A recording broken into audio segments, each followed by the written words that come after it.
Hello there, everyone. Welcome back. I have to remember how to stream now because I haven't done it in a little while. I had to do a few things in the last week-ish, which meant that I wasn't streaming. But now here I'm back again. But because of that, of course, the multiplier is higher. So if you want to be the stream boss, right now is the best time. It's now two times or two more than it would normally be. So contributing now or right after someone else's contribution will give you the most power to take down the stream boss. So how is everyone doing? There's been, it's been a very, very slow week. I mean, it really is understandable that I haven't streamed. There's almost nothing to talk about right now. Trigger Hippie says the whole Ukraine thing is fake and gay. Most things are. Although, you know, if the gay follows you everywhere you go, Trig. You made sure to put that in the YouTube chat, just in case anyone there wasn't aware of how fake and gay it was. Right, so yeah, the world, has it really got any clownier? Or is it just the same amount of clown world with a different medium? Well, today we're going to find out as we play Who's Lying More? Which, frankly, is what we do most times. But today, Ukraine edition. Today is a more blue and yellow variant of the same thing. Same colours as the EU flag, by the way, which Ukraine is now joining, which is one of the many rabbit holes we're going to have to unpick. I'm mixing analogies here a bit today as to why the hell that's happening. We will get to that soon. Last stream, last few streams actually, I've been able to say, yo, I have just fuckloads of news today. I usually have like between 10 and 30 tabs of news and the same of memes. Last few streams I've had a lot, but today maybe the most out of all of them. I have 52 news tabs and 119 memes, so we'll get through them. Probably will be a longer stream today, especially if people really want it to be longer, by which I mean you can help to support the show being longer through tip.oozloo.net if you like, or fund.oozloo.net. There was a problem with that recently. I fixed it now. It should be giving people their roles correctly. I'm not sure if it actually missed anyone who needed it quickly, but it shouldn't if it needs to now.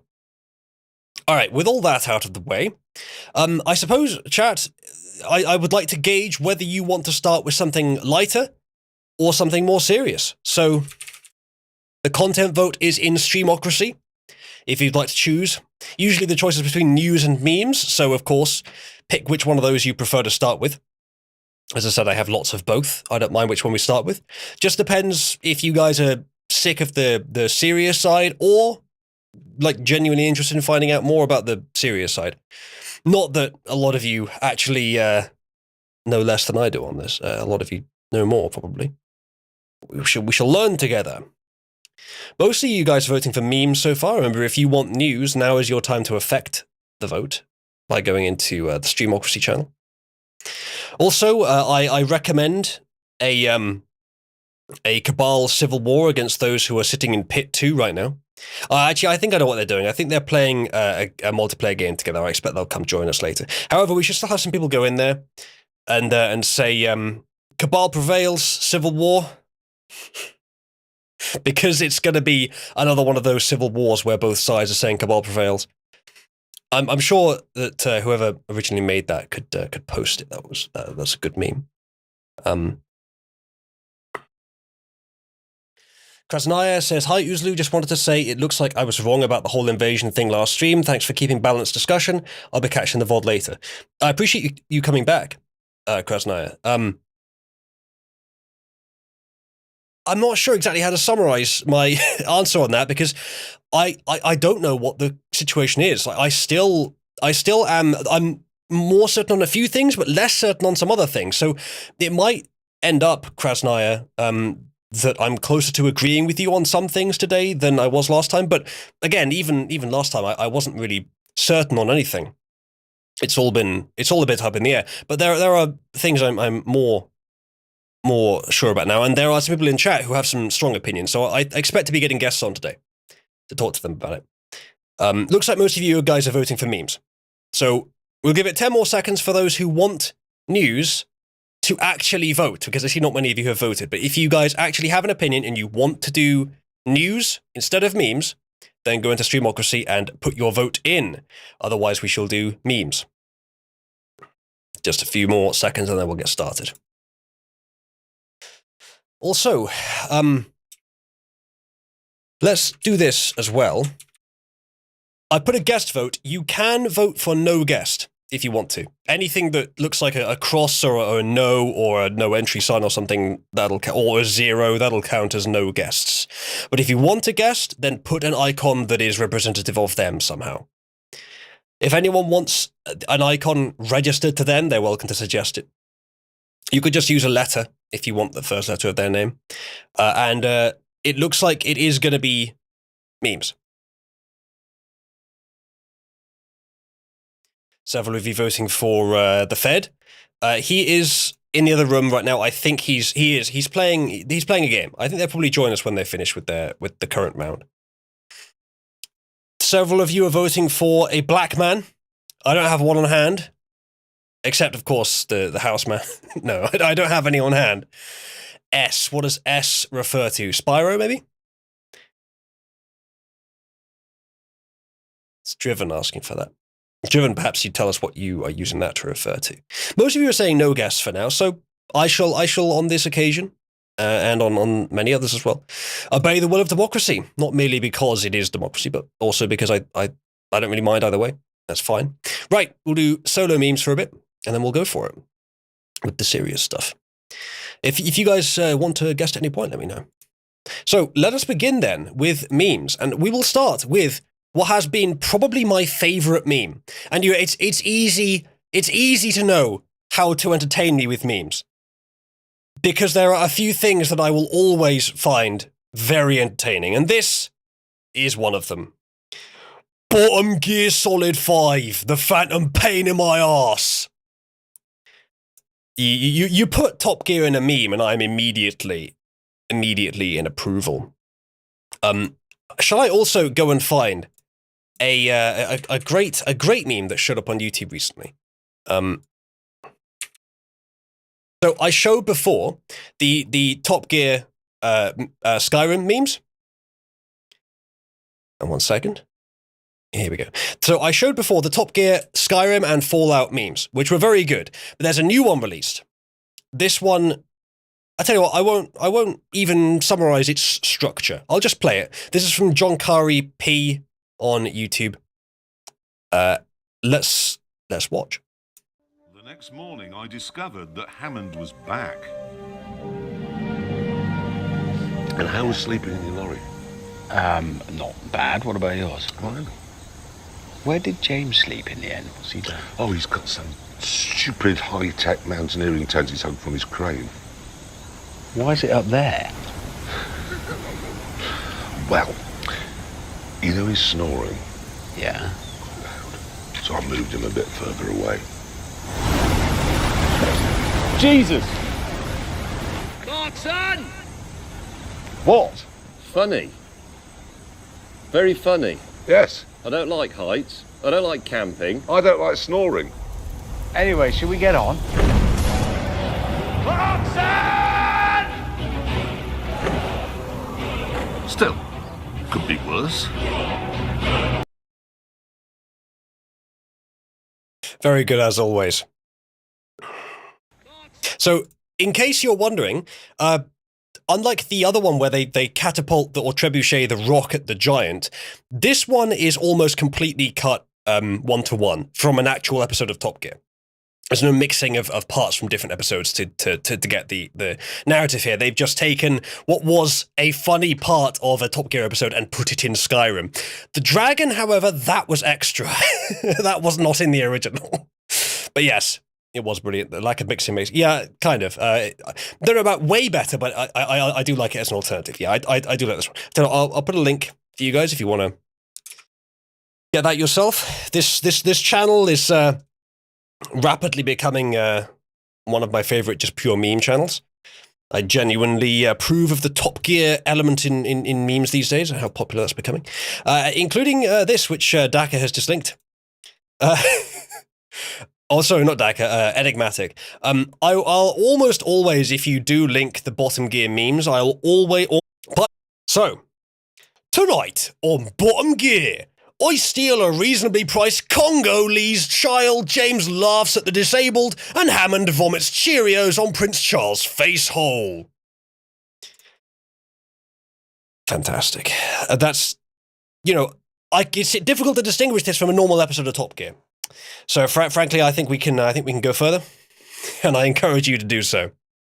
But yes, they are involved in the conflict in Ukraine. This is a screenshot from, I think it's not actually from Top Gear. I think this is from the first one of the early Grand Tour episodes where they did like a virtual military operation where they had to keep going in with extra lives, but of course it was all they pretended they kept dying, but really dying, but then going back in true Top Gear style. But it was pretty fun. Let's see, you just posted another one. Invader here has posted one.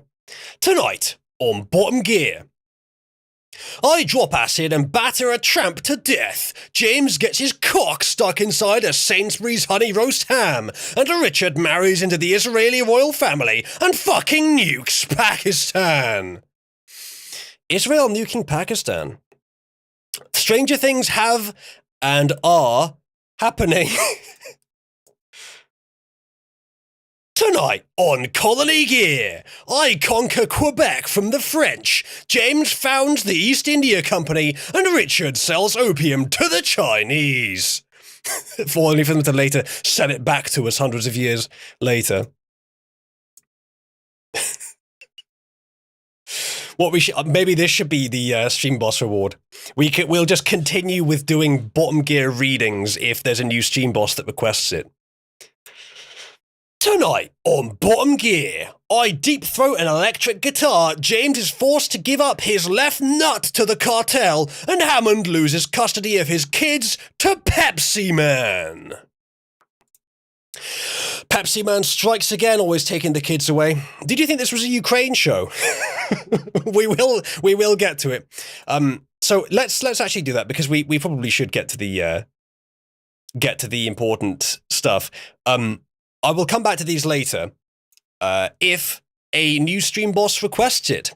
After all, there is a multiplier, and whenever someone sends in a contribution, the multiplier will go up, and it'll be even easier to knock off the Stream Boss next time. Understood, Krasnaya? I do appreciate your input. All right. Let's come back to these later, because I do enjoy them, but let's stay a little bit on topic. So there's this. Well, let's start from the beginning. This is my 124 now tabs of memes. We've had a look at a few of them. Now, bear in mind, I haven't streamed for the last few days, or maybe a week. I don't know exactly. So some of these are a little dated, but I think they're probably all still fine. I don't think we're going to notice much of a problem. And if we do, we'll skip it. Here's one that is hopefully will stand the test of time, although no one noticed yet. Those two figures at the bottom there should be recognizable as Hill and Bill Clinton. The Clintons potentially responsible for 54 assassinations, I believe that was the number. Mysterious deaths that have happened around them, I believe was about 54. And here is a unknown couple. Now, I don't know the context here. I assume that the person on the right is known to be Bill. I don't know that. But if it was posted with this comparison, I assume that's the case. Therefore, it is very likely the person on the left is Hillary. But we don't know that for sure.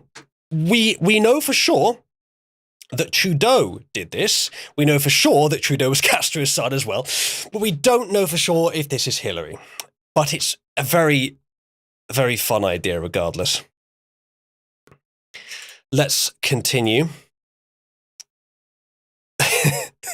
Yeah, I've been saying this, right? So, Second Life 2005. I can't believe people play this shit. Meta 2022. Identical. Wow, the metaverse is the future. Time to spend my entire paycheck on monkey NFTs to hang up in my virtual apartment.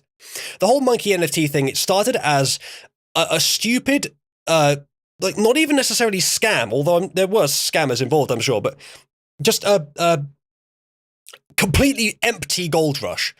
For no reason, just because it was a new weird thing on the blockchain. Oh, it's on the blockchain. Well, you better invest then. And now major corporations are taking that on.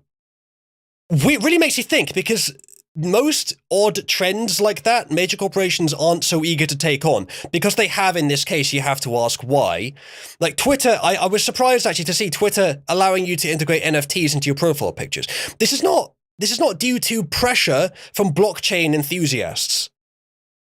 This is due to something else. And what that thing is, I leave up to your reasoning, but I would proffer the possibility that real property is owned and tracked and managed as a result of physical laws of the universe, which corporations don't have control of. However, if you can virtualize property so that all ownership essentially is recorded by a digital authority, it's all virtualized one level above the laws of physics. It's all virtualized onto the laws of man, essentially. So it is much more under control. People can just say, your property's mine. That is one reason why they may be doing it, and that's probably the most concerning, but there may be others. But now back to the topic of the actual meme. Don't give Meta what they want. I've seen a lot of people doing this, but actually kind of disappointed that people are using the word metaverse to refer to virtual reality or a combined virtual reality world. Facebook is having a bit of economic troubles right now, and they've dumped a lot of effort into this metaverse thing. They've rebranded their entire parent company into Meta just to try to win the mind space. Don't go calling it what they want you to call it if you don't approve of Facebook. Doing that, you are lending credence to their narrative. And I think probably I speak for everyone when I say that given especially where we are in society and where Facebook is as well, we wouldn't mind seeing Facebook collapse. They seem to be unimpeachably ideological. And also any collapse of powers currently owned and operated by our ideological opponents who are in power, the collapse of any of them would be to our advantage. So I recommend not calling it metaverse. And it's not much different, is it?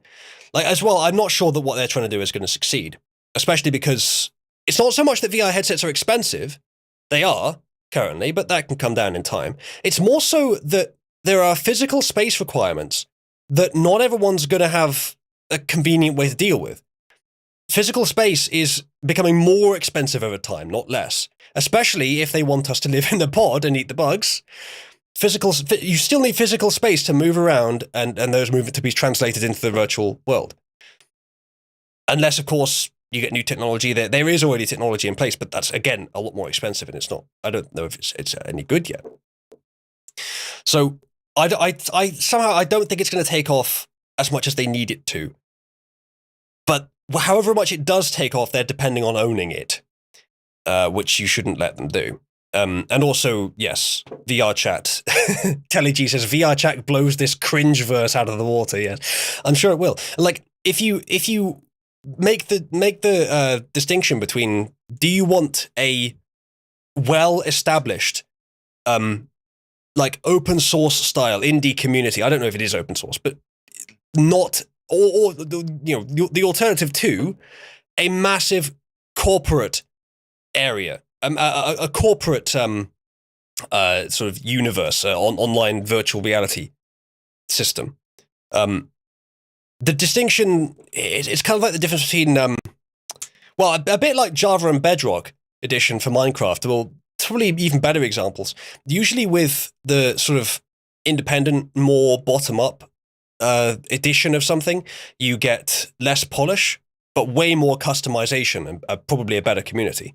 With the top-down approach, it usually releases faster. It's usually a bit more polished, but you'll have much less customization and much less long-term changes and updates, and you can rely on that game being useful to play for a few years.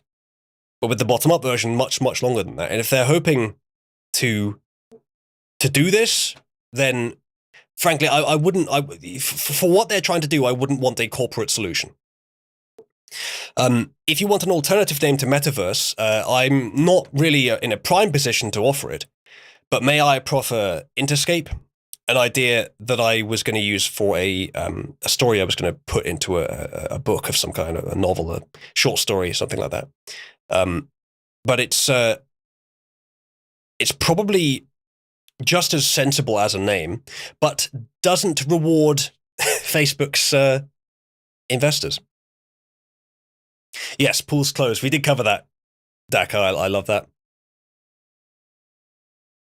Yes, they do, Soldner, but not the only one. But yeah, I think if VR does become a market dominating force, it won't be for a while yet.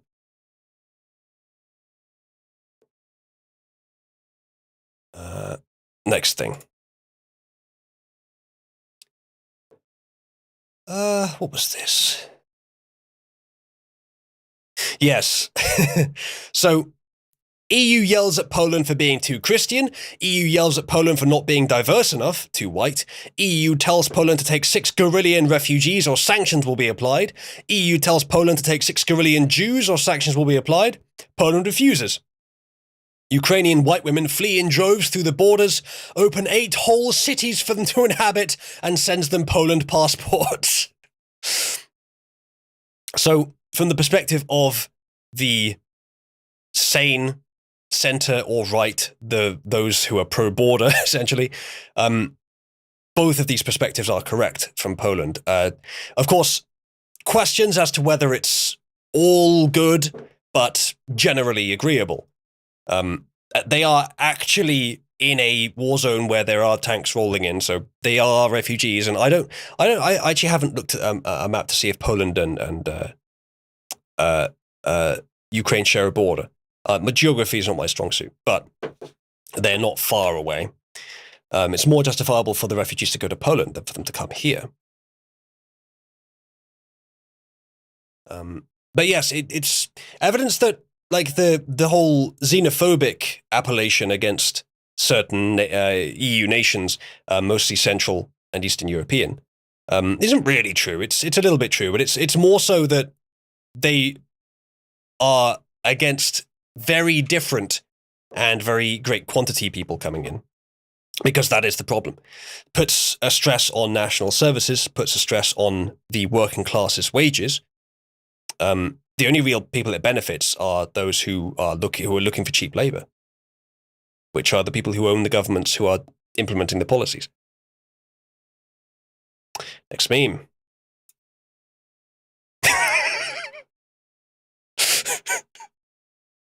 I saw it, now you have to as well. So, 8-Bit Picky was around for these days of the internet, apparently, or at least knows the references. Invader does too. Chat, press 1 if you, well, you don't have to actually, just let's just have it press 2 if you don't get the reference. You don't have to press 1 if you do. But you can if you want.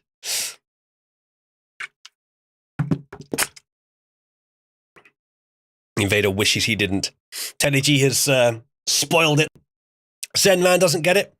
Well, okay, chat, new vote.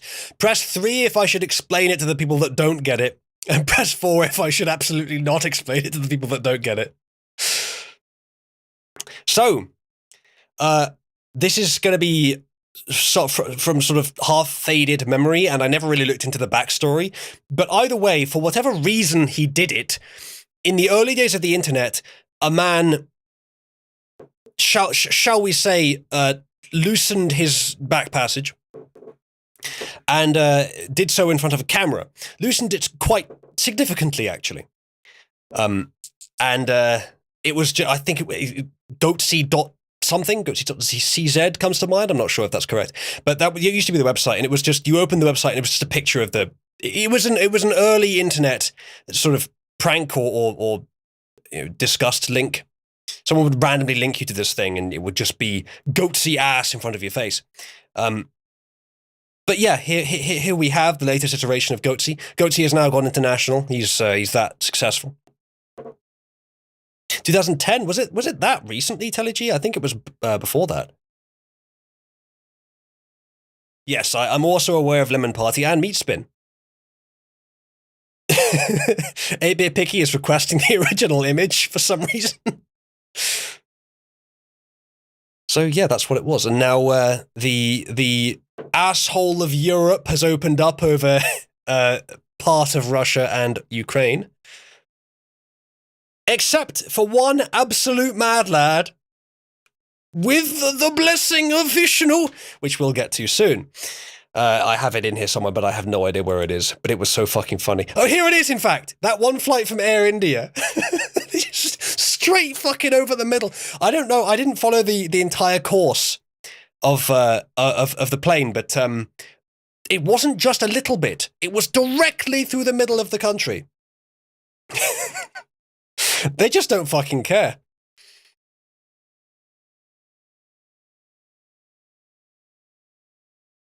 Object reference set to an instance of a degenerate object. I'm not sure what you mean by that, Matt. I've got, like, I understand. I'm also programming myself, so I understand some of it, but is that a reference to something? Mayor says, I think it was goatsy.cx. No effort username. Indeed. Did anyone post it in Cesspool? No, Cesspool has got no messages since it was requested. Interesting.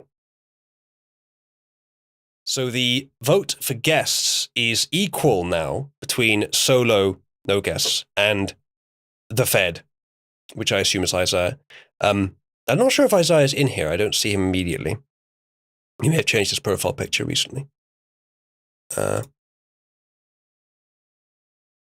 So I should also mention, because I don't see any of you voting for him, that Trig is here. I'm not sure if he's available as a guest. I think I have that actually open already, Soldner, but there's absolutely no harm in showing it now. Sir, our flight path was set by control. Nonsense, that path is for schoolgirls. Now here's a path with some real chest hairs. Thank you, Zap Brannigan, another great character. We should watch some Futurama, particularly because war were declared, which is a Futurama quote.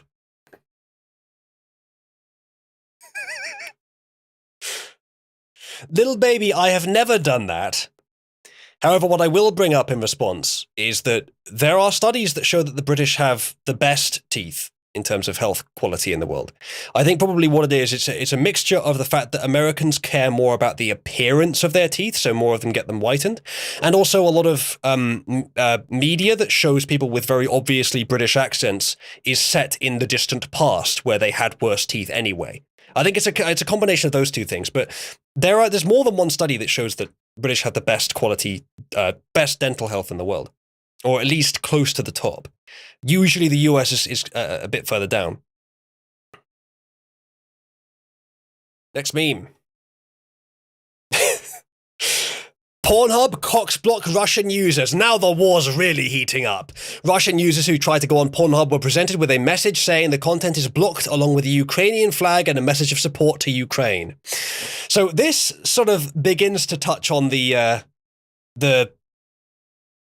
penis of the main issue of the story, which is the concerning amount to which the establishment, broadly, of which Pornhub mostly is part, are just in unrelenting, absolutely cringeworthy support of Ukraine, which, on the one hand, and I'll go into this more later in the more serious section when we are done with the memes, on the one hand, it does appear to be a war of aggression on Russia's part into the territory of a smaller nation that did not obviously provoke them, but there's a lot of caveats in there because there's a lot of uncertainty. There's a lot of extra factors. There's plenty of reason to believe, or at least there are people that are telling me there's plenty of reason to believe, that Ukraine was in fact oppressing many of its citizens who consider themselves Russian. But I don't know how much of that is Russian propaganda or propaganda from Russian operatives in those areas. So it's hard to judge that. There's also the fact that Ukraine is very corrupt, similarly to Russia. Also the fact that Ukraine, both sides are using propaganda because that's what you do in a war. And there's also the fact that a lot of the news coming out about Russia's failures militarily are Ukrainian propaganda, which is not really true. But how much exactly is hard to tell. So we will get onto this in more detail later. You guys have voted for more lighthearted stuff to start with, so we'll do that. But suffice to say, it's not easy to make conclusions yet.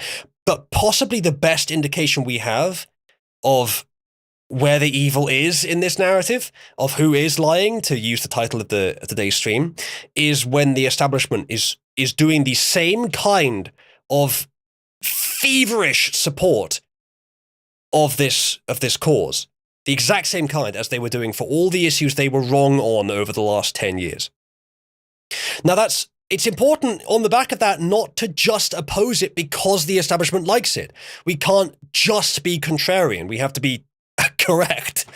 But we can take that as an indication. We can take that as an indication of what they want. But on top of that, it's not difficult to argue that war benefits those who currently have power, especially war that does not threaten the borders or safety or sovereignty of countries where the powerful are. They benefit most. A foreign war, which is easy to condemn one side of, well, that's almost the most beneficial thing for powers around the world. It's a great distraction from all the things that were going wrong for the globalists. No one's talking about the Canada trucks anymore. I do have one or two things on it, but there's not much. I hope it doesn't serve as a distraction for too long or too effectively, but it seems the establishment wants it to. However, despite all that, despite the fact that they are clearly utilizing it to their ends, that doesn't mean that ultimately they have the wrong opinion in the most sort of binary sense of which side is more worth supporting. But they might do anyway. They have a lot of the time before, so we'll have to keep an eye on it. I'll look into it more today. I think I'll bring on guests to talk about it, because right now, as far as I'm concerned, there isn't an easy, correct answer, but there are very good arguments to be made on both sides. And I'll try and facilitate that with the fact that I haven't really made up my strong opinions yet. Trigger's recommending that in order to get him on, you vote for the verified gay option on the guest vote. So Trig is, for some reason, fully embracing that. So, according to Ram, France has just surrendered. Not surprised. But anyway, press F in chat for Russian masturbators. Next meme. So, Count Dacula. Well, okay, so this was kind of funny. Regardless, Count Dacula's commentary, which his is fine. From The Spectator, UN Security Council resolution condemning Russia for invasion of Ukraine fails due to Russian veto. China abstains. So Russia were able to veto the UN from condemning Russia. So, right, the UN can't even say we don't like it because Russia says they can't. It's kind of a silly system. Dankula's response was, imagine an organization being so useless that it loses a democratic vote with itself to express an opinion. Yeah, it's pretty bad. But yes, it's not, again, because this is a current issue, it's not really fair to count this as an argument against democracy. It's more an argument against ineffective bodies, which in this case happened to use democracy. So, next meme. Another one of these juxtaposition of two hypocritical tweets. Occupy Democrats says, no civilian needs an AR-15, regardless of whatever mental gymnastics you do. You are a very special breed of stupid. Oh goodness, they've insulted us as well as proselytizing.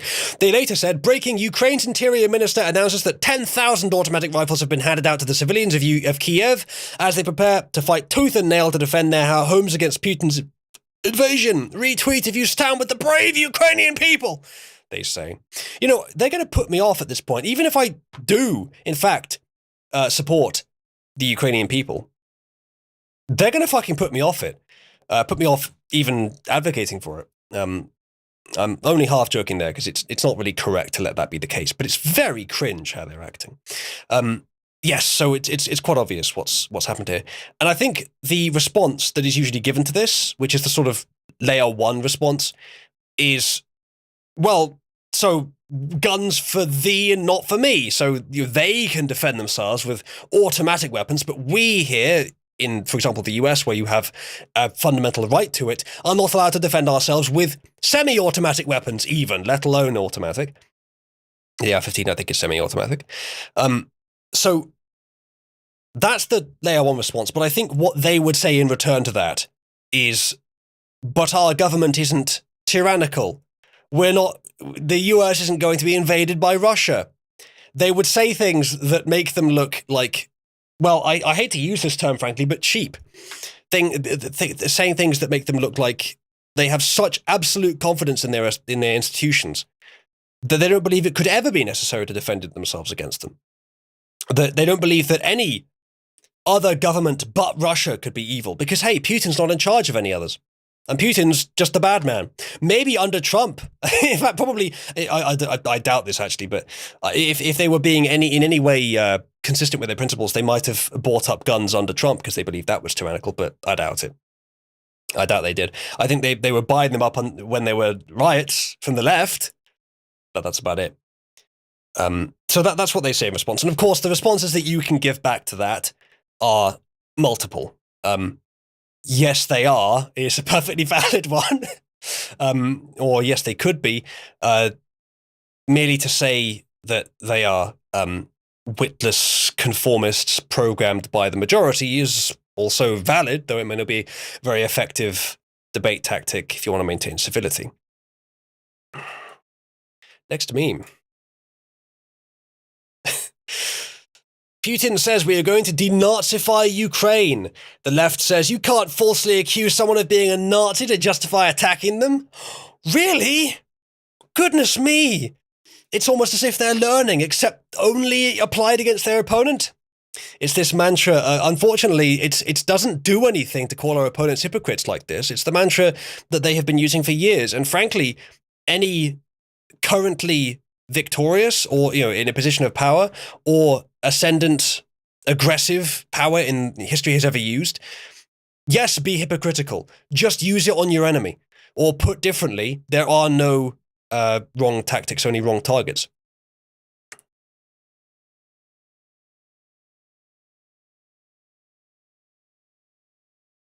So, next thing. Poor Kim. When they start World War III without you.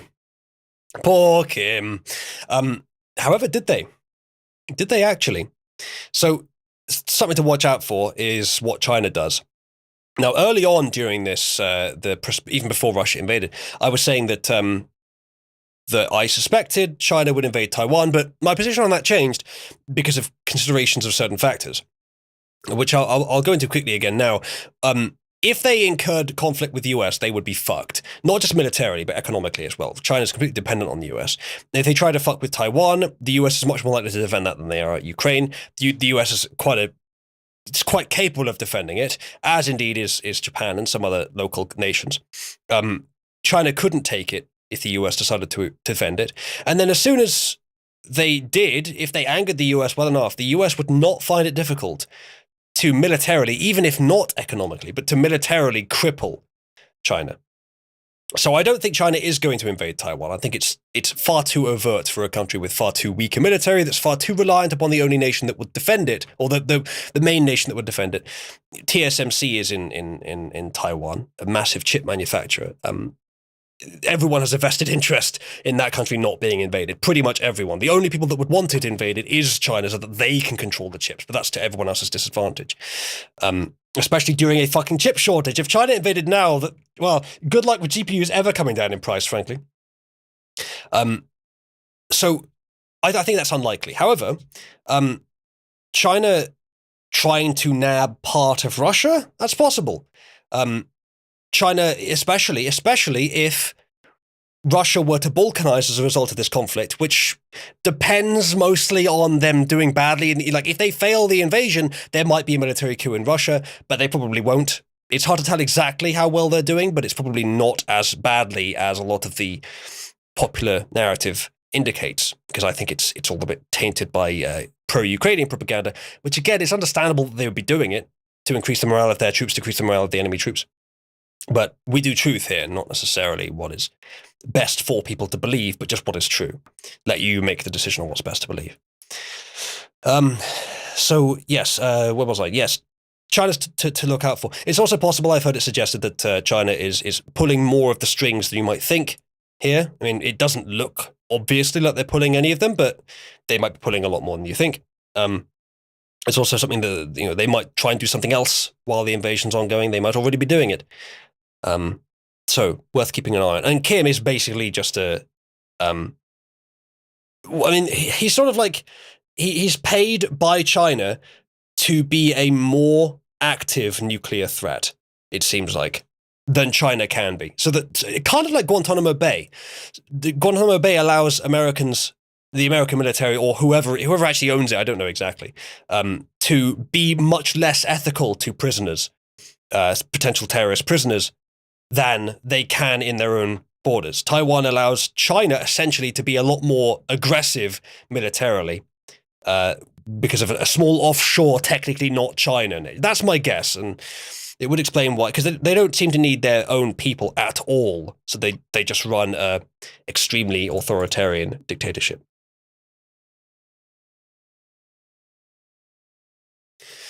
Let's go to the next meme. I don't know why that had to have that twice, actually. Yeah, had that twice. Same tweet, never mind. Next meme. Ukraine's greatest weapon, not tanks, planes, and bombs, but Tinder, TikTok, and banning Pornhub. Again, this is dependent upon narratives that are probably propaganda, so I don't know how true they are. Yeah, again, that's a good example, Daka, of some cringe. Like, the people are going absolutely nuts to virtue signal in favor of Ukraine. EA removes Russian team from FIFA 2022. I'm not even saying it's wrong. That's the thing. I'm not even saying it's wrong to do aggressive stuff against Russia, to disclude them from the world. It probably is. It's just cringe. That's my position right now. It's just cringe. Where it might be wrong is if you isolate Russia too much, you create two parallel economies, which basically ensures some sort of conflict.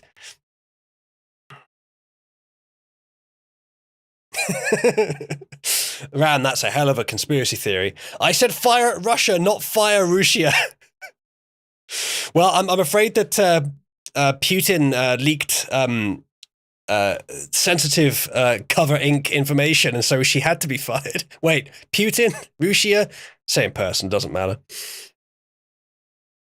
Yeah, Dak has linked another one where, like, people are just so desperate to virtue signal in pro-Ukraine, they're just doing stupid shit in response to it.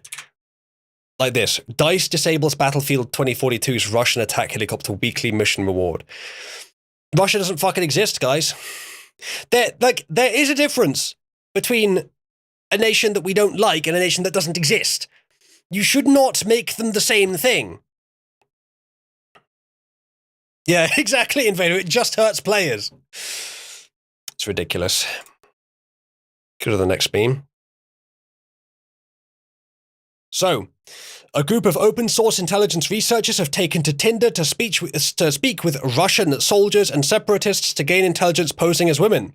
The crazy world of social media that during a war, soldiers are on Tinder giving away information about their units and locations in the hopes to get laid. And interestingly, when they say a group of open source intelligence researchers, they probably mean a bunch of bros fucking around on Tinder pretending to be women just to mess with Russian soldiers. And I can't really disagree. Just on the basis that it's a funny troll, I can't really disagree.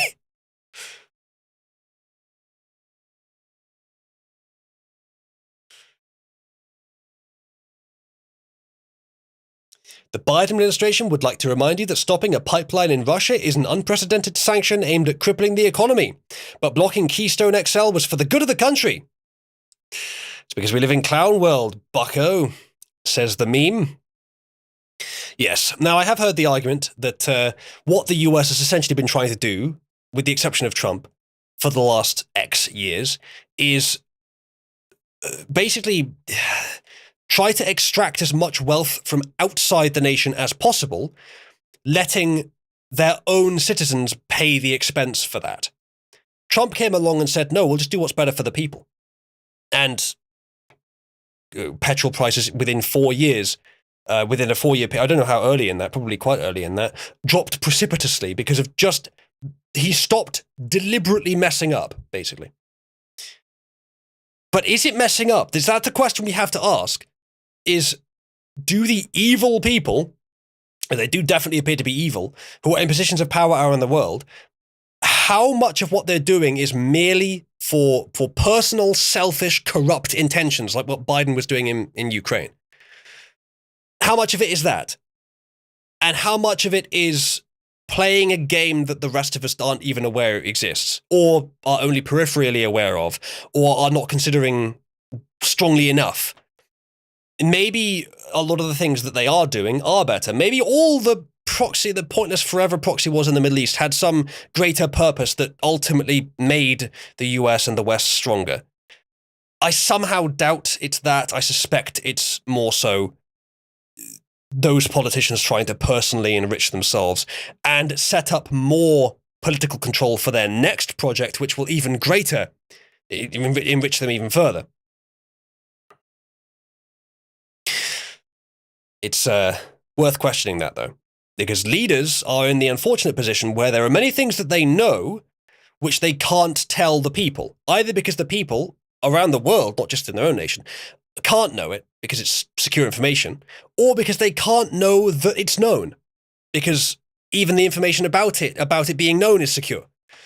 But those leaders still have to act on the basis of that information. So essentially, I called it before a sacrificial pressure nexus.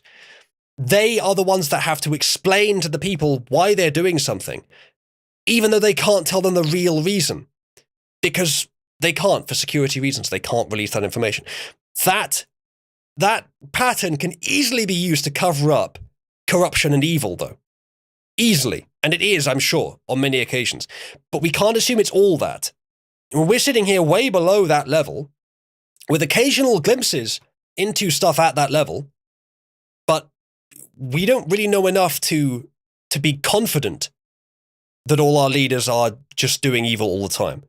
A lot of it definitely seems to be. We can be confident with a few of the things that they've done, for sure. But unless we have information from at that level that's hidden behind the realm of security of information, which we sometimes do, and if we don't have it, we shouldn't be certain. Let's go to the next thing. You listen to me. Do not redeem. Do not redeem the card. What? Do not redeem the card. Yes, I'm not redeeming the redeem cards. the I'm card. redeeming the cards. No. Okay.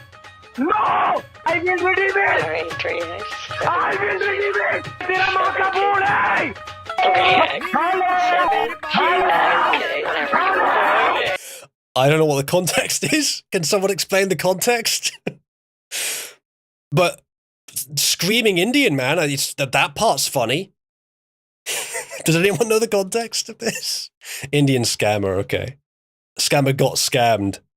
Nice. All right, in that context then. So the 4chan post is, there's the plane. Shitting time, they smell Yuki shit, they come. Sir, do not redeem the Ukrainian airspace, what are you doing? You listen to me. Do not redeem. Do not redeem the card. What? Do not redeem the card. Yes, I'm Do not redeeming the redeem cards. the I'm card. redeeming the cards. Okay. No. What was the context of the scam? Some Indian scammer got scammed out of loads of money by a scam hunter with a voice changer. Nice. Do not redeem the card! Oh, that guy, yeah, 8-Bit, I saw him with Kevin. Call me Kevin. They did a video together. Oh, I wish they'd done more, because that was quite funny. Maybe I should watch some more of his channel, actually. Several hours into a failing scam call. Fantastic. I'll have to watch it later, but that's pretty good. All right, next meme. Adidas suspends tracksuit shipments to Russia. Putin immediately surrenders. They're going to have to get their white stripes some other way. What's this?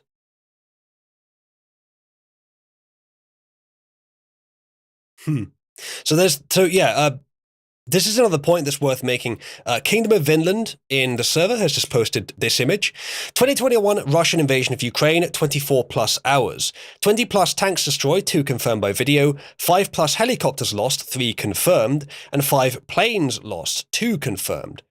2003 American invasion of Iraq, in 43 days, 0 tanks destroyed, 2 helicopters lost, 1 accidental, and 2 planes lost. The respondent says, without nukes, the US would BTFO Russia so hard it isn't even funny.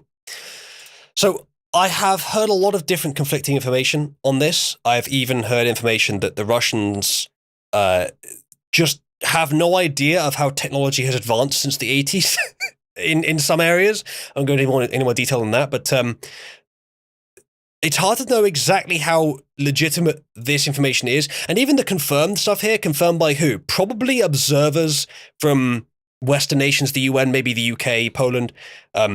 So it's probably correct, but a lot of propaganda is going on in that area. Almost everyone, for some reason, is willing to go along with the propaganda coming out of Ukraine, which is pro-Ukrainian. I don't know how accurate these stats are. Probably they are close enough, though. And so that's the point, is that it's probably not going as badly for the Russians as some things claim, some sources claim, but they don't seem to be as competent as other militaries. Spira says this would only be comparable if Russia sent in its top equipment instead of old crap they consider disposable. That's another factor. A lot of people have mentioned that. There's also the fact that we saw, I think last stream we covered the fact that they're sending in white-painted vehicles, which is stuff that would have been sent to the Arctic, which is where they send material, where they send equipment to die, where they send equipment when it's old and useless. If that stuff is on the front lines, then that supports the idea that they're sending crap. However, it also depends, Spyro, on who's driving these things. I wonder how many of the vehicles that were destroyed there contained people. Now, Russia has a lot of people to throw into the meat grinder, but I wonder what kind of effect that's going to have on morale. You can't just say, well, it was crappy equipment. Yes, we lost a few hundred soldiers, but keep fighting, fellow comrade. The people are going to have an effect on morale, even if the material doesn't. But I suppose they can just control the flow of information in that regard. They're putting the shit they do not care about to the front. Uzulu, all the good stuff is being relegated to holding the captured territory. Fair enough. I'm not sure that makes a lot of sense as a strategy. Because they are going to lose a lot of it if they do that. And of course, you say they don't care about it, but it is still an asset, and they would lose less if they sent better stuff. Maybe they're just confident that they can beat the Ukrainians even with their crappy stuff, so they don't even want to get a scratch on their nice, pristine, new stuff. Again, we're in the period of time where we have quite a lot of information flowing in, but very little sort of conformed consensus narrative. Very little confidence on any given narrative. Some of us in here are confident on one or more narratives, but they all vary quite a lot. So I'm trying to bring them all together here. I'm going to bring in all the factors. Essentially, what it's going to turn out is that anyone who has a simple answer is probably wrong. There's you can simple answers for some parts of it, but overall it's very messy, and so that's why it's kind of difficult to tell. But a good default assumption is that all sides are doing things that are wrong. All sides are lying for their benefit, and it's not even necessarily wrong for them to do so. And possibly the people who are lying the most are the people who have been lying the most for the last few years. Yes, Spire, that's also possible. They don't want to display the tech or its capabilities to their own needs unless necessary. Do they have any tech, though, that foreign intelligence doesn't already know about? That, for example, the US doesn't already know how it works? Kremlin doesn't want a brother war. They are trying to minimize infrastructure damage. Damage, says Trigger Hippie. I mean, they're already they're already their economy is suffering a little bit because of what other nations are doing. So I imagine that they would not want massacres added to that. That's one reason why they might be taking that strategy. They might also want to, because, you know, Ukraine is not a particularly prosperous country. The people there are not particularly wealthy. They may want to not give them an excuse to attack Russia. They may want to give them the impression that maybe Russian rule will be better than Ukrainian rule. The stocks are doing a little trolling. Yeah, that's one way of putting it. We'll get to that later. Ukraine writing its terms of surrender. Suck my dick. And by the way, speaking of suck my dick, I should inform you all, most of you, or some of you, already know this. I won't spend too long on it because it's sort of relatively petty drama. But recently I was banned from Sargon's old Discord server, Athens. It was a very entertaining series of events. So we had a raid in Cabal a few days ago, or like a week ago, which it wasn't damaging. It was a bit annoying, but there's no opponent damage. In fact, it helped me to bolster up a few areas of security that I've forgotten about because Discord permissions suck. And then just after the raiders left, I saw a few people jump into Athens voice chat. So I thought maybe it's related, and some other people thought maybe it's related as well. So I hopped in to investigate, and I don't think it was them, but it might have been. It's not exactly clear. But there was a bit of friction between us, and then it was a bit of bants about servers being dead because Athens is always dead. But I don't think it was fairly civil. There was nothing particular. There was nothing that any reasonable server would consider to be rule breaking. It was just a bit of cheek between us, bit of bants. I left after about conversing for like a couple of minutes, and they addressed me initially as well. So after that, a few minutes later, I noticed that I had been celled in Athens for disrupting voice, which is kind of like, it's a great example of how you kill a server. Is any new person that comes into voice and doesn't do anything wrong but upsets the people that are currently in there, they get the equivalent of banned. And then I decided to just leave it and see what happened. A few days later, someone comes along and starts telling me that I have to agree to follow the rules, and lots of people have told them that I was disrupting voice, which of course is very silly. Then I can prove it. And then, so in response, I said this, basically, quite a few times. It's all documented in Arcanium. I think it was quite civil, or quite civilized anyway, quite direct, but also with plenty of this, because they were being completely unreasonable. And I also linked cuck.shortfatotaku.com, which is a link that you can use to access our Discord server. And now I noticed during that conversation that they were looking for a reason, or looking for something with the cuck.shortfatotaku thing. They were asking me more questions than you would expect. They were looking for an excuse for something. I didn't really care what it was. And then after I posted it a few more times and ignored them for a while, I was banned for harassment. After, of course, the person that did it also said that they don't like Cabal because of all the white supremacy. There isn't any of that in here. The only supremacy in Cabal is Cabal supremacy. Pink supremacy, as it were. Cabal prevails. And also, by the way, if you type Cabal prevails in chat, there's a new bot feature which will trigger. So yes, I've been banned from Sargon's old server for harassment of the social justice kind. It was mockery of someone that probably didn't even see the mockery, and I was only banned for that because it was the closest thing to an excuse to ban me they could come up with. The only reason I was in the server was to laugh at how inactive it was. So there was absolutely no point in doing that.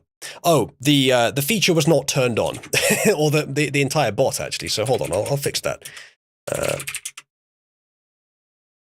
It should work now. Apologies for that, chat. There you go. Now it's working.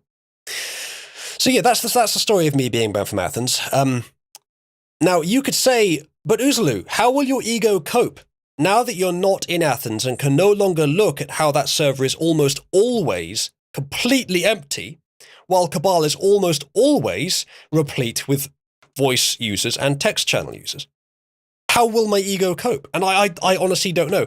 I suppose that the best thing I've come up with to cope with this horrific situation is to just assume that it's always empty. And it probably is. But if anyone else is in there and they want to send me occasional screenshots of it being dead, I wouldn't mind. Yeah, it's been dead for a while, and Sargon's basically abandoned it. The only reason it exists now is because there are some patrons and subscribers who are paying him regularly, who, in the original agreement for those subscribers, he had promised access to some sort of Discord features. And they still have them, technically. He's just never fixed that. He's never gone back and actually cleaned up that aspect. So Athens has been in a managed decline for a while now, under the capable leadership of someone. So that's that story. That's out of the way now. That was a little bit of drama. Again, I still don't think I have any problem with Sargon. I don't know if he does with me. I don't think there's any issues there, but it seems a lot of people around Sargon have a big problem with me. Thank you, Eb. Eb says, not sure if we talked about this at all, as I was late, but I have heard claims that Ukraine's Azov battalion are actually supposed to be neo-Nazis. I place my humble request that we look into this if we have time. Anyway, Cabal prevails. Thank you, Daka, for confirming that the server is in fact empty. From what I know, they are not actually trying to hide, not even trying to hide it. Like, it's not even a matter of the press thinks they're Nazis. No, they seem to actually be, but I don't know. I've of course learned to be skeptical of such claims in the last 10 years or so. So I'm open to either side of that, but my initial impression was that they don't appear to be trying to hide that they are.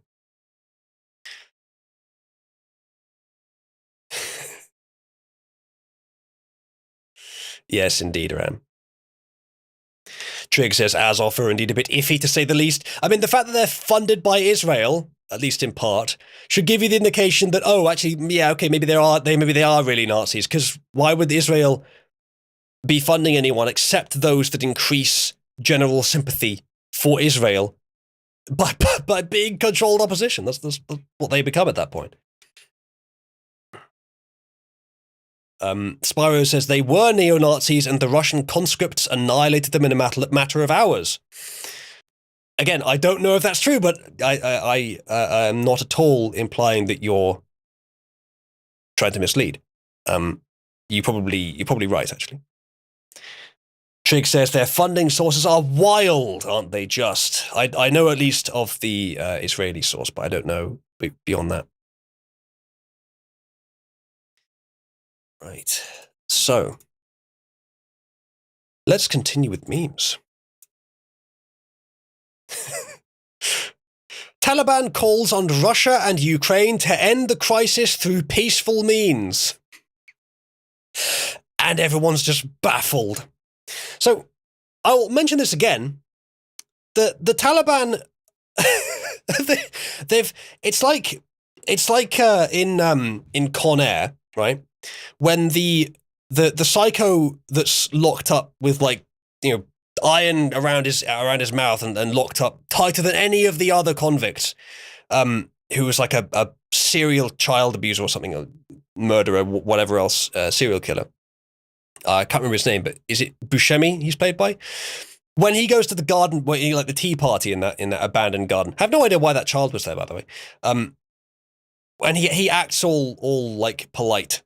And obviously, like, the movie is implying it's part of the act to get closer to the child, but it's kind of like that.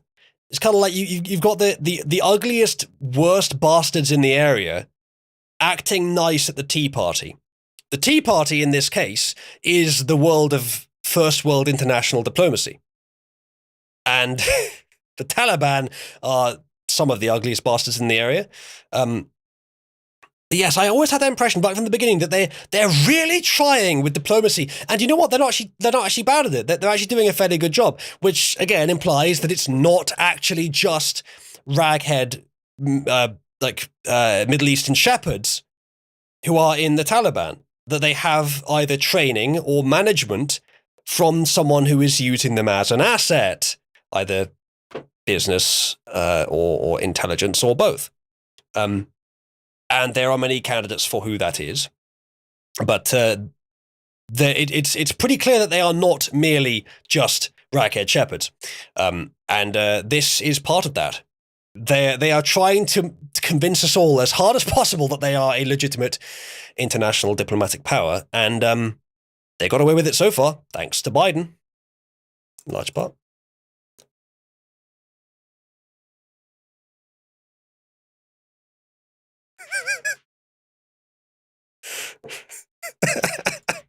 That's good, Ram. US State Department offering to train via Zoom. Ukrainian guys on military radio screaming. You hear shelling. CIA say, okay, go to the App Store. Can you hear me? Go to the App Store. Zoom Cloud Meetings. You have to download Zoom Cloud Meetings. It's a blue cloud. Okay, now confirm your email. Yes, it's not quite, it wouldn't quite be this wild. They wouldn't be talking to the front liners. I imagine they'd be talking to the rear guard and probably already set up for meetings. But I do think it's rather wild that anyone used for any amount of time or still uses Zoom, given it's a Chinese app, as far as I know, and all that data's going through Chinese servers. It's theirs. Congratulations. I don't know if that's changed, but that was the case at one point. Spyro has linked me a source on the, looks like Azov Battalion.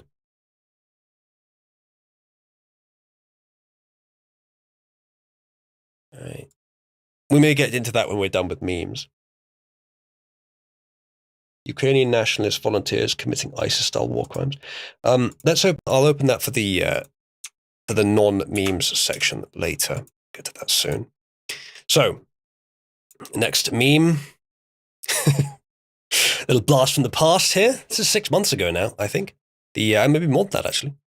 No, I think it's more than that. This was like July, the Carl Rittenhouse thing, wasn't it? The trial. So that would be like 8 months ago. Goodness me. Maybe it was later than that. Maybe I'm wrong. Timing is not my forte, chat. I don't know if you've noticed. But yeah.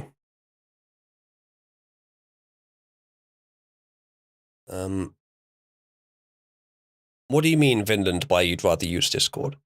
On that, the trial was November. My mistake then. On the topic of using Discord, Discord implemented a bunch of policies recently, which are more restrictive, more similar to what YouTube has, where they explicitly ban some opinions, like on COVID. I don't know if they mentioned the election. Probably they don't need to at this point. But my response to everyone on this topic, let's go into this quickly. My response to everyone on this topic, everyone who's brought up this topic, is that we do not evade being banned on Discord because we follow the rules. We don't follow the rules. We don't. I defend the free expression of those on the server against Discord's rules. That's always been the case. We evade banning on Discord because, it's a bit risky saying it, they haven't noticed us. They noticed us once when someone reported our server, and then they deleted the server without any checks, any warnings, anything. They just fucking deleted it and my account along with it. It'll happen to this server, I expect, as well, but we'll make another one. So these new policies, they don't make it any more likely that Discord will enforce against a server. Just it increases the number of things they will enforce against. So they would still need to notice us. I don't think it actually changes anything. When they find the server, more of us might end up getting banned, but maybe not even that. So I don't think it changes anything. If anyone's wondering why I have not made the server into a community server, which has more features, it's because I don't see a downside. That sounds a bit counterintuitive, doesn't it? But I believe, and I have no strong reason to believe this, but I believe the downside is that you're much more visible to Discord if you do that. They're much more likely to notice us. We'd have to stick to their rules more closely, or we'd lose servers much faster. Like this, we get what we need. We lose servers once every, well, it's hard to say how long it will be, but probably on the scale of years usually, which is okay. We can deal with that. Yes, Cabal prevails indeed. Thank you, Shogi. But importantly, and this is something you should all do if you can, the Gilded server still exists. Now, I know most people don't like using Gilded, and I understand why. I frankly agree Discord is more convenient. I didn't think Gilded was inconvenient enough that it was worth leaving Cabal in general to be because of it. But fine, a lot of people did, so fine. We came back to Discord. And that probably was the right idea anyway, to just keep scavenging on Discord, keep staying on the edges, rather than be more secure somewhere else. Take courage. Be willing to keep recreating servers. But regardless, the Gilded still exists. I think if we were to use it primarily again, I would update a few things, but it's still fine to use. It's still Cabal. It's still sort of essentially headquarters, even though I don't really go on there. But if this server gets deleted, that's where we go. That's our backup. So you should all be on the Gilded. You can always go to gilded.oozaloo.net. In fact, I would ask kindly that all of you watching do that now. If you're in the Discord server and you want to know where the next Discord server is, join the Gilded. You do not have to use Gilded. I know a lot of people don't like it. You do not have to use Gilded. Just when Cabal on Discord goes away, open up Gilded and click the link. That's all you have to do, but just be in the Gilded. You can still access Gilded via that link after it's down, but you might not know quickly enough, or it's a good place to get information if Discord does go down or something like that. It might also take a few days to set up a new Discord server, but probably not. Either way, for safety's sake, as a backup, the Gilded is still there. And Gilded is no better in terms of its policies than Discord, but there's a lot less people there reporting things. So it's safer in principle. I was also looking into setting up a Signal. Now, correct me if I'm wrong, but I think Signal is the one where some US intelligence agency asked them for all the data they have on their users, and they gave them like very, very meager metadata that wouldn't have really have given any indications at all. I think it was Signal that was generally being recommended by people as a good option. But if it isn't, please correct me. Now, the reason I haven't set up anything, Invader says Signal's good. Yes, okay. The reason I haven't set up anything like Matrix, which is also Element, Riot, depending on whether you're referring to the technology, or Matrix, depending on whether you're referring to the technology, the sort of the server, the protocol, or the server technology, the software package, or the client itself, which all have different names. That general stack, that area of software, people always mention that. Whenever I say that we're having issues with not being censored, they always, without fail, will mention one of those things. And I have been answering it for at least a few years now, probably about since they released. The problem with them is, and with a lot of things as well, there's a problem. I don't know if it applies to Signal, but I suspect it does. Signal and a lot of other technologies that work for the workers like IM platforms, it would be like going back to Skype. Discord has a server-oriented model, but Skype has a chat-oriented model or a channel-oriented model. So you can imagine that it's basically one layer up. With Skype, with Telegram, for example, which is why I don't use Telegram, you just get a channel. You just get one single place where you can post messages, and you can make multiple channels. But and this is the same thing with Matrix too. If you want to apply the same standards across multiple channels, you've got to apply them individually to each one. There's no roles on Matrix except per channel. Servers are not a thing. You don't have servers except in the sense of where you host it, because you can self-host it. But you can't apply roles across the entire set. It has to be per channel. So it's set up as if we're still living in 2010, as if Skype is still the most relevant social media. But I have no idea why anyone is setting up IM technology these days without using a server-based model, because that's clearly what people actually prefer. Gilded has a server-based model. Discord obviously has a server-based model. Slack has a server-based model, and I'm considering using it. Slack is actually, people think it's a Discord clone, but Discord is the Slack clone. Slack existed before Discord, and Discord flagrantly ripped off their style. Slack is usually used by businesses, and I wonder if it would be, I don't know if you can host it for free, but I wonder if it'd be worth getting a copy of that and hosting it. I might look into that. There's also Revolt, which I've talked about before, which is a open source project which is ready for self-hosting, but it's very early development so far. I might get one and host it anyway, just as a better backup than Gilded, but Gilded's a perfectly acceptable backup. You may not like Gilded as much as Discord, and I understand that, but for a backup, it's more than acceptable.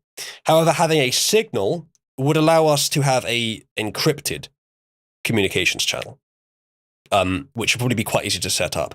So I don't think we really ever need that, but I'm considering setting one up anyway, maybe just for some of the people that actually moderate Cabal, in case we ever need it. I don't think we will, but I figured that we should at least have one because it wouldn't be difficult to set one up. I think Signal is channel based, but I might be wrong. If Signal is server based, then fantastic. We can do that. Account created and last connection date is all they had on their users. That's fantastic. That's fantastic, Warranty Void. Thanks for posting that. Yeah, so Signal seems good. We'll look into that.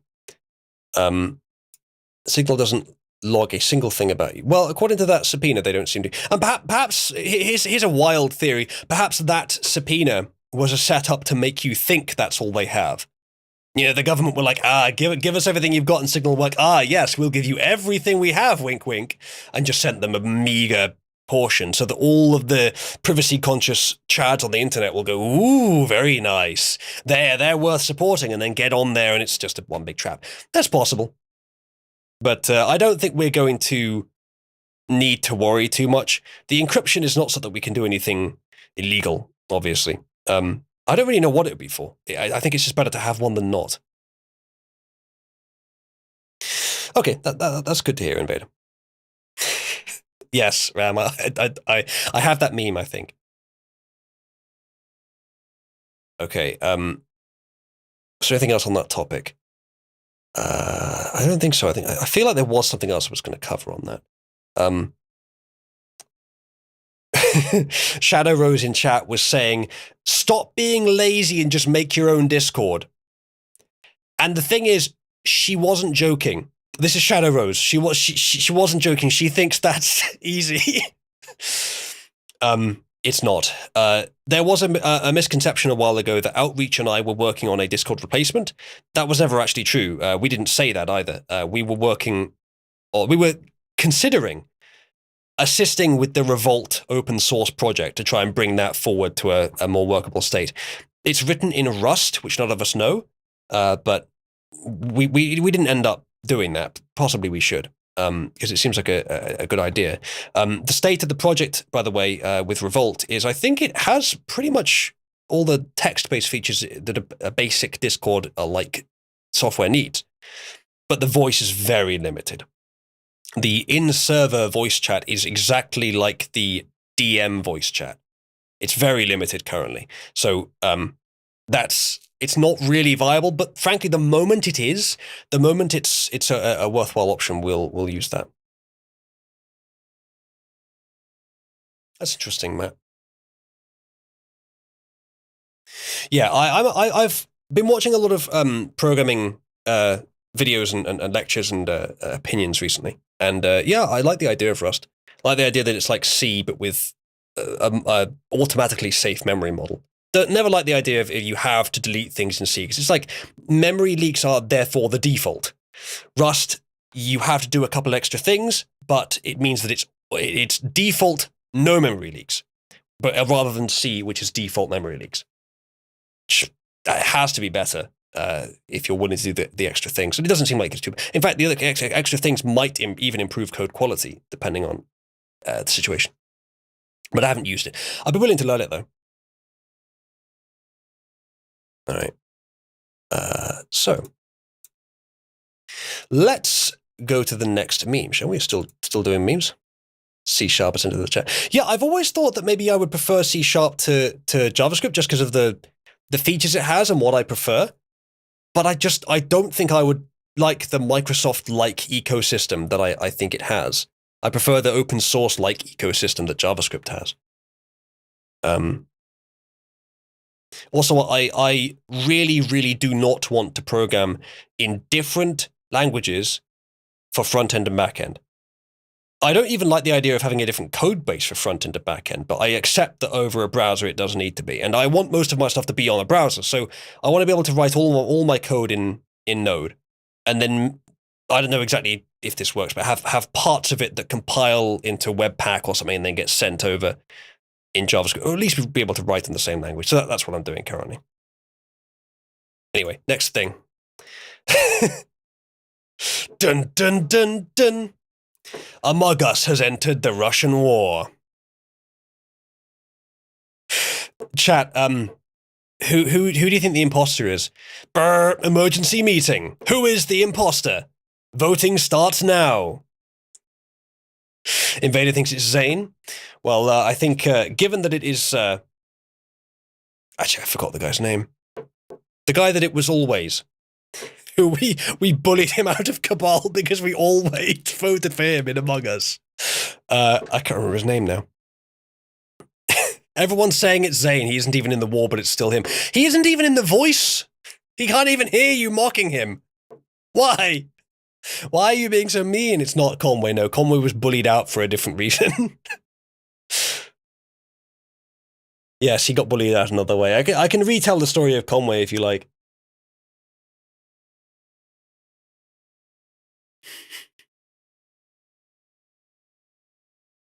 Tell us a tale, says Steve. See, this is the thing. A lot of you are probably used, like, you bored of these stories, or you were there, or you don't need to hear it again. But this is part of the integration of new members into Cabal's glorious culture. So there was a member of the server called Conway. He was pretty good, actually. He made Cabal Iceberg meme, which is a really detailed collection of all the Cabal lore, with very few mistakes, actually, but notable mistakes. Which very, very good meme. I liked it a lot. It would need to be updated now. He made that, and he did a few other cool things for the server. He was actually in the Wizards in Space B team as well. And at one point, I can never really remember exactly what started it. But he didn't like being pinged. Right, that was it. I think he was one of the people that were complaining about event announcements pings, which is an understandable issue. Discord should provide better provisions to hide certain pings, better filtering, but it's not too bad. It's good enough that you can control it yourself. But Conway didn't want to. So people started mocking him by pinging him deliberately. Yeah. Rogel, he was okay other than this. Like, he had minor flaws like everyone else, but he was okay other than this. But this was just a sudden snap which just careened, and he just couldn't take it. But yeah, he was getting a lot of people pinging him. So people started doing it deliberately because he was making a bit too much of a deal about people pinging him. So people started pinging him deliberately to annoy him. And then he said that he was blocking them. He just started blocking people indiscriminately and saying that he was doing so, which is fine, a bit cringe, but I decided this is funny. So I pinged him myself, and so he blocked the server owner. So I pinged him on my bot, and he blocked the bot, and he had blocked several moderators, and we just kept doing this. I was on stream at the time, and I just said, everyone ping Conway. Everyone started pinging Conway, and he just left the server, and he's never come back. So he couldn't handle being pinged by event announcement. So he overreacted. And then people reacted to that overreaction. He couldn't handle that reaction. So he overreacted. People reacted to that overreaction. He couldn't handle the overreaction. So he overreacted, and then he left. It's such a rapid explosion. And it's a great shame that he never came back. He basically said that his stubbornness is the reason he can't come back. And that's what it seemed like. He was too stubborn to violate the principle that he would block people who overly pinged him. So when everyone did it, he just left. And since then, I expect that for most of that time, he's wanted to come back, but he's just too stubbornly adhered to that principle. He's been back in the YouTube chat a few times. I've asked him to come back, and he's actually said that he was just too stubborn to come back.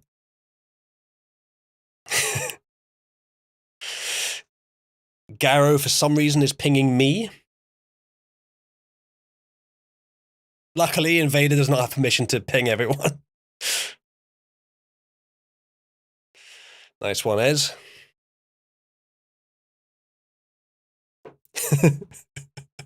Everyone's taken up the tradition now of pinging me. Well, it's not all that effective because people ping me during the show normally anyway. Not sure. Gary, you've put that in the wrong channel. Looks like there are quite a few votes for Trig to be guest, but just as many votes for me to continue solo. So I will get Trig on soon, I think, but we'll continue solo for now. All right, next meme.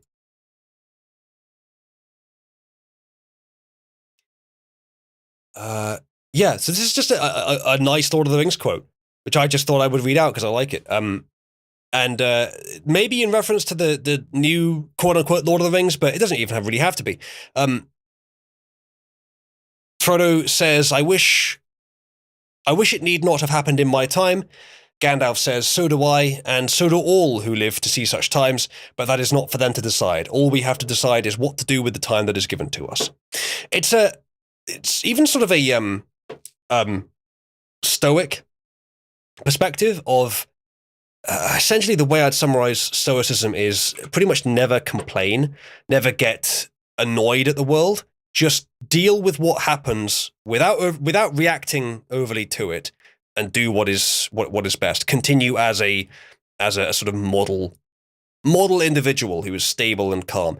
It's probably a good baseline for a lifestyle or life attitude, but I don't think it's a complete philosophy. I think you need more than just that. I think doing it makes you too compliant, frankly. It works well in a compliant system. Sorry, in a very stable, good system, but that's rare. But this isn't completely stoicism. This is more about it's a more sort of broad philosophical stoic approach, which I think is it's in an area where it's much more appropriate, which is don't complain about things that are beyond anyone's control. Don't complain that, for example, you were born in a bad time. Don't complain that you were born with disabilities that limit you. Don't complain that you were born with interests or proclivities that change the way you're going. Just be the best you that you can be, and don't try to mimic someone else. Don't try to be someone else. Don't wish you were someone else. Don't try to be anything that you're not. Just be the best you that you can be. And I've said that what I just said, be the best you can be, is basically the version of this that I innovated, which I think is essentially the same message.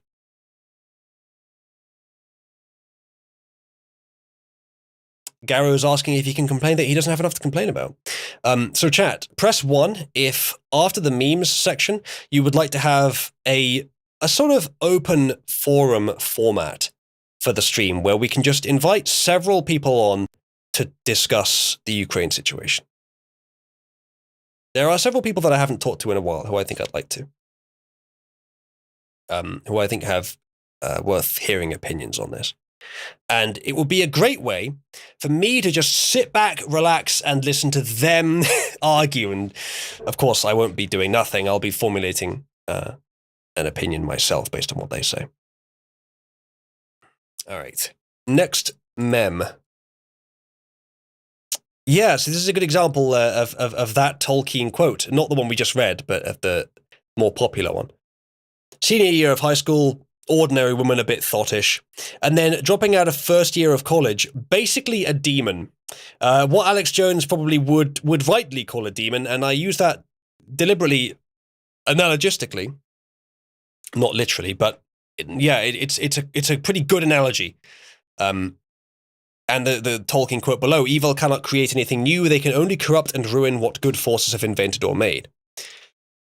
And here you go. And there's also the example of the Berkeley moldy locks.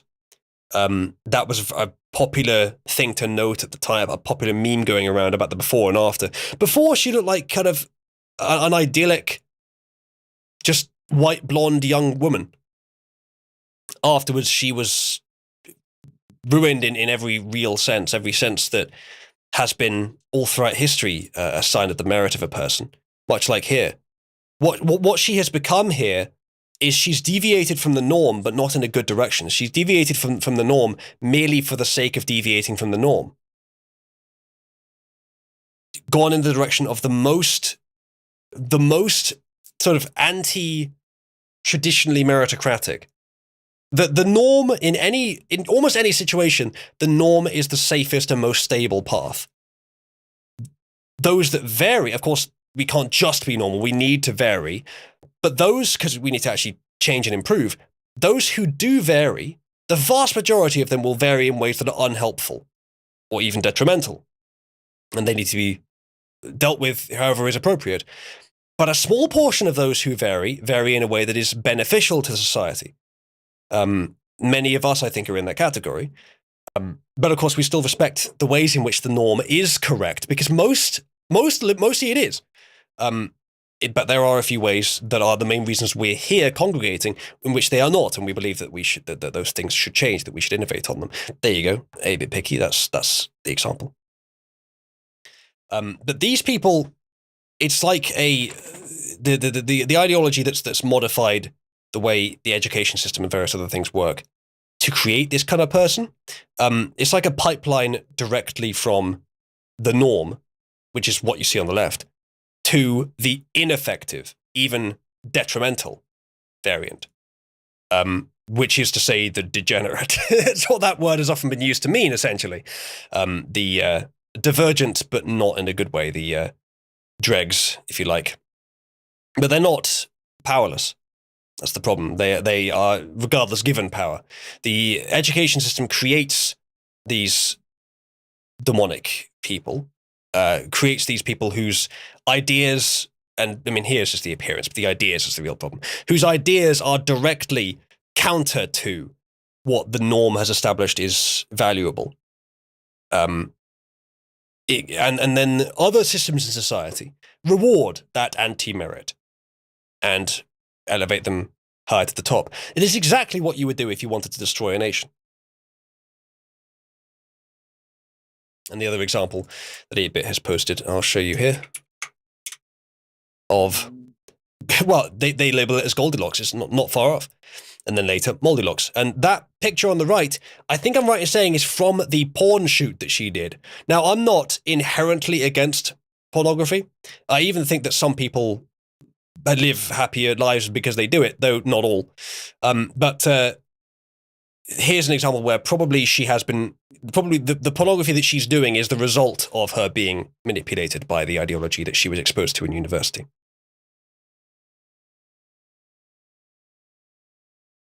So, yeah, kind of horrible. Now, maybe the example on the right here is some like stupid fancy dress party, but even if this woman is not a valid example of what I'm talking about, there are plenty of others, and we've just shown one of them. We've seen loads of images of that kind of thing over the years.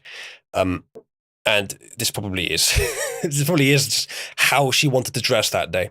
And frankly, the way that she's acting, it looks like she has become less mature as she got older. See you soon, Trig. I didn't know that you only had limited time.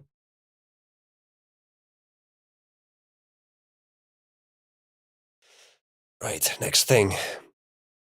Breaking, Ukrainian fighter ace known as the Ghost of Kiev's real name is Samuel Hyde, a 36-year-old who was identified as the MiG-29 pilot accredited with downing 6 Russian jets.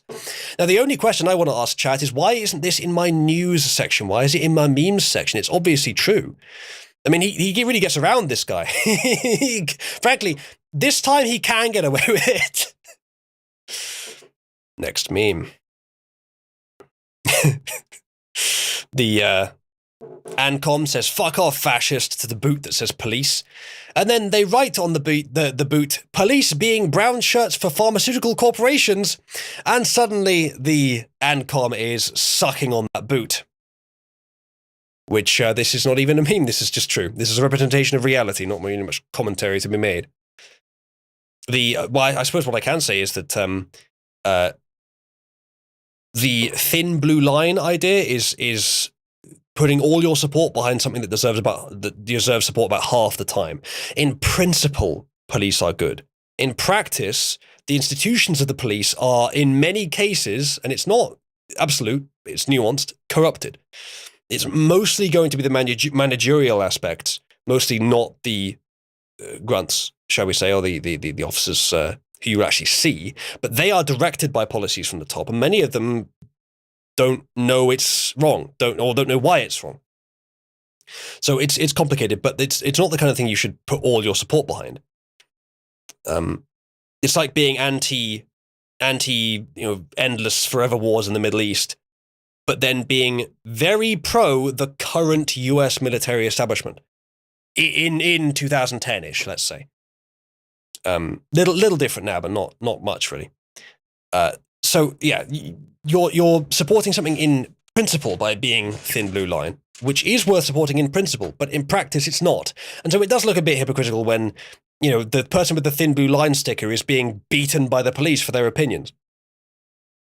Which I don't know of a specific example, but there are many examples that are like that. The Canadian truckers thing is probably pretty similar.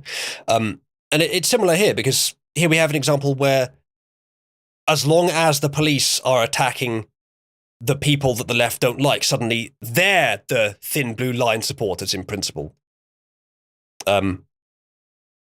Thin Blue Line, kind of, I get it confused with Blue No Matter Who, because obviously of the colour, but also kind of wrong for the same reasons.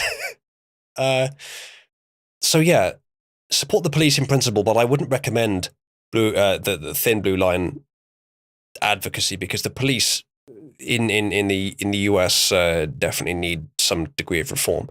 Not to discount the UK either. There's many problems with them here as well. Next meme. Quote, there is a possibility of season 2 of Chernobyl. People in 2019. Ah, fantastic. People now. Death stare. Because the Russians reached Chernobyl, I believe. Now, what I didn't know, actually, is that the plant is apparently still operational. Only one of 4 reactors blew, and it supplies a lot of energy. The Russians and Ukrainians are now looking, like watching it together, apparently. So, I don't know much about that. Someone please correct me if I'm wrong, but it's a pretty concerning situation. Go to the next meme. Yes, COVID-19 Facebook quote-unquote experts changing into geopolitical Facebook quote-unquote experts. Well, change that out for YouTube and you have me. But I'm doing my best to be aware of how flawed I could easily be.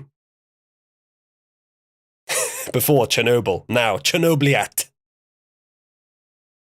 Alright, next meme. Imagine setting up a hidden military artillery squad only for its location to be leaked by a TikTok zoomer and bombed 5 minutes later. 4th generation warfare, chat. It's quite a wonderful thing, isn't it? Pretty sure the last working reactors were decommissioned sometime in the 2010s. Okay, Raph, you're someone who would probably know more about that than most, but someone earlier today was saying that they're still active. I'm deliberately making it clear that I'm not claiming that my knowledge on that is authoritative. I had heard some things, but it was all a bit vague.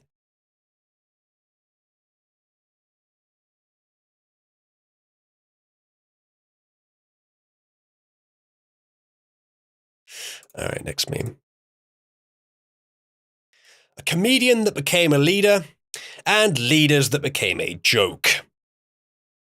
So this is another one where the lionization of Zelensky is a bit questionable. A lot of it is because of pro-Ukrainian propaganda, which again, I don't really blame them using, but still, it's propaganda.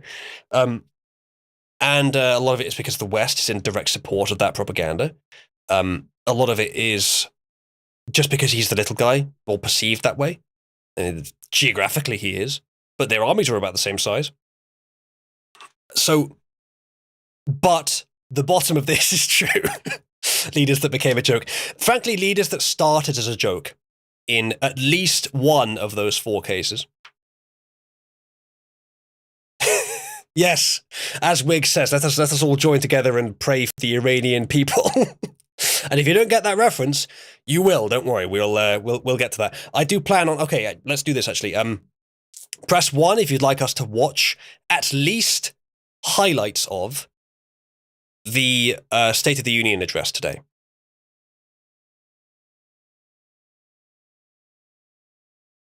And 2 if you want us not to, as Ebb has changed his vote.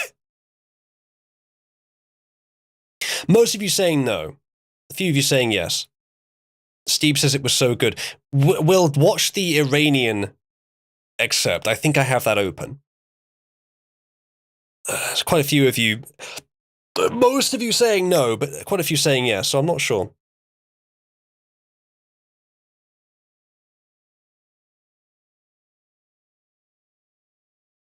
All right. Let us go next meme for now. Could you give a bit of context for that, Ram? I prefer to have context before I watch a video because I can't tell what it is just from the initial image. Only short excerpt is any? No one wants Sleepy Button. Probably, yeah, I probably wouldn't want to watch the whole thing, but maybe we could look up a highlights or something. But then that's someone else's highlights.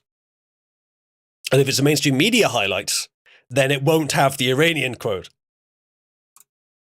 All right, next meme. Biden says, "Why do you keep invading Ukraine when I'm in the White House?" Putin replies, "The answer is in your question." And it does seem an odd coincidence that he's invaded in the administration previous to Trump and the administration after Trump. It might be a coincidence, but I suspect there is something to that.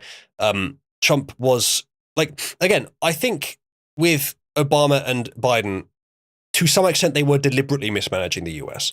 Perhaps for some ulterior 4D chess goal, but I think generally more likely for their own personal gain. Trump just managed it competently.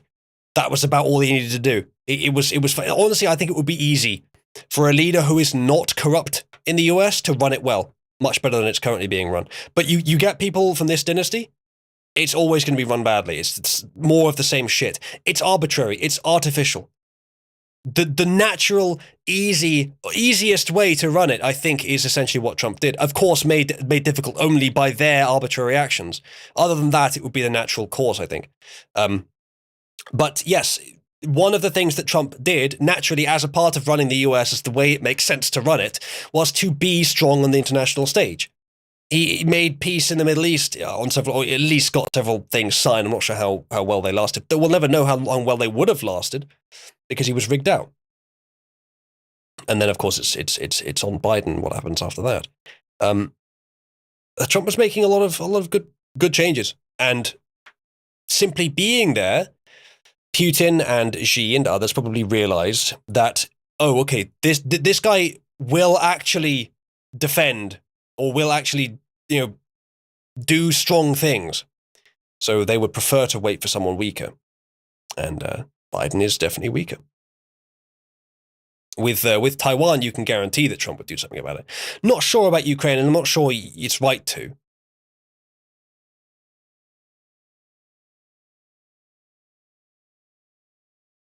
Yes, Superfly. Yeah, Wick, it's kind of hard to maintain that narrative that Russia put Trump in charge. Russia benefits from a weak US leader. Well, possibly. It depends. Like, their economy is not in a very strong position, it seems, right now. The value of the currency isn't everything, but it's a big change. We'll get onto that a little later. I have a meme. Actually, we'll get into that like in a year when I finally get through every single meme we have here. We're about a fifth of the way through the memes currently, chat. We have a lot more to get through. This will probably end up being quite a long stream. We're more than halfway through the usual stream time and a fifth of the way through just the memes. Amelia.wav on Twitter says, "Whoa, the UN is having an emergency meeting. This is just like Among Us." Ah, culture, you're so beautiful. All right, next meme. So yes, speaking of the Taliban have given a official statement on the situation in Ukraine. For some reason.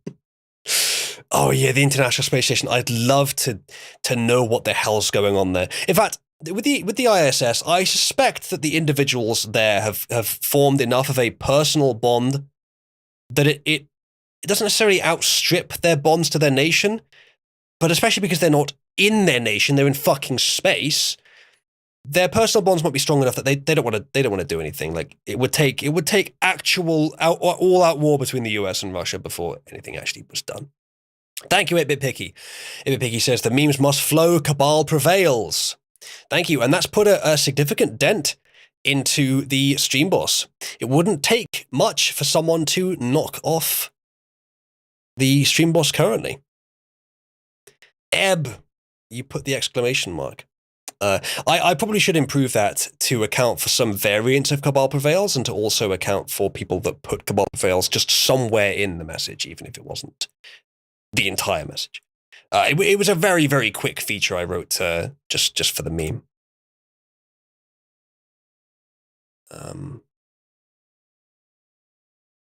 Yeah, that's fine. Oops. Sorry, chat. All right. Back to it. Thank you, 8-Bit Picky. Zane says, oh, yeah, I know why that is. I can fix that. Right, that shouldn't happen again. I switched to a different desktop, and the preview that is streaming to you guys moved back up to the previous desktop. So, and now I've configured it now so it will always be on all desktops, so it won't always, it won't ever go away. Yeah, I wonder who that is, Isaiah, who that Cabal Prevails Chad is, who's currently the stream boss. I don't know. Someone who watches the show a lot and contributes a lot of money. I don't know. I don't know who that could be. So, press 1 to read out the Taliban's statement on Ukraine. Press 2 if the fact that it exists is good enough, and we can just move on. That's true, 8-Bit, although Carl was contributing under his own name that stream. It's a balance between ones and twos, slightly more ones, so I'll read it. So, from the Taliban, statement concerning the crisis in Ukraine. Shall I read it in an Islamic accent? Or Arabic accent? My Arabic accent is not very good. It always morphs into Russian accent, which is maybe appropriate. So, they say, the Islamic Emirate of Afghanistan is closely monitoring the situation in Ukraine and expresses concern about real possibility of civilian casualties. The Islamic Emirate calls for restraint by both parties. All sides need to desist from taking positions that could intensify violence. The Islamic Emirate of Afghanistan, in line with its foreign policy of neutrality, calls on both sides of the conflict to resolve the crisis through dialogue and peaceful means. The Islamic Emirate also calls on parties of the conflict to pay attention to safeguarding the lives of Afghan students and migrants in Ukraine. It's Steve Buscemi playing a paedophile at the garden party. Tea party. It's I don't know how else to put it. It's actually kind of endearing, actually. It's kind of cute in a way, kind of wholesome, but only because of the juxtaposition. Only because it's the fucking Taliban doing it. It also, like, that's assuming that this kind of vacant international diplomacy is good. It's kind of cringe. It's a very safe way of expressing an opinion, but it's kind of cowardly as well to do this kind of diplomacy. But it's also understandable that it's natural, that it's normal. I kind of wish that they would say something more Talibanic, but whatever. This is the kind of thing that's been written in a first world's bureaucracy somewhere, and it's just been handed to them with parts to fill in. Or it's like a template they found online. It's that kind of thing. Like, the people in the Taliban, if they were just like ordinary quote-unquote freedom fighters from the Middle East, not only would they not be taking this position, most likely, they also wouldn't be taking it with such experience as if they've done it before, I expect. The fact that they are indicates that, yes, I believe that they are some sort of asset. Whose? I don't know exactly, but there are many good answers, potentially. Mr. M says, my vote for Tig as guest. Unfortunately, Tig had to go. I didn't know that he only had limited time. We have a new contribution from Checkham, who says, how many of these pro-Ukraine lefties are going to be pro-sovereignty after the conflict is over? Indeed. Pro-sovereignty for countries halfway across the world that they can't even point to on a map, but not for their own country. Thank you, Checkham. Good name.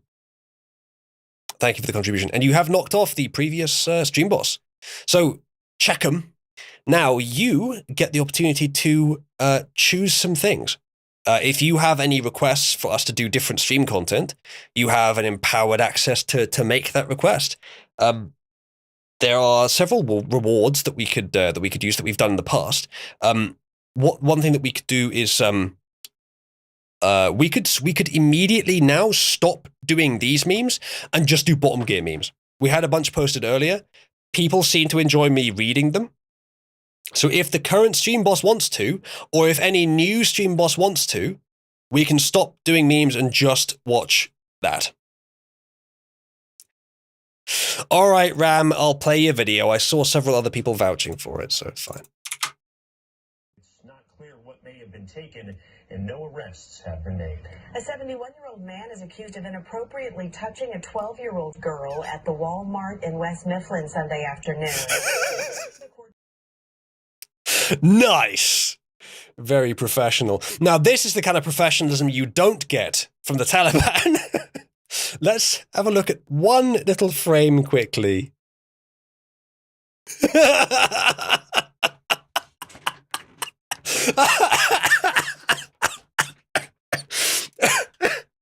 That is a man who, in the space of 2 seconds, has gone from feeling comfortable in his position of establishment authority to being afraid that he will be murdered by the Clintons or someone similar in the space of 2 seconds. Oh, shit. And she has no idea either. She has no idea that what she's just done. Oh, that's brilliant. See, that's the thing. When you post a video like that, Ram, it was worth watching, definitely. But some of them that people post aren't, and I can't tell beforehand. So any little bits of context that you can give is greatly appreciated. That's good, Zane, but let me get you a screenshot of the best bit.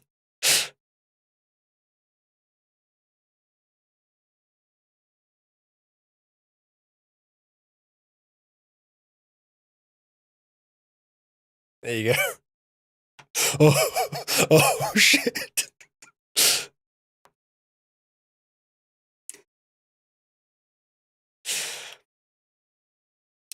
Found in his apartment alone with 2 gunshot wounds to the back of the head. This anchor man, everyone.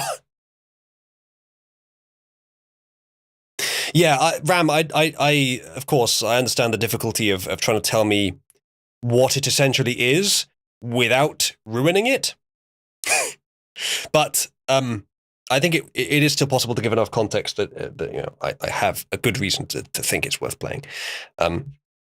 However, there's been a contribution from the paedophile himself, mentioned here, the 78-year-old paedophile. A 71-year-old man is accused of inappropriately touching a 12-year-old girl. And now he's inappropriately sent me some stream contributions. Joe Biden says that he loves touching kids. Well, I mean, we've just heard about it on the news, so it must be true. Thank you for the contribution, Mr. Biden. I believe you've become the new stream boss now.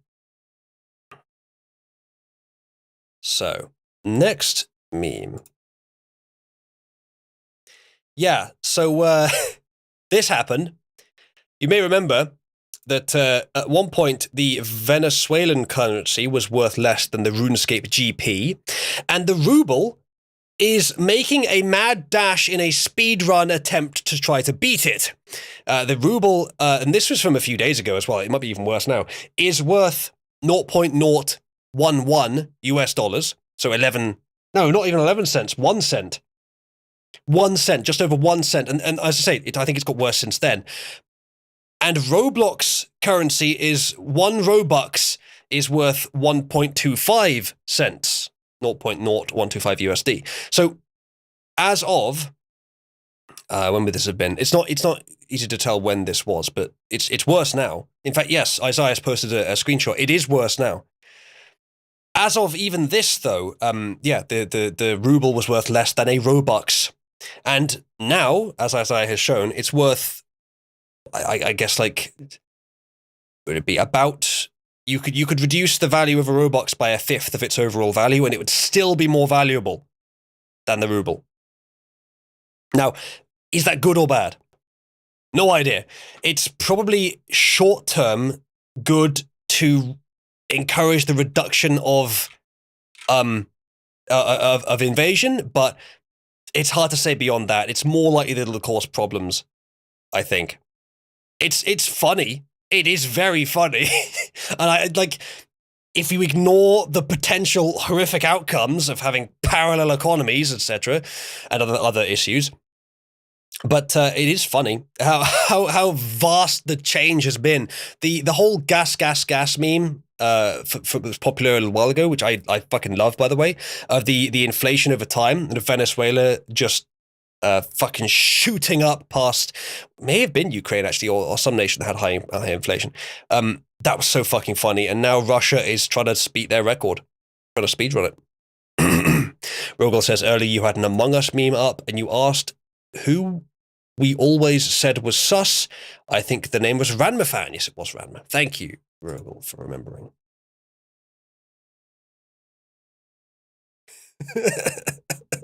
That's pretty good.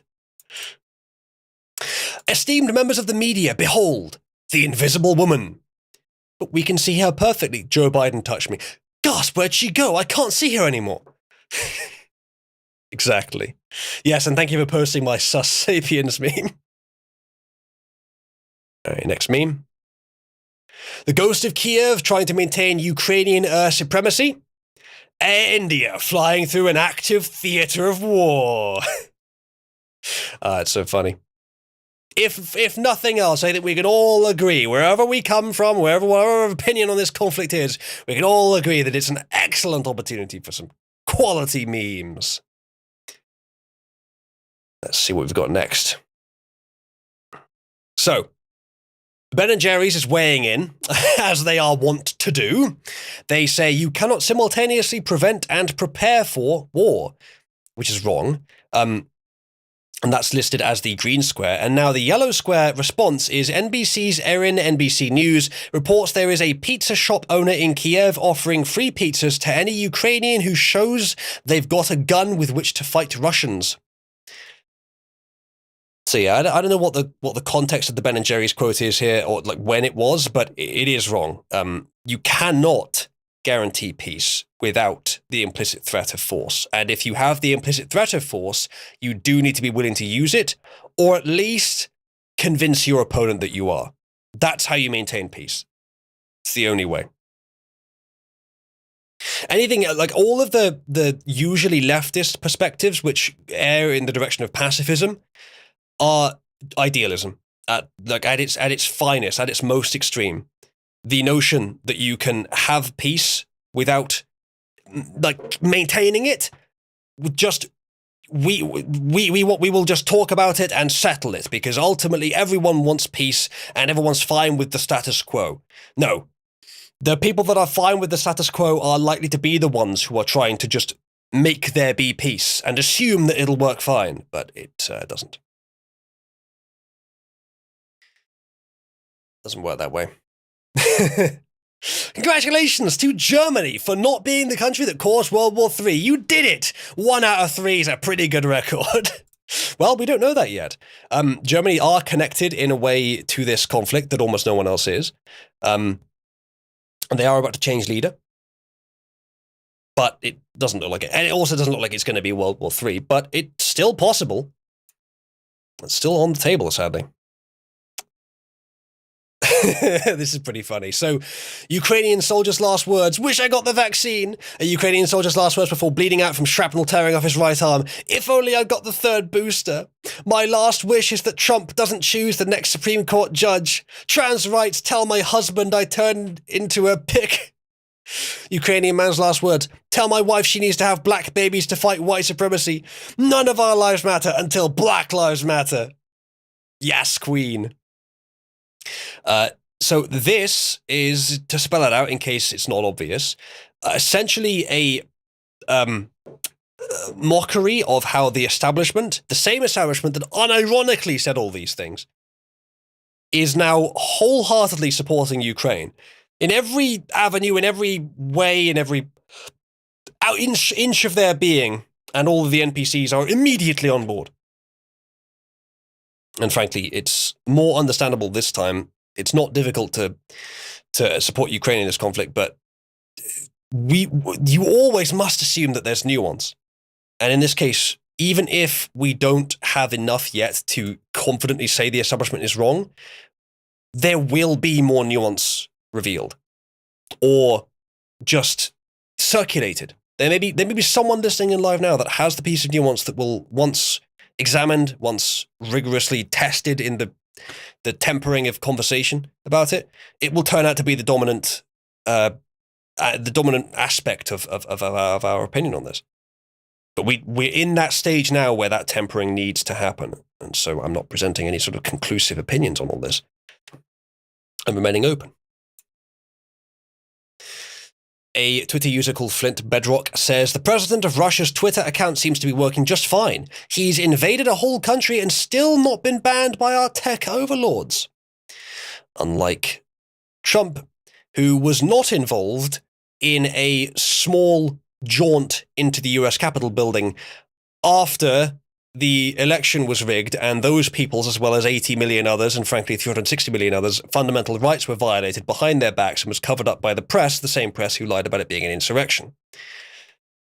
Yeah, once you look at the full story, it's very, very, very different than how it was being presented, and yet Putin's still on Twitter. Now, I'm not advocating for Putin to be taken off Twitter, I'm advocating for Trump to be let back on it. Although perhaps it's better if he isn't, though Truth Social seems like it's going to suck, but I don't know, there's lots of factors there. But yes, principally speaking, it was completely wrong, of course, to get rid of Trump, and they just wanted an excuse to do it. January the 6th was an excuse for lots of different things. I don't doubt that getting Trump off Twitter was one of the main ones, actually.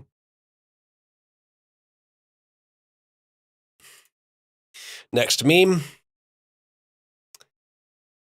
Just got a text, Twitter user says, just got a text from a Ukrainian soldier on the front lines. He just said, quote, I think I'm just minutes away from death fighting for democracy, so I decided to spend my last moments texting you, an American journalist. He just sent me another text saying, build back better trans rights. Those noble Ukrainians.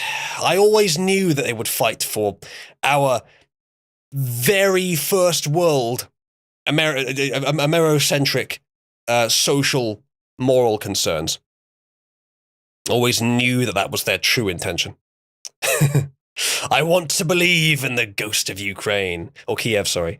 As far as I know, I've seen no reason to believe that the ghost of Kiev is not real, and that he has not done most of the things he's claimed. But it's completely, as I say, it's completely understandable that nations at war would use propaganda. Maybe it's all untrue, but I don't know. As far as I know, that there are UK and Polish and probably other nations observing who are confirming some of the kills. But do I trust my own government not to lie about that? Don't trust my own government on almost anything, actually. So, AWACS says, confirmed, Black Bear approaching from bearing 230, engagement not advised. Ghost of Kiev says, cowabunga it is! Next meme. They won't allow us to exist peacefully. Russian invasion sparks fear for Ukraine's LGBTQ plus community, which I'm sure is enormous. This, of course, will be a prominent narrative, and we have something later about how there is a war in a war for one woman in Ukraine who is transgender and fears that the recognition of her transgender status will not be maintained during a fucking war. That's part of the point, by the way, that this unusual state of living, this state of living that is very cosmopolitan, that requires wealth and tolerance beyond what is natural or meritocratic, it's very, very fair weather. It will not survive a war. It will not survive hard times. In fact, because it's being so harshly pushed, it's creating the hard times that will ultimately destroy it.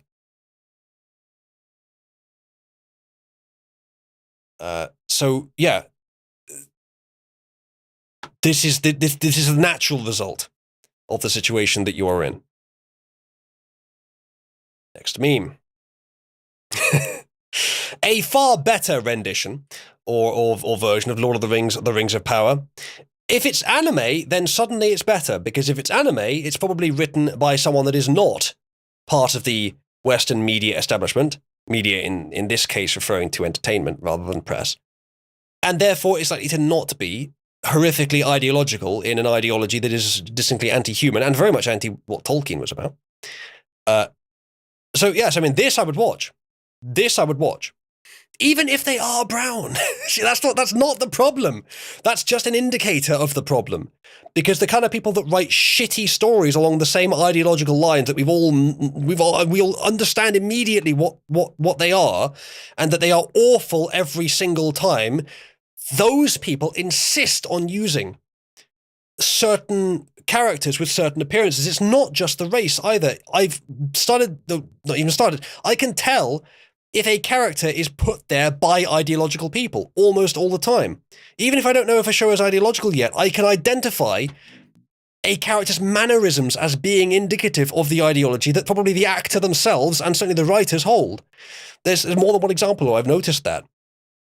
But especially when all the cast members are black, they all appear to be ugly. Black or other races, they all appear to be ugly. It often appears that the black or brown person in question is fat and is prominent or the only character being displayed, that they're in clothing that is indicative of something unique to the show that is being subverted currently, like that dwarf, the female dwarf, especially because it was a female dwarf, and I don't think there's ever been a depiction of a female dwarf in any of Jackson's movies anyway. Anyway, next meme. Yeah, I don't know what the source of this is, chat, by the way. I don't know which anime this is from. But if you want to look it up, I won't object. Anyway, next meme. I actually don't know where it's from, children. Germany fighting alongside British and American soldiers for the first time in a world war. How do you do, fellow allies? Oh, it's hentai, apparently. Whoops. All right, next meme. I don't personally enjoy hentai, children. I like anime for the storylines. Putin has contributed. Goodness me, he's back. Engaging the war effort on the Uzalunian front.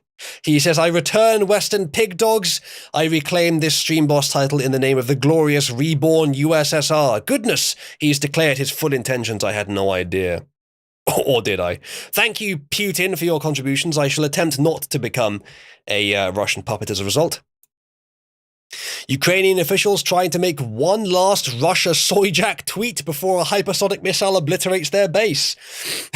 Well, they have my support, frankly. And frankly, the soyjacks are a more powerful weapon in this war than hypersonic missiles are anyway. Let's face it. Next meme. Yes, so people right now regarding the war in Ukraine, the ones who quietly watch all the news. But drawn as an NPC. The wannabe military analysts. Blah, blah, blah.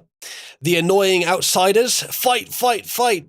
Average people. Damn, that's sad. What war? I have no idea. The average. Well, they've depicted it as the trad wife, but I don't know. Western leaders. Please stop with tears. Russians, psycho face, Ukrainians, doomer face, and the soldiers, shit, double doomer face. So which one of these are you, chat? I suppose it'd be nice to not be any of them, but probably, I mean, I'm not a particularly emotional person, but I can certainly recognize the perspective of the soldiers who, even the Russian soldiers, can't be enjoying this much. And thus the perspective of the average people given here. But I'm trying to also take the least cringeworthy elements of the ones that just watch the wannabe military analysts and one or two others, because I do need to comment on it. I do need to try and give salient thoughts, but I don't know a whole lot about the region. I am learning, though.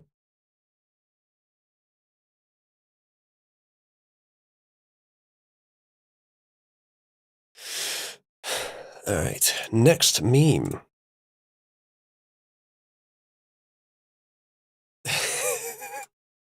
Which country is the greatest threat to world peace? All the different countries gave their opinions. Interestingly, India said Pakistan. The US said Iran, and so did Canada. It looks like the UK may have said Iran. I think that's the Iranian flag. This is 2013. If it was later, I think more of them would have said Russia. Russia says the US. China says the US. Australia says the US as well. Quite a few countries say the US, actually. And then you've got this plucky little this plucky little block of land here saying Russia. Meanwhile, Ukraine is saying the US. But this plucky little piece of land, which piece of land is that? Chat, remind me. I feel like they may be saying this with wings on their back. They're saying Russia, and now here's today you get to say I told you so. Today I don't want to, says Poland, as they were correct. Russia started the conflict. Although, of course, as I've said, there's a lot of nuance. Not all aggressors are in the wrong. I think I said that last time as well. They may well be here, but there are definitely indications that there are reasons for the invasion beyond merely wanting the land. Although the default assumption is that they just want the land.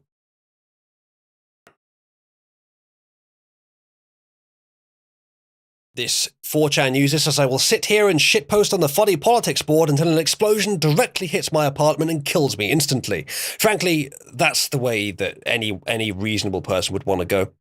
Shitpost until the end and you don't even notice the end has happened. Essentially, you just shitpost for the rest of your life. That's not a bad life. Next meme. Hey Putin, wanna hear a joke? Sure. Ukrainian land. I don't get it. And you never will. Yeah, well, that kind of implies that Ukrainian land is a joke. Which, if Putin just said, ha, ha, then your joke wouldn't work. But yeah. Next meme. Oren McIntyre on Twitter says, wow, I wonder where he learned that trick. President Putin is using false Nazi narrative to justify Russia's attack on Ukraine, experts say. And then he says, how does it feel, journos? So, yeah, that whole thing is just yet another hypocrisy. Again, sadly, it is not an effective practical strategy to point out hypocrisy in our opponents. It's not as if doing so wins any sort of culture war or defeats our opponents. Yes, activism and rising through politics has to be done, but I maintain, and it's part of the reason that I maintain that Cabal is still valuable. Thank you, Mr. Biden, I'll get to that soon, that simply being aware of the truth, spreading the truth, and providing a sanctuary where people who can come to somewhere that's relatively sane in an otherwise insane world, these things are all very valuable. They don't directly solve the problem, but they indirectly help a lot to solve the problem. It's the kind of place where you can base the solutions to these problems. A kind of place where you hang out in a different community, you won't figure out what is true about these things anywhere near as well as if you're somewhere where there's genuinely good conversations about what is likely to be true, where we care about what is the truth. Because if we found our advances on not only the truth, but on an understanding of what will actually work, because those two things aren't always the same, that's the best way forward. But we need to know what the truth is first. And it's not necessarily the best strategy for the culture war, but it is a good one. Others can take up others. But I think this is a good one. And the fact that we do have a flourishing community here is an indication that we're doing something right. That's also a good point, Revelon, yeah. Hey, Farfetch is here. Farfetch says, to genocide is not unique to Nazis. I wouldn't keep pushing that language. Lots of people like the pastime of genocide. I'm not sure I understand that. That kind of thing is likely to bounce back on them. If the establishment in either sense, or Putin, either establishment, is going to keep using this, then eventually it's just going to come back on them. Whatever you give power is likely to be used by your opponents at some point. Now, I don't know how well that works in reverse when evil people are giving things power, but it may do if enough people are able to convince everyone else that their government is acting like Nazis. But for now, it is a tool that people are just using indiscriminately to to make their opponents weaker. And Putin using it is just kind of an own to Western journalists, Western ideologues in general.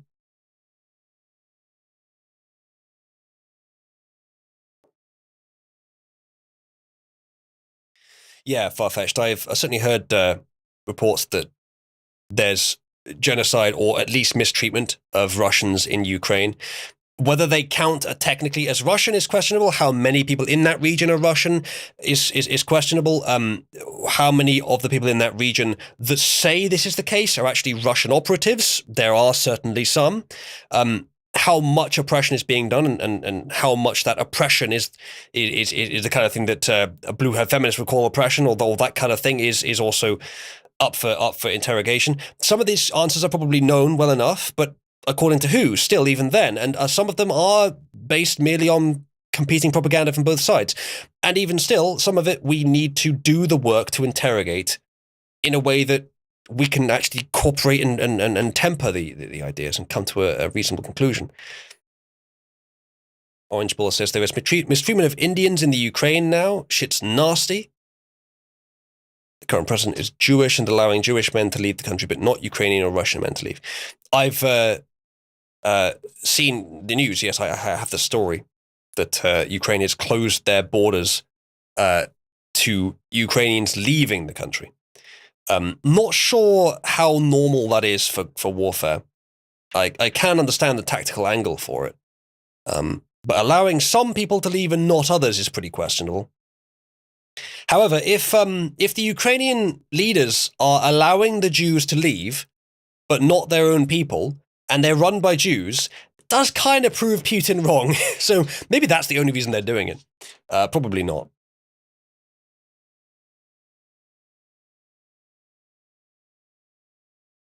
But yes, pretty much anyone calling someone else a Nazi these days is an indication that they are not that.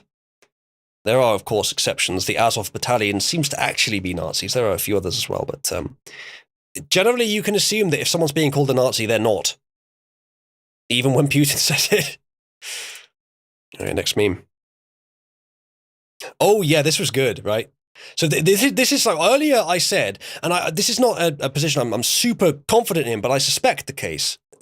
I'll get to that in a second. Thank you for the contribution. That Trump is a strong leader and would actually have been strong enough, just passively, so that Russia wouldn't have tried anything. Now, here is an example of that. Here is Trump meeting Putin. I don't know if it's for the first time or whatever, but here's Trump meeting Putin, pulls him in, controls the handshake. Putin is forced to move closer to Trump.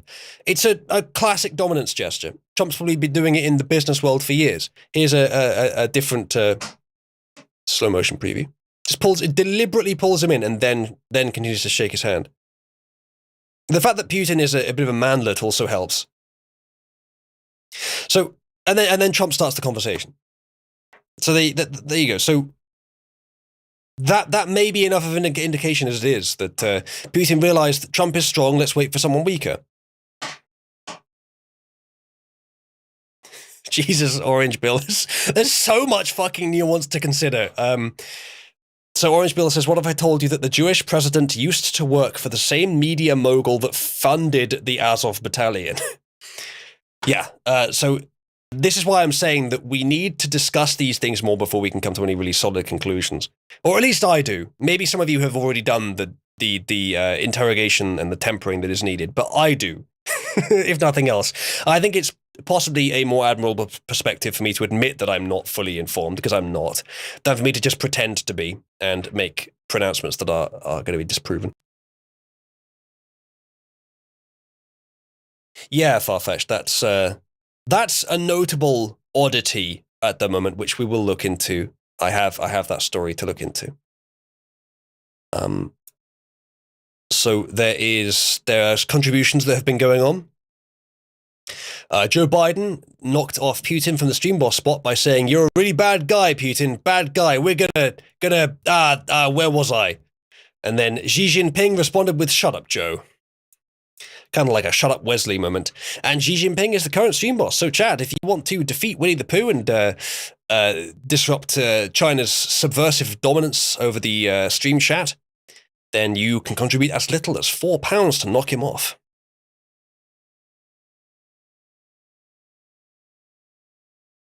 All right. All right, Wigan. Indeed, far-fetched. All right, next meme. So this is a fine example of impotent rage from a socialist on Twitter, which turned out to be completely unfounded anyway. So here is Seaman Hydenko, Sam Hyde, a fake Ukrainian passport. ID of fallen Azov leader who was KIA by Russian peacekeeping forces earlier today in Luhansk. So obviously a fake story from this Twitter user. Good troll. The zeros in the document number kind of give it away. But it was enough to fool this gentleman here, who has a hammer and sickle in his name. By the way, the fact that the Unicode tables have a hammer and sickle is a bit questionable. Either way, he says, Nazi man down or poor thing, rest in piss scum. This is what someone would say if they have never actually dealt with conflict themselves, except on the internet. This is impotent rage of someone who has no strength. It's kind of disgusting to look at this because I can just feel the raw what's the thing? Soy and estrogen emanating from this vitriol. It's also a fact that it's not exclusive, but generally it's a Chad move to not appear emotional or vindictive. There are exceptions, but generally that's the Chad way to go, and here we see the Virgin approach, trying to cram as much vitriol into as little space as possible. It's kind of what's the correct word? Unsettling that people like this have social power. Java says he physically cannot stop getting away with it. No. He's unstoppable. At this point, frankly, he can keep getting away with it. I think we need to simply reorganize ourselves into a state of society where we allow for the fact that he will continue to get away with it with as little damage to the rest of us as possible. Instead of formulating ourselves around any other goals, we formulate ourselves around the solid static notion, like the Newtonian maxim, that Sam Hyde here will forever get away with it. We just make ourselves as amicable to that fact as possible for our own survival. Yes, Dakar, I think I have that. A sitting member of Congress also fell for the Sam Hyde thing, but then deleted the tweet very shortly afterwards. Next meme. So this is a 4chan user who says, with all the chaos in the information age, the spooks could just claim credit for a random event, demand a paycheck, while all they did was watch porn and jack off. Isaiah, any comments? Isaiah's the kind of person who might know about this kind of thing. So Isaiah got the second most stream guest votes. The first most was Trig. I didn't know he had limited time, otherwise I would have got him on earlier. But I might just bring Isaiah on now, especially because I've just asked him a question. So Isaiah, ping me if you're able to come on. And also, Farfetched, since you're back, and since you were a stream regular, if you'd like to come on as well, you can ping me and I'll bring you on too. It'd be good to have you on again. It's been a while. And yeah, I bet this has happened at least once. It may even be the modus operandi of one or two institutions, but probably not the majority of what they do. I would guess, but I don't really know. So, this meme says, me working 70 hours a week to keep up with 7% inflation, listening to a 79-year-old sexual predator tell me how Ukraine is important to daily American life, knowing full well his motive is to protect his personal investment so his crackhead son can continue to get $50,000 a month in kickbacks. And yeah, there's that angle too. Another element of nuance that has to be considered, that Biden and his family have very fucking dirty dealings in Ukraine. We know about them already. They're essentially out in the open. There's just no one's fucking doing anything about it. And the meme says, and I have no reason to think that this is not true, although I didn't know this already, that he is still receiving money from Ukraine. If that's the case, then yes, it makes perfect sense that he would be in support of Ukraine. It is long for Erroneous, and I've been thinking recently that there are some good memes that work well that are not as long as your traditional leftist meme. They're not paragraphs, but they are verbose. They aren't super brief, but they still work. So it's not a simple matter of verbosity bad, brevity good. There's a bit more to it than that. And I think possibly it's about information density. Like when you're not wasting time setting things up, or it's not even that, like when every other word is something important that sort of strings along directly to the point, leftist memes don't. They just tend to sort of establish very indirect, unrelated things, which aren't funny on their own, which don't allow you to follow along naturally with the course of the joke to finally reach its conclusion, or to like every other word in this is part of the joke. And as soon as you get to the second line, you already know what's happening. You already know what the point of the joke is. In fact, even the image implies it well enough. So I don't know. Brevity not always necessary for a meme to be good, but you can still easily tell when a meme is a leftist meme, and it's not just its length. Even if it was shorter, even if it was this length, you could distinguish a leftist meme of this length from a decent meme of this length.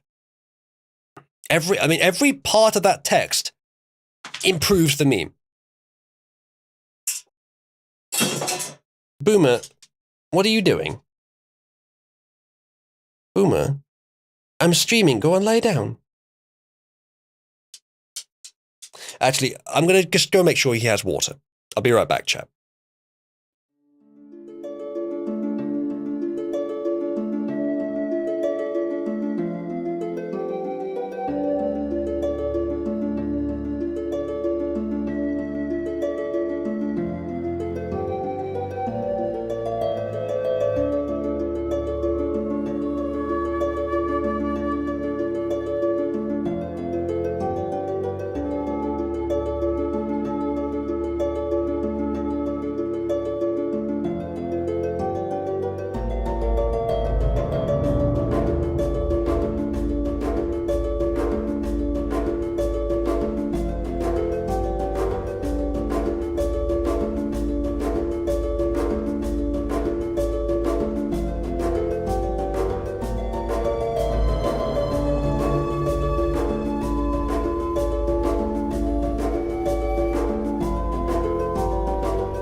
I'm back. Yes, he actually was out of water. So that's fixed.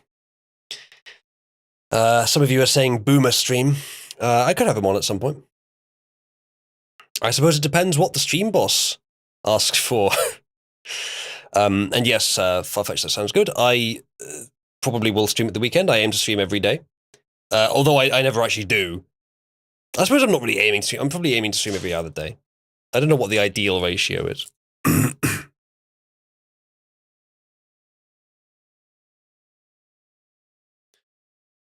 Right. So, back to the memes then. Unless you guys want to do something else.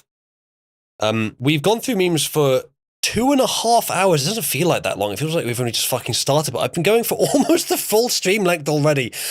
So I think we're not even halfway through the memes, chat. We're about 40 to 45% through the memes. Okay, so let's put another content vote in. So new content vote. You can pick memes again. We have loads more memes. But if you pick news, we'll switch to news. While you do that, Zane says memes. There are loads more memes, so if you want memes, go ahead and vote memes. And it looks like Isaiah did not ping me, so I don't think he's actually here, but I will still put a guest vote up anyway. And again, if you want to vote for continue solo, then you can use any symbol that means no or none or zero or don't, whatever. You guys go ahead and vote for that. Java is asking for Boomer Stream. Isaiah is here apparently, so I think I'll bring Isaiah on as long as the content, the guest vote has a decent number of people that vote for him.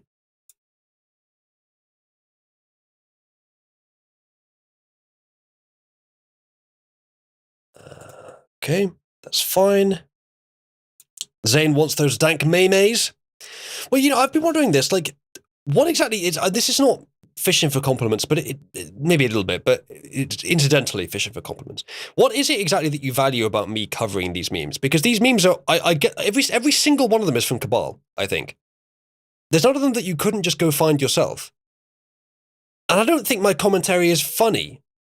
I don't know if maybe you just want the analysis to be sure that you understood them properly, but I don't think any of you really didn't.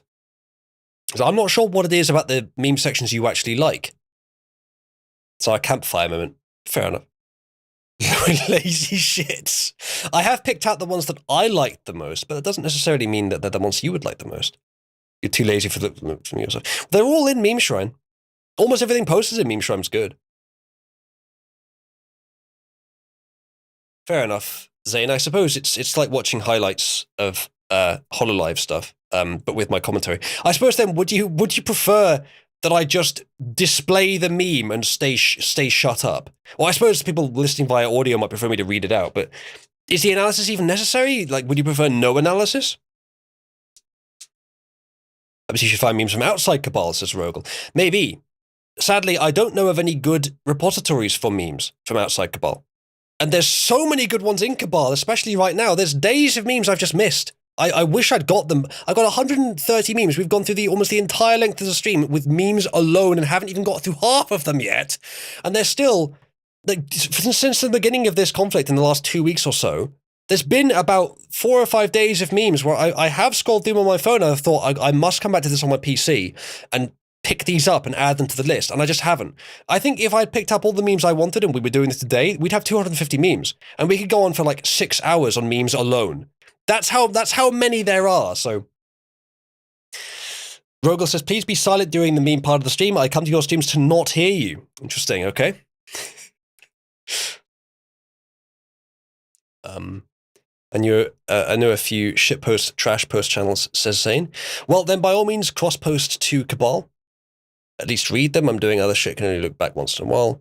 Superfly says, honestly, the discussions that precipitate out of the memes is largely what makes the streams interesting to me. See, I think that's probably true as well, but I want to get a gauge on what other people think as well. You do cross-post. Fair enough. Thank you, Zane. I appreciate it.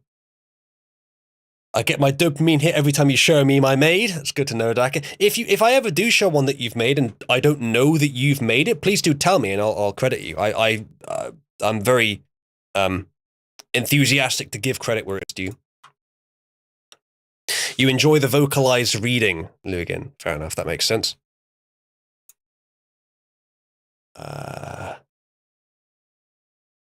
Right. We want English PewDiePie and we're trying to train you for the role.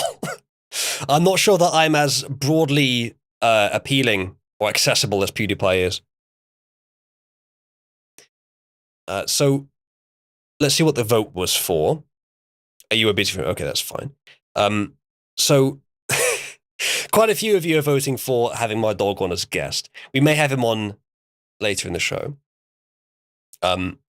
But yes, lots of you are voting for Isaiah. Quite a few of you are voting for Rogel, actually. Rogel, if you would like to come on, ping me. And still more of you are voting for memes than news. So we'll continue doing memes. And if Isaiah wants to come on, you can ping me. And if Rogel wants to come on, you can ping me too. Is there anyone else? As I mentioned, Farfetch, but she can't come on right now. It's fine. One of you voted for Ebb. Rogel doesn't mind. Not sure what happened there, Isaiah, but I can see what you were trying to do. So, would everyone kindly welcome to the show Isaiah and Rogel? How the hell didn't that work? I'm not sure. Farfetched is voting for Silent to come on the show. Silent, ping me when you're ready.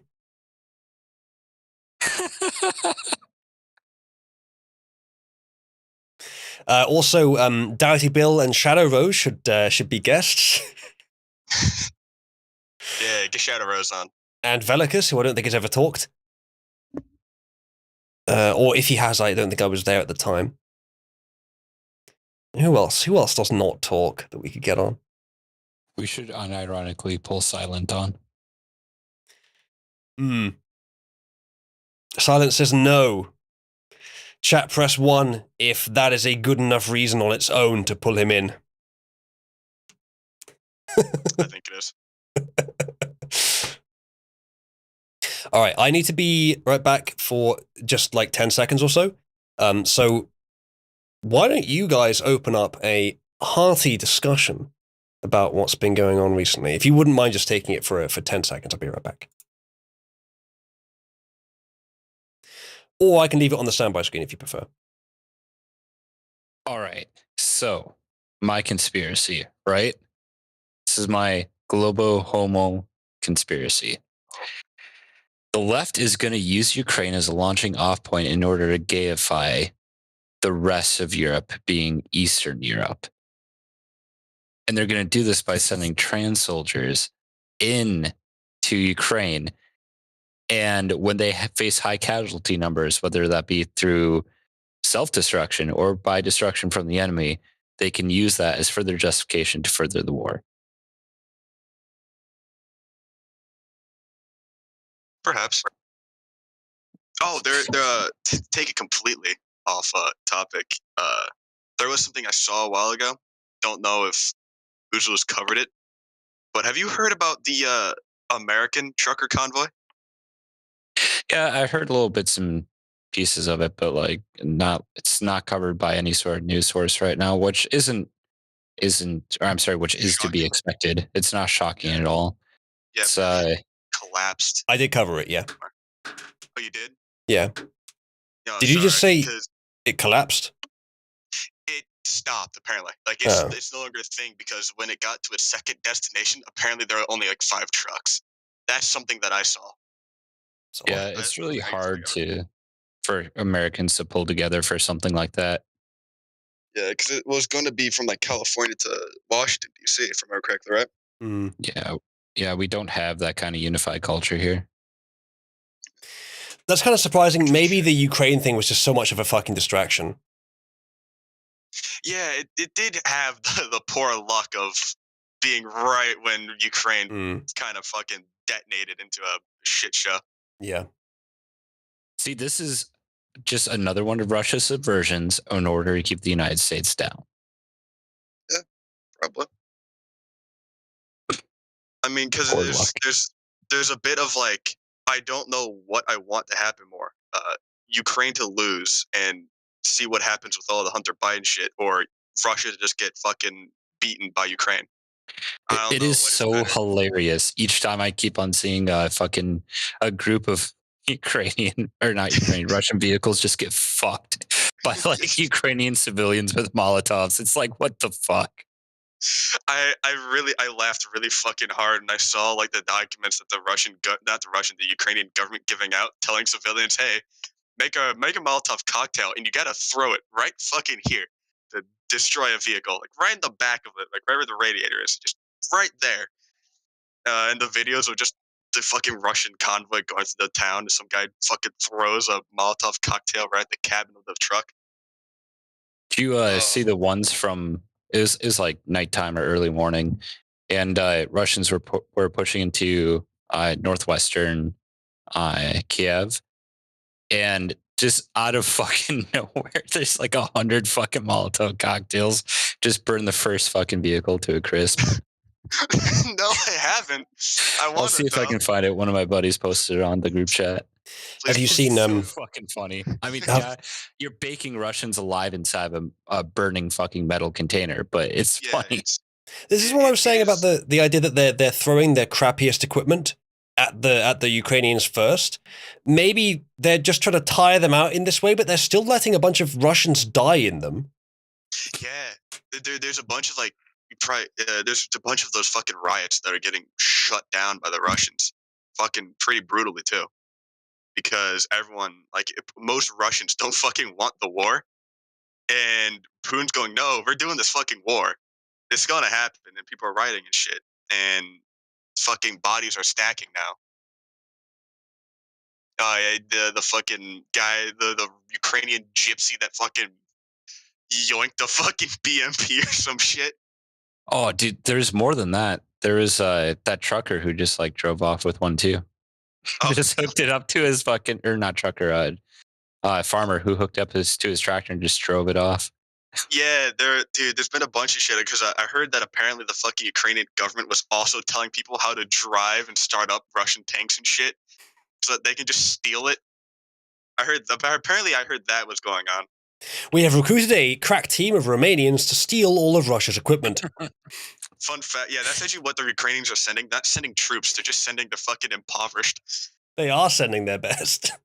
It's crazy because like the gypsies have already put that kind of shit up on the black markets. Like you can now in Ukraine buy a Russian APC engine. Yeah. They've already stripped it from metal, taken the guns off of it, kept the guns, sold the metal, and are now selling the engine out of it. Now here comes another problem for the Russians. Russians win and start occupying all of Ukraine. Now they have to deal with all the fucking guns and shit the fucking Ukrainians stole from them.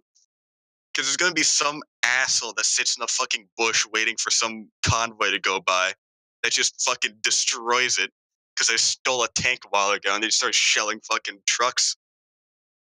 So Ravelon says, Ravelon's, I'm not sure if he's in Russia, but I'm sure he'll tell us, but he is Russian. He says, yeah, there are some zealous patriots, but most people here hate this war. He is in Russia. Yeah, thank you for confirming. Most people in Russia hate the war, according to Ravelon, who I think is our only source from inside Russia. So yeah, I wouldn't be too surprised. Yeah, there's a couple videos of Russian police just beating on fucking protesters. Apparently, do you remember like Rogel? You might. Do you remember 3 weeks ago when I was like, when they're all on the border and everything, this was just gearing up for it.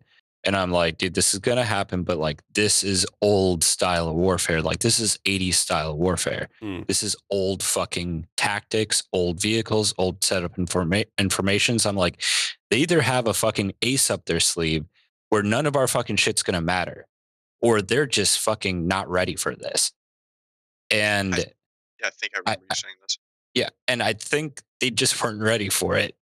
And like based on all their troop movements, even right now, like the 17-mile long convoy, I was talking to everyone here yesterday about it. I'm like, dude, if I just fucking give me the access to 30 fucking A10s, and I will make the Highway of Death look like a fucking children's cartoon.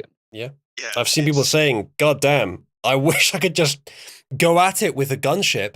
Because that's I guess that's about the best possible target you could ask for. It's really funny because all the memes of A10 pilot licking his fucking lips, staring at Russian convoys, and all that shit. It's really funny. Like this is 80s style warfare that they're bringing into the 2020s, and if this is what Russia has to show, like it's. I went from like literally respecting like the Russian soldier, like being like, okay, they're peer to peer to us, to just kind of laughing at them over the past few days. Because like it's so historical style warfare. This would be the equivalent of like lining up your soldiers ready to fight, like from like the Revolutionary War, and then just some dude with a machine gun just coming in and mowing them down. Yeah, it's kind of it's pretty similar to if Germany and during World War I just started lining their troops up in 18th century warfare and just started marching across no man's land and just getting fucking shelled and then gunned down. Yeah. Which actually they did against the French once. Yeah. And like not in World War I, before that. I posted that inside my group chat, and like literally every single person was like, "Yes." But Superfly, we don't even do that, even if we do have air superiority. That's why I'm kind of laughing at it, because like at any point in time you can sneak in a plane, and that's why we don't line up vehicles like that and have them roll that close together. You'll stagger vehicles, but like they're just like, nope, we're an open target, we're ready to be shot. Yeah, that looks like a prime target for even like a 500-pound bomb. God, if I was an Apache gunner, I would have such a huge fucking hard on right you now. You wouldn't even need to destroy many of them. You could do a serious amount of disruption to the Russian military machine by just making a big fucking crater at the head of the convoy. Well, not even that. Just that. I'm still looking at the fucking 17-mile long Russian convoy. That big chunk of them that's just right there. Just set a bomb off right fucking there, and everyone behind them can't go further. That's what I'm saying. Yeah, they have to spend hours clearing that fucking area. Yeah, and then even the people in front can't move forward because they have to wait for the people behind them. All you need is something that's even vaguely like a choke point, a tree or a cliff on both sides, and just make a crater, or just just blow up 3 or 4 trucks in a horizontal line, and yeah, that's all you need to do. Shit. You know how Estonia gave over a shit ton of Javelin missiles the other day? Like, yeah, they sent over like a absolute metric fuck ton. I think it's like 400 to 600 Javelin missiles. And like, I just know for a fact there's some Ukrainian private that looks exactly like that meme I just posted, who's just ready to fucking toast some Russian Vics.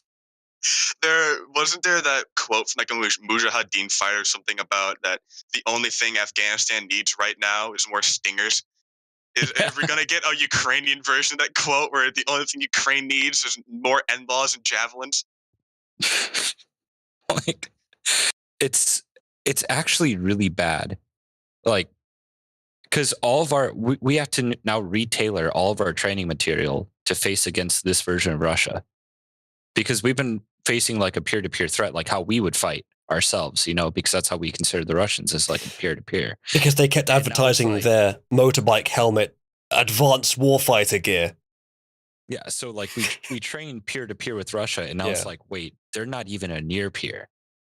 Well, how sure are you of that? Because they're not sending their best right now, it seems. I know they aren't sending their best, which I don't want to get like all grandiose about this, but then again, they do have the economy the size of what it is, Spain. So like, it's not like they can produce a lot of the stuff. Like, they're very good at building tech. Don't get me wrong.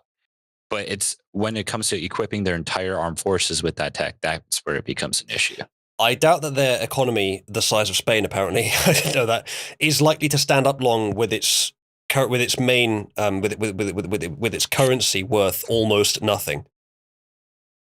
You would probably know this and probably answer this a lot better than most people, Isaiah. But how would this affect? Because China is still an enemy to us. So how would training for, say, Russia be different? Because now we're gonna have to start training troops for a threat like Russia. Yet China's still an issue. We haven't seen them fight really in a while. So how is that training will be different? Because we still have to look at China as a near peer at least. Of course. And the thing is, we looked at 2 countries as peer to peer or near peer to peer. So with Russia, we consider them the number 2, and then China is number 3, with us being number 1. But after this, man, it's either China's number 2 and Russia's number 3, or China's still number 3 and they're just worse than Russia is, because China still considers Russia a threat, and they're not performing well. I'll tell you that. But when it comes to China, everyone brings up mass numbers, but that's quite frankly true. The thing is, they've kind of absolutely screwed themselves on infrastructure, because they have 18 targets that if you take out all 18, you've wiped out I think it's 85% of their entire industry and over 60% of their population. So that's just 18 targets. They've consolidated. The thing is, they consolidate way too much. They've got such centralized power and control over everything that it takes that. With that, it's much fewer targets to hit. You don't put all your manufacturing in Guangdong, which they have. You don't put all your manufacturing for, let's say, war materials out of the what's it called? Norinco Armory, which they have. Like you have multiple different versions of these things, like how we do. We have arms manufacturing all across the United States, so that if one goes down, you'll sell produce from the other ones. They put all theirs into one and put it inside of one city, so that's one strategic target you can hit, and boom, they can't make any more rifles, or boom, they can't make any more tanks, or boom, they can't make any more aircraft, or at least for a long extended period of time. Then you would just have to worry about their equipment that they currently have. But you can say the mass number ones, but like, what are they going to do? Swim across the Pacific and come here? If they can't get ships out because they can't produce any ships because you wiped out their ability to produce ships, then they're kind of stuck fighting a war in their own country. Which that's why I'm really not worried about China being an aggressor, because they can be so easily cut off. I think that's why they're not trying to do shit with Taiwan right now. Yeah, I mean, because they were, and then they realized, no, this is a fucking bad idea. Yeah, because like even the Taiwanese would give up a good fight against China. Unlike everyone else, I don't think that China would steamroll Taiwan. It would be an aggressive, hard-fought battle over that island. And at the end of the day, yeah, I do believe that China would come out on top just because they have so many forces. But this is like, this show of force that Russia has done has been absolutely pathetic. I expected Ukraine to fall within a day, like 1 day, 2 hours. Most of the military and strategic shit would have been already gone and done away with. And then 1 day later, if not 2 days at most, they would have captured the whole nation. This is now what, 6-7 days into the war? Yeah. And they're still trying to break in through the borders. It's like, what the fuck? Do you? Cause it's still a guarantee that Ukraine most likely will fall at some point, correct? Oh yeah, it will. Okay. Do you? But think it's Russia, how long is it going to take?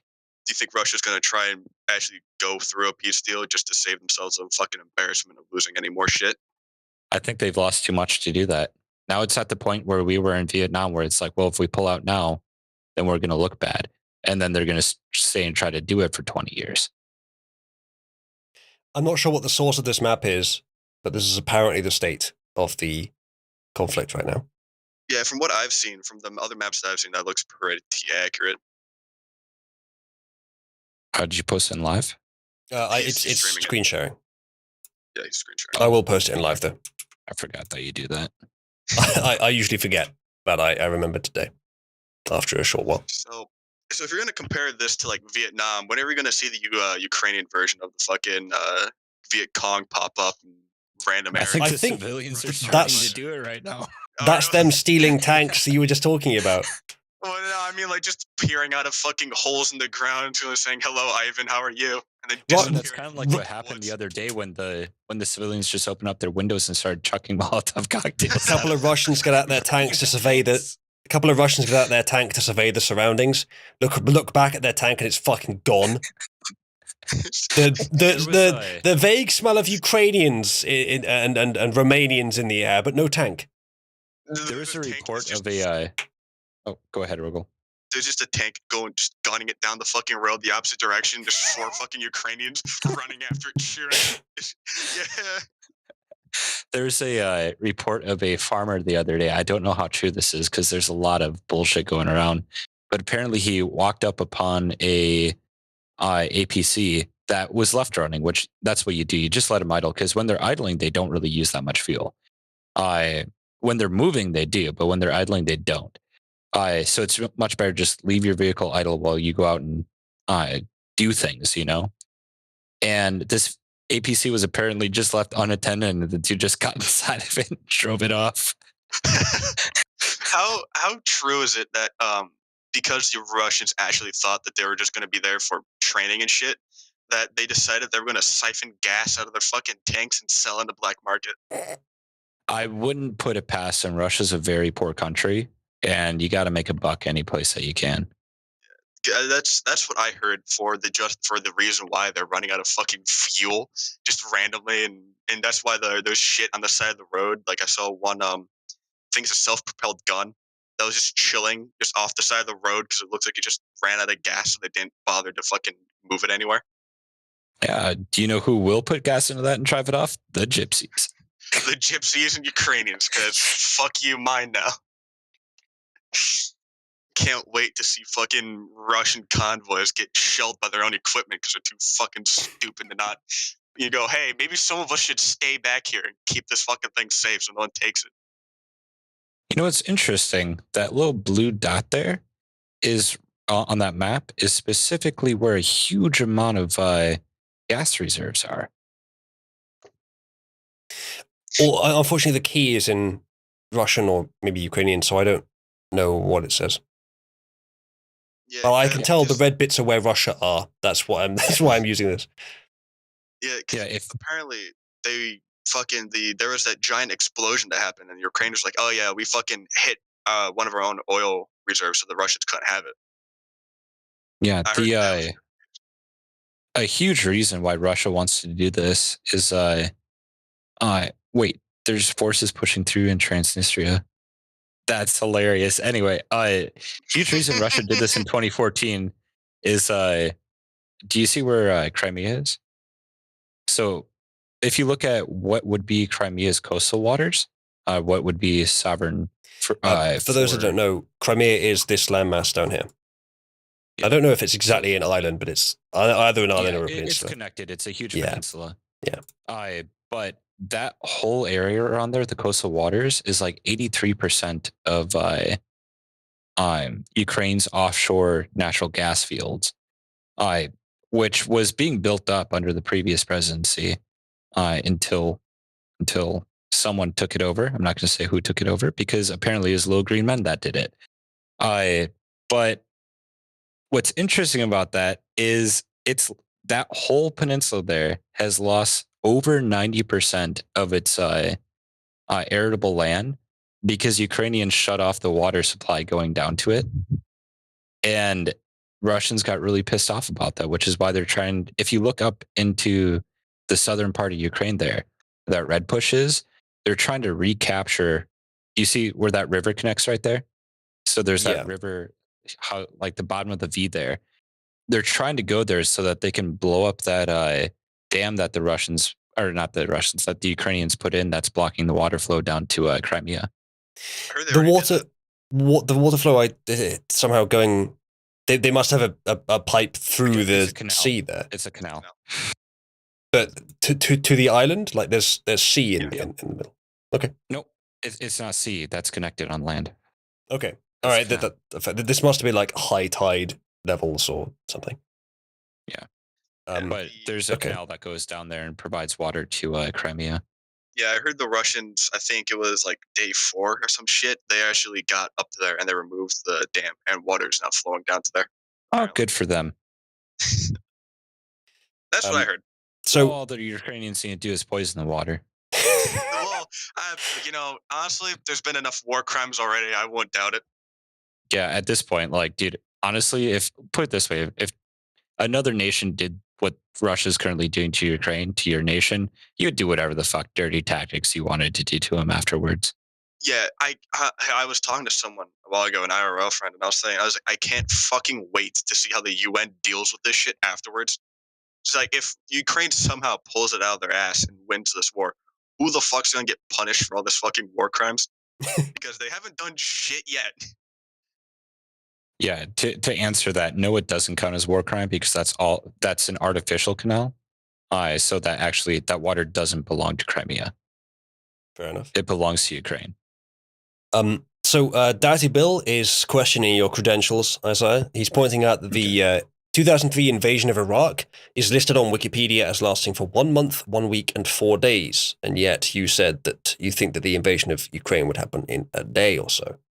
I think I know the answer, but what's your answer? That's because Ukraine is like actually a shit nation, as what everyone else thought, and had a lot of Russian supporters. And everyone liked Russia from there. So it's like, yeah, whatever. It's going to be taken over. And no one thought that a fucking comedian would actually be a good leader during a warfare. Literally everything about this just screams, with the troop buildup on the border, right? They had at the time twice the amount of active soldiers on the border than Ukraine has in the entire nation. So it's like this was going to be a steamroll event. Well, and a lot of that could be said about Iraq as well. Iraq was also a bit of a shithole. Yeah, but Iraq also had really bad forces. Well, no, actually, Iraq at the time was like the 4th largest military on the planet. Mm. It was going to be a hard fought victory. Ukraine is like what, 80th, 100th? Well, it's if not it a good. Then it is now. Yeah, but like also look at how close Kiev is to the Russian border. It's very easy to cap something like that really, really quickly, and without the central control of Kiev, you're pretty much done for as a nation.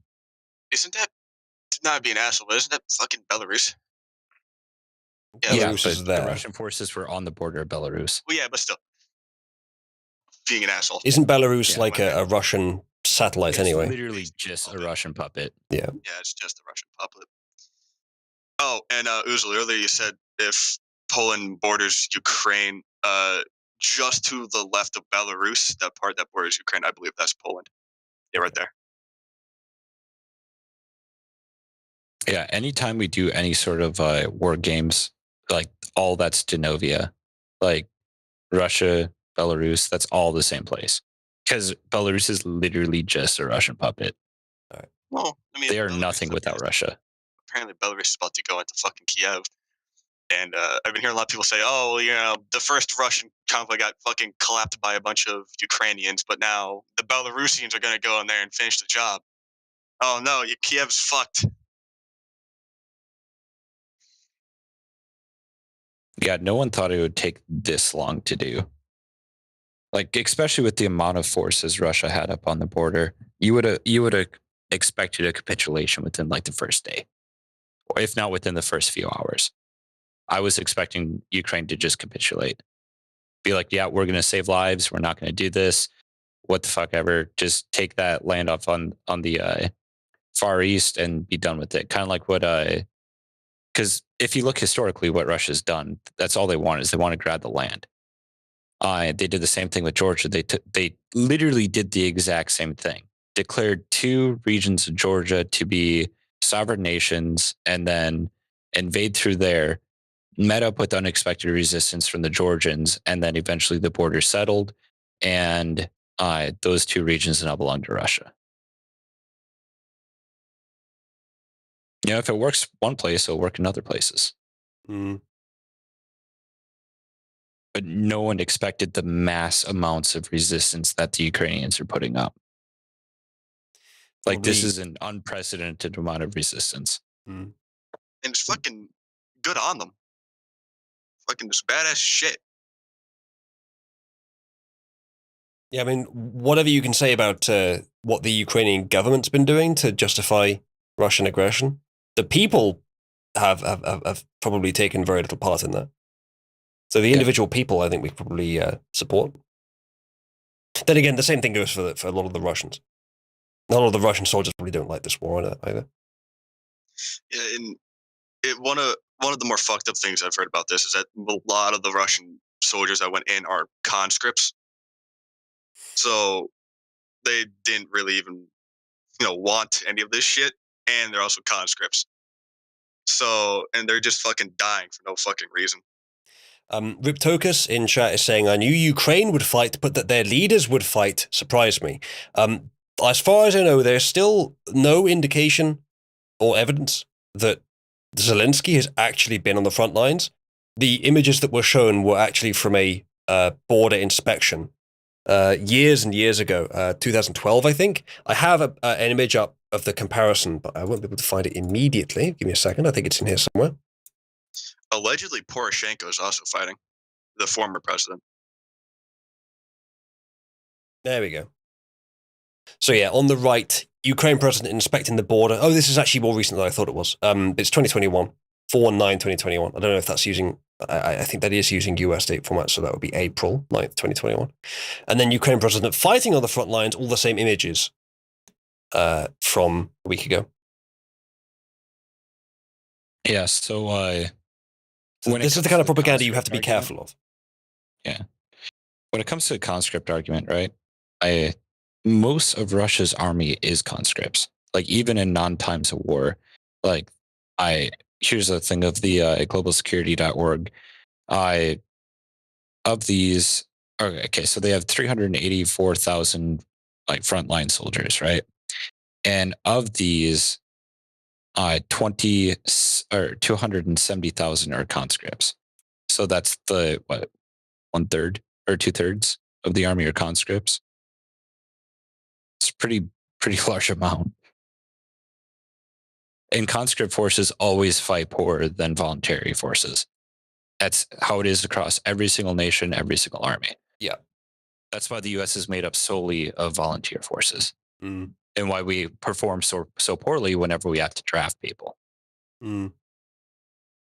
I saw a meme for this, similar to what Ramus has posted in chat. The idea of a Russian soldier looking from his tank convoy at the Ukrainians in the distance. It looks like they've just fired an RPG straight into the air. Idiots, they've missed horribly. And then the RPG turns around. And comes back towards your tanks. Because I think that those weapons fire up and then down onto the target, right? Yep, they do. But remember, each shot out of a javelin is $40,000. That's worth a lot more than the Russian tank it destroys. Yeah, Yep. It's really fucking expensive. Mm. So it's just imagine every shot you're lighting $40,000 on fire. Actually, I don't know if that would be worth more than the tank. Maybe the Russian ones, maybe the shitty ones. Maybe that's why they're sending them out first, to just make a bunch of Ukrainians waste their expensive ammunition that they knew the West were going to give them on Russia's shitty tanks. And then once they've done that, they'll send in their good ones. If I remember correctly, NLAWs and javelins are different. Javelins fire more up, and NLAWs don't fire as up as javelins do. They don't gain as much altitude. I'm glad that we have. Correct me on that. I'm glad that we have a military expert here. That's like you need to pick up. Really need to pick up the pace here. Catch up with Rogel's military expertise. The interesting thing with javelins, though, is that they hardly ever miss because they are targeted. Like once you paint the target, the missile sees that you can move after you fired, and it'll still hit the target. Right. That's the crazy thing about javelins. Like I love those things. They're so cool. That's cool. So, shall we chat voted for more memes? So as long as you guys are up for it, I'll continue with memes. There was 10 votes for memes, 6 votes for news. So we'll continue with the memes. Yeah, apparently NLAWs are also fire and forget too, as well as I have something interesting that just came in. I don't know if I can post this. 62% of voters say Putin wouldn't have invaded Ukraine if Trump were president. That's 62%. This is from The Hill. This is not from The Express. It turns out 62% of Express readers. No, this is The Hill, which is usually left-wing. Yeah, 62%. That's a lot, considering those factors. So this is suspected propaganda, but it's still debate on whether it happened or not is basically the issue because it just happened. Ukraine's Air Force, along with units on the of the Army and Territorial Defense, destroyed a large Russian military convoy near the city of Bashtanka in Ukraine's southern Mykolaiv region. Military bloggers reported that the convoy contained up to 800 vehicles. That's from the Kiev newspaper. Never thought I'd see the day that that Ukraine was better at propaganda than Russia. So if that is true, let's say it is propaganda and they destroyed half of that amount. That's still 400 VIX. Shit. Well, I mean, it's not surprising with how we're seeing the Russians set up their fucking troop movements with long ass and fucking really thick convoys. Probably wouldn't be difficult to hit that fucking many. All right, I would have expected it to be more. Yeah, it's probably difficult not to fucking hit one of them. Yeah, just fire in the general direction. Boom. Take out 3. Just fucking lob a fucking grenade in the general direction, and something somewhere is gonna get fucking hit by at least shrapnel. So, I did have a question actually, given the meme that Dak has just posted. This is a general military question, probably quite simple. military vehicles, and I assumed I thought it was just jets actually, but this meme is claiming tanks as well. How do they tell that there's a lock warning? Because I'm pretty sure the lock is just established by a laser being pointed at the target as like a rangefinder from the position that the weapon is in. Do jets and tanks have armor that can detect lasers on them? I have no clue if this old versions of Russian tanks have this kind of technology on them. But the meme is hilarious. Yeah, nonetheless. But do jets, do like expensive hardware have? I would be surprised if their aircraft didn't. Because when was that technology actually brought into? That was like 70s for the Didn't US. that make the armor weaker? 80s for Russia. Yeah. So there's no way that that the fucking MiGs don't at least have something either the same or similar to it.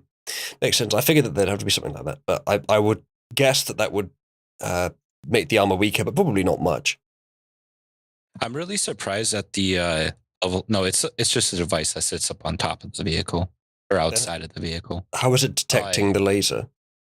Because it's got do you know what like a omnidirectional antenna is? Roughly. Yeah, so it's an antenna that can pick up IR frequencies from any direction. That's what you're doing. So what Dak is saying is it's not laser, it's radar, which makes sense because I don't think it's directional. But laser is directional. So if it's laser locked, I don't think you could detect it unless you had armor that had little laser receptors on it. Like, have you seen the M1A2 SEP V3 Abrams tanks? The thing that they have on top of them? Here, I'll show you. Solder is saying that modern version of the T-72 and T-80 have LWR and T-90 come standard. Okay.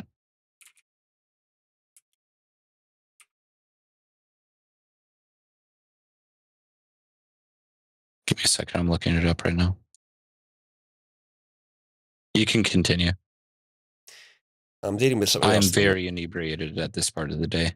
When I started the stream, I made sure that I had plenty of space on my main OS drive. I got it up to 8 gig just to be sure, because I was doing some stuff earlier. It was down at 4. And now, apparently that 8 gig has been used by something, and my main drive is full. I don't know if the stream will even be able to continue for very long, actually. Something has gone a little wrong. Bitcoin mining. I'm just now scanning the disk, see if I can get rid of something.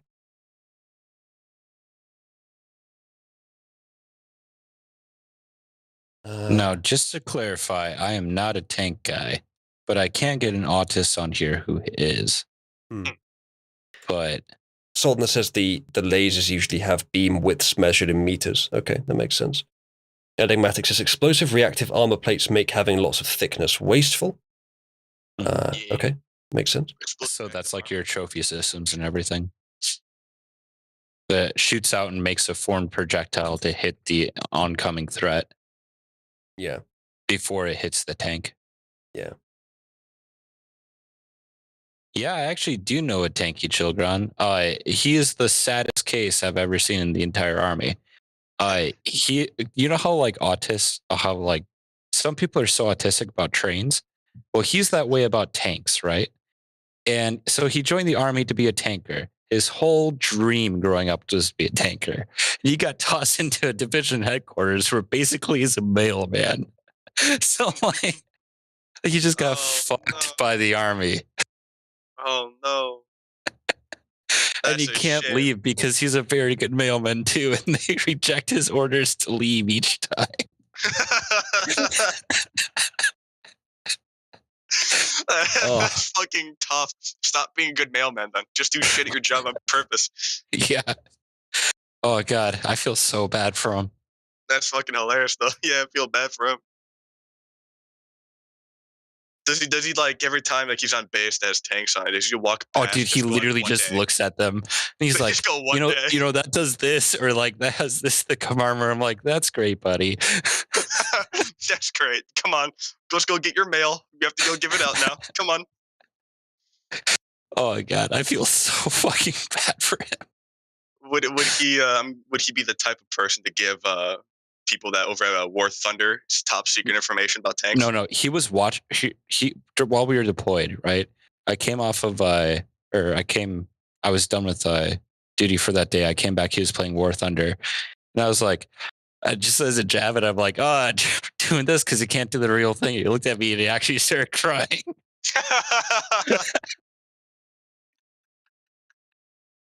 Oh, so bad. Turns out, Time Shift decided now was a great time to do a full system backup. And 8 gig wasn't even enough. It filled up the entire drive before it finished. I had to kill the process that was trying to do it. Nice. Bright, I would say that is like fucking, you would lose money, Bright. That's like an Article 15. You receive cum in the mailbox. So, is your friend a tanker? Yep. Who wants to be a tanker, at least? Is he a weeb? No. He just fucking loves tanks. Oh, that's a shame. The thing that Superfly posted about a tank is just a basement with treads and a gun.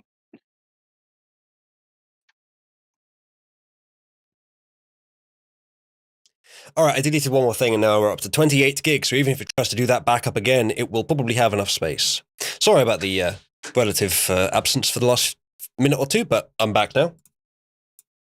And it looks like we have a new patron. Thank you to, I won't reveal who it is for their sake, in case they want to remain anonymous. But thank you very much for doing that. There probably will be a premium post show today, and in fact, I should start to consider doing it, because even though I haven't got through almost any of the stories I have, people have voted for us to do this today, and I'm kind of tired anyway, because I've only just got my sleep pattern back in the right place, and I should go do the premium post show soon. But in the meantime, let's do one last content vote. This will be for the last section that we do. Memes or news, chat? What'll it be?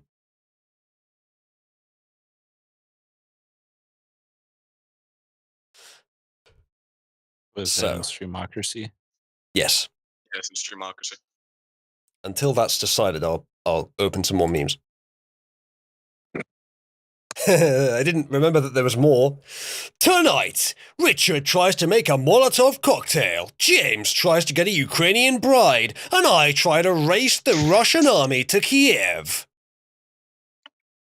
I think Clarkson's gonna win that one. Depends what car he's got. No, I think you can use a slow piece of shit and get to the center of it. Bill, that meme is rich. You should send that to your buddy. I feel like he'd I'm enjoy going that. to right now. Disown me. That's mean. Why do you hate me, man? Why you gotta hit me with this? Why you gotta do this to me?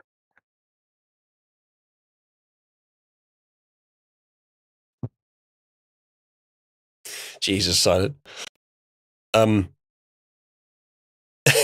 By some measures, Solna, yes. Most of you, actually, it's even between news and memes currently. It's even. In a moment, we'll go into sudden death, I think. Let's do one or two more memes first, since that's what the last vote was for.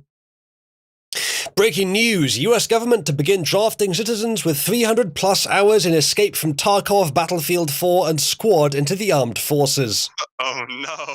Dude, the Russians are fucked. So is Mugo's cow. Somnovox, what we do is we count the highest thing that means the same thing. Because otherwise you could get people voting, same person vote with more than one vote for the same thing. Currently, you can vote for different things more than once, but you can't vote for the same thing more than once, because that would actually unbalance it. Whatever happened to Putin drafting people with more than like 1,000 hours in Hoi 4? I thought he was doing that. Don't know if that was true, but Probably wasn't. I think this is a based on that. Dude, they might do a better job than his current generals. Rust shooting. Alec Baldwin named in wrongful death lawsuit filed by victim's husband. This should have been in the news section, actually. We might get back to that, but it's not a primary story. Don't know why they've used this image for the... I guess maybe this is something that was in the court, like a simulation. Did they make a fucking video game about like following and murdering his fucking arms person? Probably Or made a the fucking- CGI animation of it. Jesus. But we may come back to that Can if you you guys play want to. I'll play it. Since we opened it, we can do it now. It is a graphic retelling of what Yeah, I've already seen this. cinematographer So shit. Oh my god, he does. As part of the case filed on behalf of Oh my god. Dude, I've seen TF2 animations that are better than that.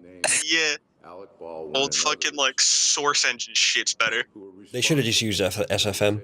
On the set, and whose reckless behavior and cost cutting led to the senseless and tragic death of Helena Hutchins. The lawsuit alleges movie industry standards over the use of firearms were breached and highlights the concerns of camera assistant Lane Looper over safety. He later told Sky News this. I've never felt more unsafe on set or off set. The police investigation is still focused on how a live round came to be in that gun. Investigators say there was complacency on set and haven't ruled out... Can you go back a second? That's not what dummy round looks like. It's crimped. Typical dummy round. No, a dummy round doesn't have a bullet in it. It's crimped. Here, I'll show you what dummy ammunition looks like. And as we've discussed extensively on this issue and probably on others too, even a quote-unquote blank round still fires something that could hurt someone a lot or even kill them at close range. Yeah, there was like a demonstration that I saw where people, this guy was talking about you even playing like Russian roulette with a blank is still deadly. And he went through the demonstration of shot a fucking little thing of water with a real bullet and goes, okay, of course to put a hole into it. And then he shot something with a blank they're up against and it blew a big ass fucking hole into the bottle. He goes, it can still kill you if you're not safe with it. Yeah. It's a fucking gun. Oh yeah, it looks like it. Looks like it might be like a gel cap. Okay, I was wrong. That's on me. I don't think the picture is indicating that. Wait, but no, okay. no, that's gel all the way through. Here, I'll post inside chat. Uploading 2 files. What the fuck? You trying to put malware into Cabal? I don't know, man. I'm kind of hardly even able to type right now. On that topic, there's a video in the status channel of Cabal. Nice. He posted it twice. There's a video in the status channel of Cabal that people should watch. It's about the insecurity of Discord, how dangerous it actually is. And it's probably going to get worse too. Yeah, that's what came up when I typed in dummy ammunition. Yeah, that's just like all gel all the way through. So if they're making it make a bang, it would have to be like blank rounds. Very, very the one you just posted, would that, like, wouldn't that, would it try, yeah, nothing would happen. It would try to eject the, I don't know what it's called, the gold bit at the back, and it would get stuck trying to eject the whole thing, or is there enough space for it to eject it with the full bullet as well, if you want to? No, there's enough space to eject the full bullet, but nothing would happen. You'd have to manually cycle it. Like, there's no powder in that. That's just all go gel all the way down. Yeah. So it allows you to pull the trigger with that full mechanical effect, but then nothing happens. You've got to CGI it for the rest, obviously. Did they ever say why the fuck there were ever live rounds on set anyways? There were different reasons given. They were apparently like playing around with it, doing target practice, and they just fucked up having the same gun that they were doing that with and not having it unloaded. Why the fuck would you mix up the boxes of live ammunition and fake ammunition? Fucking okay. This is California. This is what happens when you have people who don't know how to use guns. There was also apparently a nepotistic armorer, a female, and from what it seems like, so Alec Baldwin, it seems, did not follow gun safety procedures. This is all, by the way, repeating what we've already said before, but since it's coming up again, Alec Baldwin clearly did not follow gun safety procedures, otherwise no one would have been shot in the first place. But also the armorer probably fucked up I mean, yeah, if the live rounds got into his hand, then yes, the armorer did fuck up. Now, whether you in the audience want to assign the blame 99.9% on Alec Baldwin and 0.0% on the armorer, or the other way around, or somewhere in between, I think either way, it's pretty clear that they both share some amount of the responsibility, and it seems like they both fucked up. I would not necessarily say 50-50, but it's not 99-1 either. It's somewhere between those two. You can say that, Uzlu, but as someone who actually shoots firearms for fun, it is 100% Alec Baldwin's fault. He did not follow a single rule of gun safety. His fault ultimately, yes. Like it's like if you getting the killing blow. Yeah, that was him. But if someone else assisted to the point that his blow was able to be the killing blow, then they were still also responsible, or they bear some involvement in the killing, even if they are not the one that's credited with the actual kill. You see what I mean? Like if you were to hand me a gun, any gun, I would check the ammunition to make sure all of it is dummy round first before I would ever do anything with it. Yeah. Hey, why is this, why does this look like a dummy round? We painted it. Don't fucking worry about it. Okay. Should we continue watching the round out, feel the weight, and if it feels like a real round, you don't fire it. Yeah. Shall we continue watching the high quality animation? Yes. Yes, please. It's really funny. Complacency on set and haven't ruled out a criminal prosecution. It's strange to go back to work. I haven't worked since October 21st of last year, when this horrible thing happened on the set of this film. And Alec Baldwin's now returned to making movies. He's denied responsibility for what happened to Helena Hutchins. You mean when you murdered a woman on set? Yeah, that's the horrible incident you're talking about. Fucking that video of Alec Baldwin going, I haven't worked since fucking. It just sounds like a fucking YouTube apology video. Yeah, it's the raspy voice, soft talking, the thinking, and the stupid fucking angle as well. Yeah, it's like he's been advised by a marketing division. Yeah, this is how you make it look genuine, and it just looks so fucking fake because of that. I have studied how to make apology videos by going onto Logan Paul's YouTube and watching his video over and over again. This is how you do it. The only thing he's lacking is the red eyes and the tears. So, what was I going to say? I don't think it would technically be murder either way, but negligent homicide, manslaughter, something like that. Yes, Sommelvox said he's an actor. Yes, indeed, that's. But the thing is, he doesn't seem to be a very good one. At least not when he's trying to cover up his responsibility for a death. Priority, but the search for answers goes on. Greg Milam, Sky News. Would you like to rewatch it just to see the cringe animation again? You can find there's more to the animation of like the hammer comes up, fires the bullet, and it hits the person. If you can find the full animation, that'd be great. I wonder if I think it was posted in Cabal.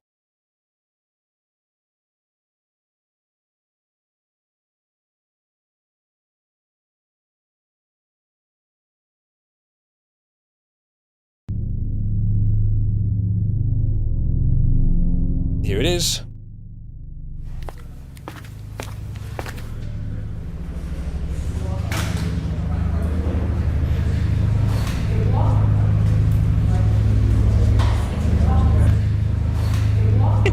The lighting changed between shots.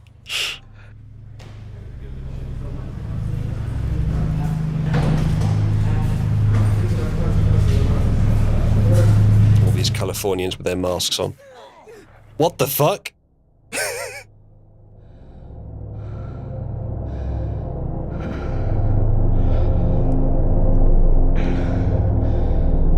He just whips that out and shoots.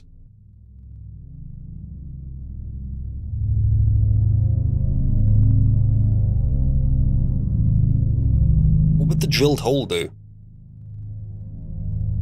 Probably to move the powder, yeah. Maybe. Why the fuck does this feel like a surreal entertainment video? This just reminds me of some shit that would be like for education purposes. Why did they put the sound effects in? Sniper Elite! Sniper Elite! Yeah, and then it goes out the other side. Oh, it is Sniper Elite! With the camera shake as well. Yeah. it's a fucking great animation. Dude, this is like a mixture of like Surreal Entertainment and Sniper Elite V2. Why can't we get rid of these by turning off annotation? I truly appreciate they took the time to add the masks. Makes me so happy. At least I'm so happy that the people in the animation are, practicing safety. Yeah, don't worry, everyone. They were wearing masks while they were being shot. So, like, this is the bit that gets me. It's just, it goes from he's just sitting there to he whips out and shoots the gun in less than a second. Watch. He just whips it out and fires. Like, this video is not attempted to give any context either. There was part of a video that I saw, and it's going to be difficult to find it, but apparently he was talking about, like, well, I was pointing the gun, and I asked her, is this good? She's like, yeah, and then, I was playing with, I was doing something with the hammer, and I released it, and it fired. Or some shit like that. I'll see if I can't find it. You mean you shot her? Yeah, you mean you don't understand guns, and you shot her, right? Malcatillo in chat asks, why didn't the masks protect them? That's a good point. Yeah, this is quite clearly a COVID death. Yeah. They found Alec Baldwin uses gun to cause COVID death. So, an image for the next farming simulator came out, and I'm really excited. That's the video I was talking to you about. Yeah, I heard Dude just literally straps on a fucking toe strap and drives off with the fucking APC. Yeah. Or whatever that is. So I learned since last stream when I said that's a tank to several things that apparently aren't a tank, that that's apparently a common civilian mistake. So won't be making that one again. But yeah, I hope you can understand why everything about them, except whether or not the turret swivels, appears exactly the same as a tank. But then there's that small distinction that changes it. The only thing that the only two really types of vehicles that gets me fucked up are IFVs and APCs. The difference between the two. Yeah. Those two fuck me up all the time. I want to say that's APC. Is it? Can you correct me on that? Does it have a gun on it? The thing is, it's so fucking shit, poor piss quality camera footage. Well, it's fucking Ukrainians and Romanian. I mean, they probably stole the camera at some point. I love the idea of literally using the weight of the tank as a plow. Not even using it to drive. Just plowing with it. The thing is, it's probably left idling in neutral too, so he could just drive off with it. Yeah, I've seen that video a fucking couple times. I wonder if I can find that shit. I haven't seen this as a video, actually. Ah, okay. So it'd be a BMP, so I think. Alright, thank you. So, skedaddle, skedoodle, it's time to crash the ruble. We have a few more things on this, but this graph was apparently taken quite early on because it's crashed a lot further than that by now. Do you have? I have no clue why, but one of my buddies invested in the ruble right before this kicked off because he thought it would skyrocket. I don't know. Don't ask That's me. Not a good idea. How much did he invest? I hope it wasn't much. It was only like 20 grand. But like, That's only? Jesus Christ. No. Jesus Christ. Well, you can trade that in for fucking 20,000 Robux now. Yeah, or no, hold on. For fucking hopes and dreams. 200 Robux, maybe? See, like, I was a smart one, and I invested in Raytheon, and I'm very happy. So, like, that would be the smarter investment right now, yes. So, Isaiah. Yes. I have a business proposal for you. Okay. Would you like to make a purchase? Is it bricks? I would love to make purchases of bricks. I was going to say. T-72. Of a used T-72. Okay. Yeah, only 400,000. Fully functional. No. I'd have to say no. It's not worth it. Lightly used.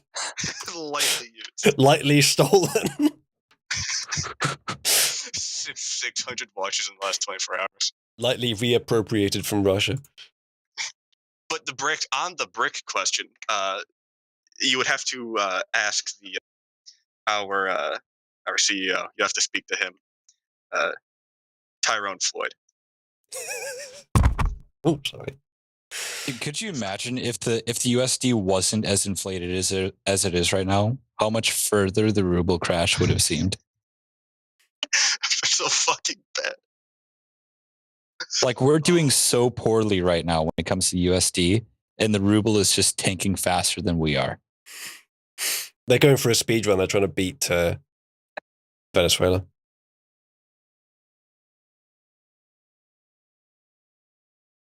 They steal our tanks. We attack Ukraine. We march on Kiev. They steal our tanks. They steal our tanks? This is bad. We need them.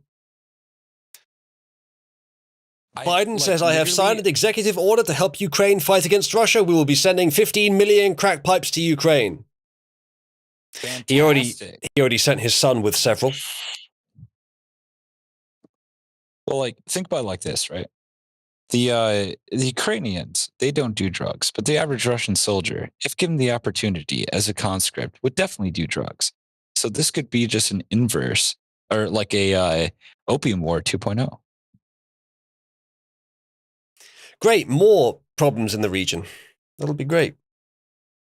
The ruble is apparently starting to recover. God, I fucking hope so. It would have to. Yeah. Like, when it comes to the ruble, right? It was a stable 80 rubles to 1 USD for such a long time. And to have it shoot down to like 110 rubles to 1 USD, that is like unheard of. Apparently some random person, probably Russian oligarchs and Putin himself, were dumping dollars into rubles to keep it up for a while. And because you can see like the slight jumps up and everything of them dumping US dollars into ruble. And it's still crashing. So like they're trying everything. Like they stopped people trading rubles for other currencies. They have raised interest rates. Like they're doing everything that they can. And it's like, oh God, it's barely keeping up. I did have that meme, Rogel, but it's relevant to this. Oh, and if you look at the video I posted, apparently there have been separatist droidekas spotted deployed with Russian troops. So, fuck. I think the Russians are more advanced than we originally thought. Oh no. Not the droidekas. Droidekas. Did you guys see that Gendine vehicle or that Gendine video of the robots dancing? Silent and Bright just posted the exact same meme at the exact same time. Happened again. Cabal hive mind, man. The one time it happened with 3 people at the same time posting the same meme. That was within the last couple of months. Oh, what have you heard about Snake Island, Isaiah? Snake Island? I have heard that the people who are on it are currently POWs by Russia. Whether they said it or not, that's it's like that's probably true based on what the Ukrainians are doing right now. But I highly doubt that they were all killed. Yeah, because I heard that out of nowhere. It was just like, oh yeah, by the way, that shit didn't fucking happen. They're all right. And with the amount of fucking propaganda, I won't doubt either side. Can I just say it once again? The meme you just posted, Rogel, is from Megamind, and that is one of the best movies ever made. Oh. One of my favorites, anyway. Okay. What about Lord of the Rings movies? My death they're was up there too. greatly exaggerated. Oh, beast. I think that might be it, Orange Bill. All right, next mem.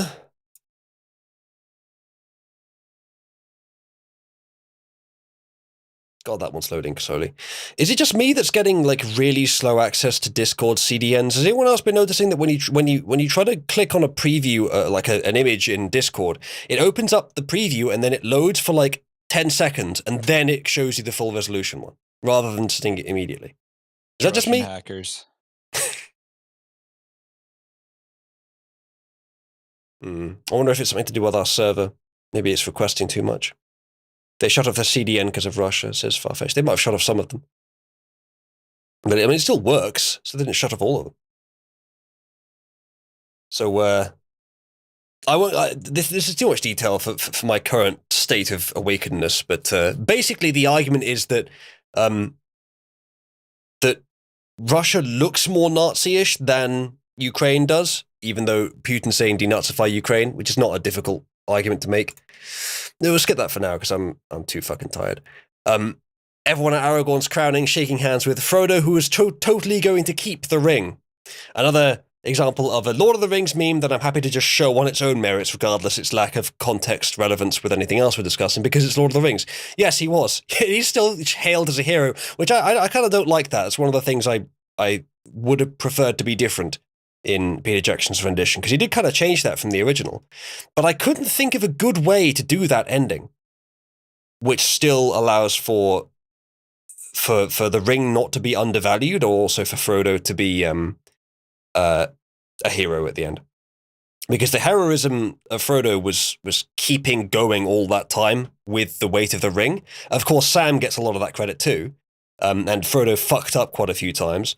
But Frodo gets no heroism for actually destroying the ring. That was more so Gollum than Frodo, but there is no Gollum anymore, so if it wasn't for that, Frodo probably would have got past Sam in Mount Doom and just left. You know, Gollum would have just said that he was lava-proof when he had the ring on, when he was falling down. I bet he would have lived. Because it's the ring of power. You can pretty much create or do whatever you want to with your own body. He could have made himself lava-proof. He's really just the idiot in this situation. Strong statements only here, folks. Gollum is an idiot. Yes, Melcatillo. Literally carried towards the end as well. It's not like Frodo is inherently to blame. It's not like he was weak or anything, but it's the influence of the ring, and he was extremely malnourished and exhausted at that point, so it's kind of understandable.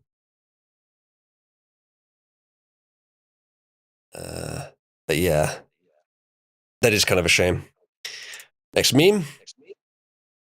So, this Twitter user says, walked past a bunch of Western journalist reporters with 50 grand cameras, audibly say on my livestream, everyone is here, even the amateur reporters. Get death stares from them. That is kind of the fact. I mean, yes, they have the expensive equipment to record it in high definition, but their minds are what is needed to be part of an institution that is very corrupt and corruptible, rather than minds that can actually commentate well on the situation. Oh, that is... Right, that is the guy that goes to all these crazy places. Okay. I do have that meme as well, Rogel. Is that real? Because if so, I do not feel bad for buying Activision games anymore. To be fair, Daka posted it first. You should still... I gotta give him credit. I just found it somewhere else. Be careful letting this war validate the virtue signaling of otherwise bad people. They're still bad people, and it's not difficult to make statements like this. I don't think this is real. I hope it is. Don't believe it is. It's still funny. Yeah. Right, next meme. Another Megamind meme, fantastic. Russia thinking it will win the war easily, and then Volodymyr Zelensky punching through the copper ball. Although, as I've mentioned, this is one part of the general narrative I am possibly among the most skeptical of, is just how much of a all-encompassing hero he is. If there is Ukrainian propaganda on the matter, this is exactly what it would say. So I don't know. I have seen indications of it, but perhaps you know more as whether he is actually a hero. Okay, fair enough. I like the meme though. He's a comedian who's barely holding on. I like the meme though. I don't think that he's like this strong fucking leader. I just think that he's doing the best in the situation he can. Yeah. And just the sheer fact that he by all accounts, should be dead by now, is just amazing that he's still in there. Yeah. It is. It's really fucking. He's just a comedian, and then now he takes over and now just to fucking protect this country during a time of war, and he's doing, for all things considered, a really good job. Yeah. If we take your estimation, Isaiah, to be the metric, then yeah, he's doing surprisingly well. All right, next meme. Although, as I mentioned before, maybe it's a simple matter of like that is one reason I could justify Russia's tactic. I could understand Russia's tactic of sending in their weakest stuff first and then leaving their stronger stuff for later. It's just to try and wear out the military armaments the anti-tank armaments being sent to Ukraine by the West. Like Russia's asset is they have fuckloads of tanks, but they also need the fuckloads of tanks. So what they would do is send in the ones that they don't mind being destroyed by the armaments the West is sending because they're not unlimited, try to outlast those armaments, and maybe they even manage to win with the shitty equipment that they're sending in. And then later they send in the good stuff when there are fewer Western armaments available. Perhaps he's literally accounted for that before he even sent in any soldiers. But then you've also got the factor in there that, yeah, you've still got to send in Russian soldiers driving the shitty tanks, and surely they know what's happening, at least after a few days. You've just got to depend on them obeying, I suppose, which possibly they will, especially if they're being made to do it. But if there's already unrest at home, maybe it's enough that it will turn a lot of them to deserters. For sure, you're about to say turn some of them gay. But, and that's another point, Bright. I doubt that the Russians have more tanks than the US and loads of other countries have anti-tank missiles. Yeah, anti-tank missiles are way easier to produce than tanks too. That's why, like, it's been tossed around for a while that tanks are kind of old school, that we should stop using them. But they still serve a purpose. It's amazing how they were a super weapon 100 years ago, and now they're being phased out because they just don't. They're not worth the bulk, I suppose.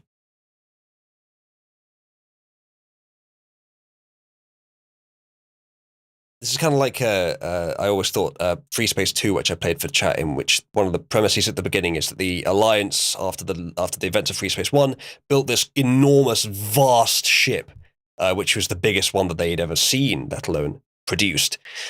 And they could have spent the same money on like 100 of the effective medium-sized ships, or maybe even more than 100. And that would have been much more useful. You could have distributed them however you wanted. You could still have bunked them all together into one place, but they could have then been more flexible in that one place. So there kind of isn't. You do want to diversify your strategy, but you also want to keep it within a small Goldilocks zone range, where it's the most useful, where it's the most flexible, the most adaptive, the least cost for the most effect. So I'm guessing that that's the fact that tanks have just worked gradually out of that. Do you guys want to have your mind blown? Go ahead. So my dad literally believes that there's not a war happening in Ukraine right now. Oh? Yeah, like he's one of those people who are like totally like QAnon and shit like that. And like he's like, this is all mainstream media propaganda. There's not a war going on in Ukraine. I watched video footage earlier and there's nothing happening. And this is all just a big conspiracy in order to get the United States against Putin, because Putin's against the Zionists in the West. And I'm like, okay, Dad, I love you. I appreciate it, man. Oh, dude, he's great. Have you seen like the fucking the random shit vehicles that have just been had Z's drawn on them and shit? Like, are you talking about like their missiles and everything like that? Because no, like, I mean what Uzil has up right now. Oh shit, sorry. Kind of retarded. Don't worry about it. Is that just a fucking ban? Yeah, there's the fucking shitty 1-seat, like 2-seat car, 2 doors, fucking. Then you have the small convoy of random ass fucking trucks. There's no. Are these Russian vehicles, or is this like? There's no way these aren't Ukrainians that are fucking around. There's absolutely no way. I refuse. If these are just like Russians are going, fuck you, man. Hey, They won't bomb shit that they don't think is Russian. We still got to put the Z's on. Like, there's no way We to do have vehicles like this in the army, but like they wouldn't be used on a battlefield. Fuck no. Like the Scooby Doo van. Ruh-roh, Reggie, incoming missile. Ruh-roh, Raggy. When we go to Kiev. Ruh-roh, Raggy. Zoinks gets hit by a fucking TVM. Zoinks, is that a Ukrainian drone in the air? Zoinks, what's that beeping? What the fuck? Look at that Scooby-Doo man. Oh, I'm too drunk to be on your stream right now, so I apologize. They're there to unmask the ghost of Kiev. What can we do to modify the mystery machine, the word, to make it fit? I really want to see a fucking redo of like the Scooby-Doo soundtrack where it's just the invasion of Kiev or like the invasion of Ukraine just in general. I really want to see that. Scooby-Dooby-Doo, where are you? We've got to invade Kiev now. We're trapped inside Kiev. I think Putin sounds similar to Scooby. Fucking... You gotta work in Molotov somewhere. Dude, this has literally shown how fucking effective Molotov cocktails are. The Molotov machine. It is insane how many vehicles have been killed by Molotov cocktails throughout all of this. Zoinks, is that a Ukrainian civilian with a Molotov cocktail? Hey, I'm on fire, Reggie. No. Come on, gang, let's split up and look for enemy soldiers. Now I got a question for your fucking tank buddy. Would one of those things that are able to spot out like the trophy systems that are on top of that Abrams, the picture you posted a while ago, would they be able to spot out a fucking Molotov cocktail? Probably not. So, I mean, I guess we know what the Russians are investing in now: anti-Molotov cocktail technology. Literally just a fire, like a fire extinguisher in the passenger side seat. It's no more radiator. Fuck you. Deal with the heat. Suffer. We do not vent heat. We just deal with it. We are Russian. We are strong. What would you rather have? Your tank be hot or you be on fire? I think I'd rather not be in a situation where I have civvies chucking Molotov cocktails at me.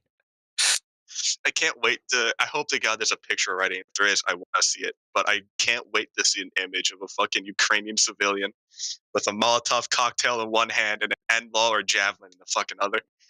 That's an image I want to see. Double open, that's a bit of a risky thing to have posted because you've basically posted anarchist cookbook materials in Cabal there. You can download the anarchist cookbook off any part of the web. I don't doubt it, but you get on a list when you do. Yeah, no one gives a shit anymore, man. This isn't the Unabomber days. All right. You've got the Fed's word that you can go and look up how to make bombs. Yeah, the Fed is saying it. You know what? I don't talk about that much. I say you kind of fucked up. You know what you're saying. Please don't say anything wrong. Do you think that anyone's really going to be paying attention to anything right now? Well, not right now, no. But yeah, it's great how the Ukrainian government just kind of just released that and goes, "Oh yeah, by the way, here's how you make a Molotov cocktail." It is also really funny how it's not self-explanatory on how to make a Molotov cocktail, because it seems like it'd be really easy to make one. Flammable liquid, glass bottle that easily shatters, and a rag that can catch on fire. Yeah, so don't use a Crown Royal bottle. Yeah, it just, I mean, I guess putting how many people would make it more known on how to make it, but it just seems self-explanatory. How many people throughout history do you think have tried to make a Molotov cocktail with a plastic bottle? Oh, plenty. More than I think. More than one. Nowadays, there's been a couple Ukrainian civilians that have done that. There's no way they haven't. Or the ones that toss Molotov cocktails over themselves. That's big brain. Just fucking forgets the rag, just throws the bottle of fucking vodka. It's kind of like that one guy who almost had his car jacked, or he was almost robbed. He just hosed the guys down at the gas station with the fuel. They got inside the thing and ran because they didn't want to be light on fire.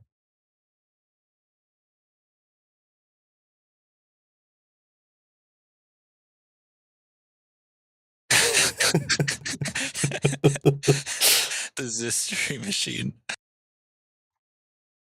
Tank of the mud, what is your wisdom? Logistics is important. Dude, that's a terrible wet gap crossing. Oh my god. Seems like it. Oh, I would be fired. It kind of looks like they didn't know it was a wet gap. No, a lot of them have snorkels on them. So, like, you can ford a river with modern tanks. What do you think of this meme, Isaiah? I think it's pretty good, although I would never work for the FBI. That's true. Good man. FBI, CIA, and ATF. I would rather cut off my own balls than work for either three of those agencies. What if you were working for them so that you could destroy them from within? Still no. And I do not want to destroy the CIA. I'm a very good swimmer. I'm not going to harm myself. I have a very good life.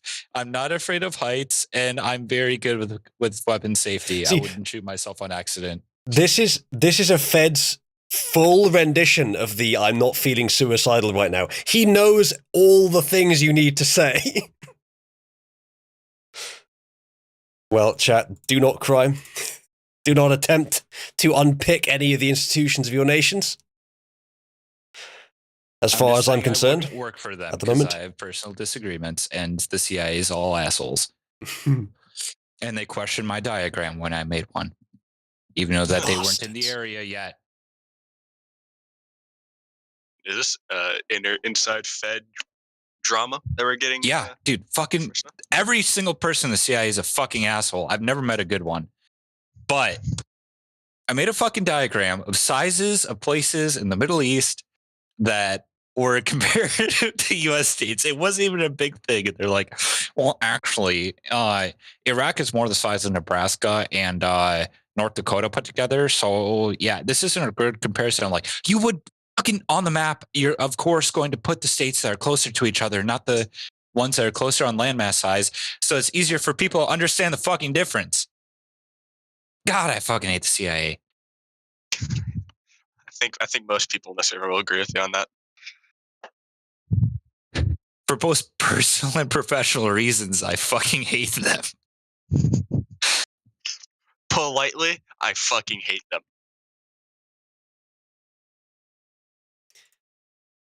Right, what was the content vote last time? It ended up actually being news, not by a lot, but we'll do one final section for some news, which we'll do now. Politely. Even though I'm actually really tired now. No, you know what? I'm overriding it. We're doing memes. I'm too tired. We'll do memes for a bit longer, and then we'll move on to do memes for the post show. Probably, maybe we'll do a bit of news for the post show. I'll stream again tomorrow, hopefully, and we'll actually cover news tomorrow instead. Isaiah, but I'm really tired. What's up, buddy? Have you seen the fucking video of the mobile Sam being fucking taken? Oh, the one where it just gets fucking bought by a fucking drone? No. The one where some fucking crane steals it with his tractor as well. Oh, no, I haven't. The one I Can you just send posted. that to me? Oh, yeah, I just put it in live chat. So, here's a... Strapping off with the Sam. What happened? Dude, look at that. His fucking just straps up a Sam with the tow strap and tows it away. Oh, get fucked.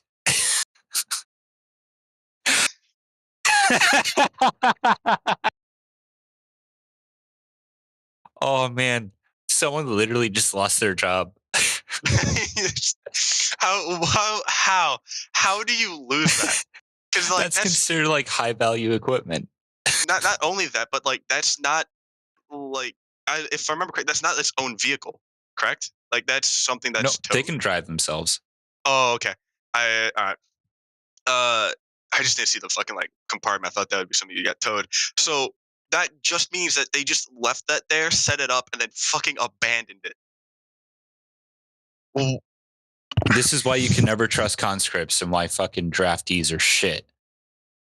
Yeah, because this is like, oh, well, you know, we can leave this important piece of military technology in the middle of fucking enemy territory, and we can just leave it here, and it'll be back. No one's gonna touch it. Like, why would they?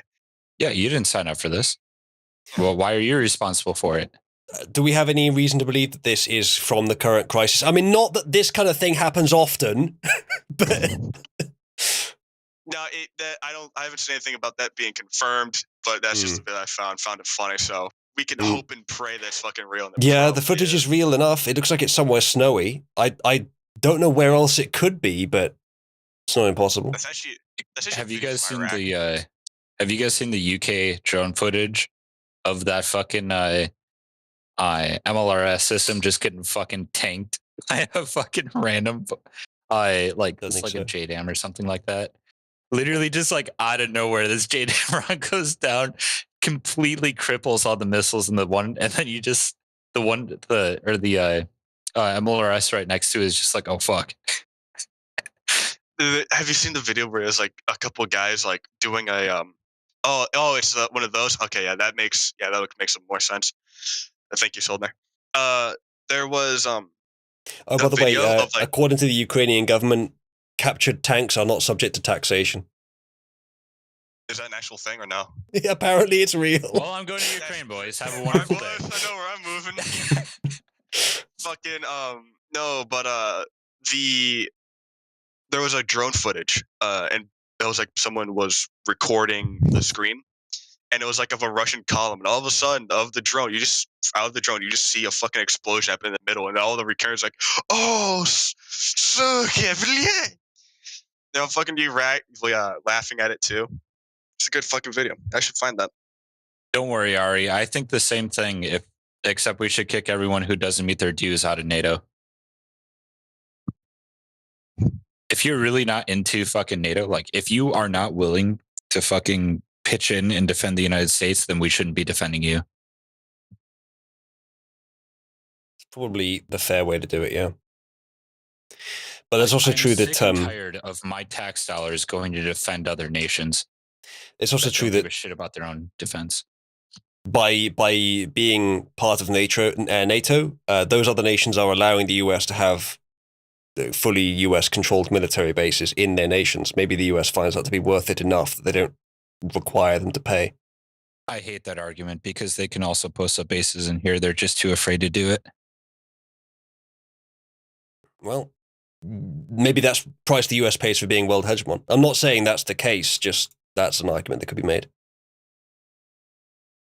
Pay your dues or get the fuck out. The UK does it, Poland does it, Estonia does it, Germany is now doing it. What's everyone else's excuse?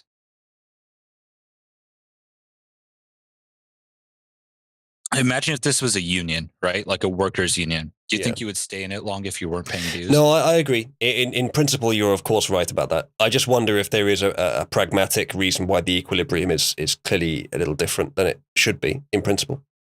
It's literally 2% or 2.35% of your GDP. You can't afford it. Anyone can afford it.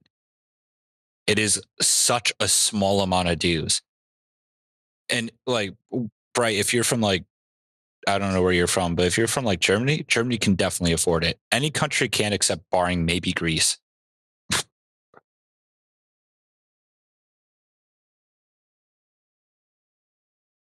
Does that image, Daka, show that if a Russian tank starts on fire, it will never vent it out elsewhere? Is that what that's showing? This image. Dude, Croatia can totally afford it. Croatia's actually pretty fucking close, I think. Does Croatia meet its NATO dues? Croatia NATO dues. Which countries pay their fair share of 2%? Okay, Croatia does! Dude, what the fuck are you talking about? You guys pay 2.79%. Wow. Croatia's based. You can totally meet your NATO dues. Dude, Greece meets its NATO dues. It just started last year. It's at 3.82%.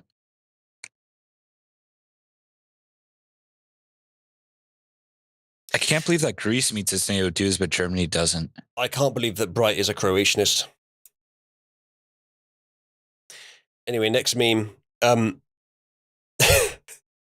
There's a war in Ukraine and you live in the Baltic states. But Ukrainian gypsies stole a Russian tank. So it's not all bad. Next meme. I was wondering if maybe we could get someone, particularly someone a Canadian, to read this one out. I don't know if there are any Canadians. Oh, there's no Moo in chat who'd want to come on and read this out. Is Harambe in here? He's Canadian and he sounds like Jordan B. Peterson. I don't see him. Any volunteers to come and read this out? You need to read it in blackface. Yes, if you want to read this out, you must be in blackface. You must be able to confirm that you are in blackface before you read it out. You also must do a face reveal. But a blackface reveal. Too easy. I've already doxed myself multiple times. Oh, very nice. All right, I'm going to post the image. If anyone wants to do something with it, you're welcome to. That's a great thing about being a Fed. You're never worried about getting doxed. Because you can just dox back. Yeah. And when I do it, it's legal. It's legal. Here's another Canada meme. Trudeau says, truckers are preventing me from ruling like my father did. How do I stop them? Take their money and children. Kill their pets. Stop doing medical experiments on them. And that is essentially the correct answer, yes. But I feel this is a bit dated. Because that was the obvious answer right from the start. But Justin got what he needed. No, Justin hasn't been kicked out yet, so... Well, he didn't get what he deserved, but he got what he wanted, sadly.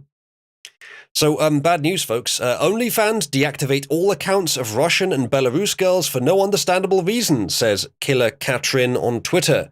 She says, I'm a girl, I'm against war, and I posted about it on my social media. My only fault is that I have a Russian passport. They ban us for our nationality and don't let us withdraw our earned funds. So, Collective Thought Patrol. Fantastic. Well, I have a somewhat nuanced position on this. I know a lot of people in chat will think good merely because they're thoughts, and I understand that. But I don't. Let them fucking show their titties. If we find out which ones are shit. Fair. If we are going to have a free market, if we intend to, even if we don't currently, we are going to have a free society, then this is something that people will do. And I don't think it's right that OnlyFans keep their earnings. They should send their current earnings, even if they do want to ban them. But then the other side of this is that the individuals, it's unfair on the individuals. There's almost no doubt of that. This woman had almost she had no involvement individually in the war. But even if you take it collectively, her contribution to the war as being a Russian citizen is basically infinitesimal. But what OnlyFans is doing here is not about the individuals. It's about Russia. This is to put pressure on Russia themselves to hurt their economy, not to hurt the individuals. It's not spite against the individuals. I mean, that might be the actual motivation they're doing it. I don't know. It's more so spite against the entire nation, because by doing this, you do hurt doing this, multiple companies doing this on a large scale can hurt the economy. Individuals get stuck in this. We are in a time right now where there's so many large collective movements that individuals just get squashed by the gears constantly, and barely anyone cares most of the time. There's not much you can do about it. You just have to try and avoid the gears. Yeah, we covered that already, Farfetched. Say again, brother? Have you heard of the breath of Lviv? Yes, I have. I've heard of all the new legends appearing in Kiev, including that one. That's good. So Tommy just posted back to me. Look at the chat. He just thumbs up it and then didn't respond.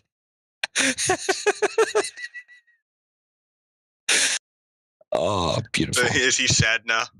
Yes. Who was this to send it back? This was the guy who is like a tank fanatic, and he works in the mailroom because the army hates him. Yeah. What did you say? He just thumbs it up and didn't respond back. Oh.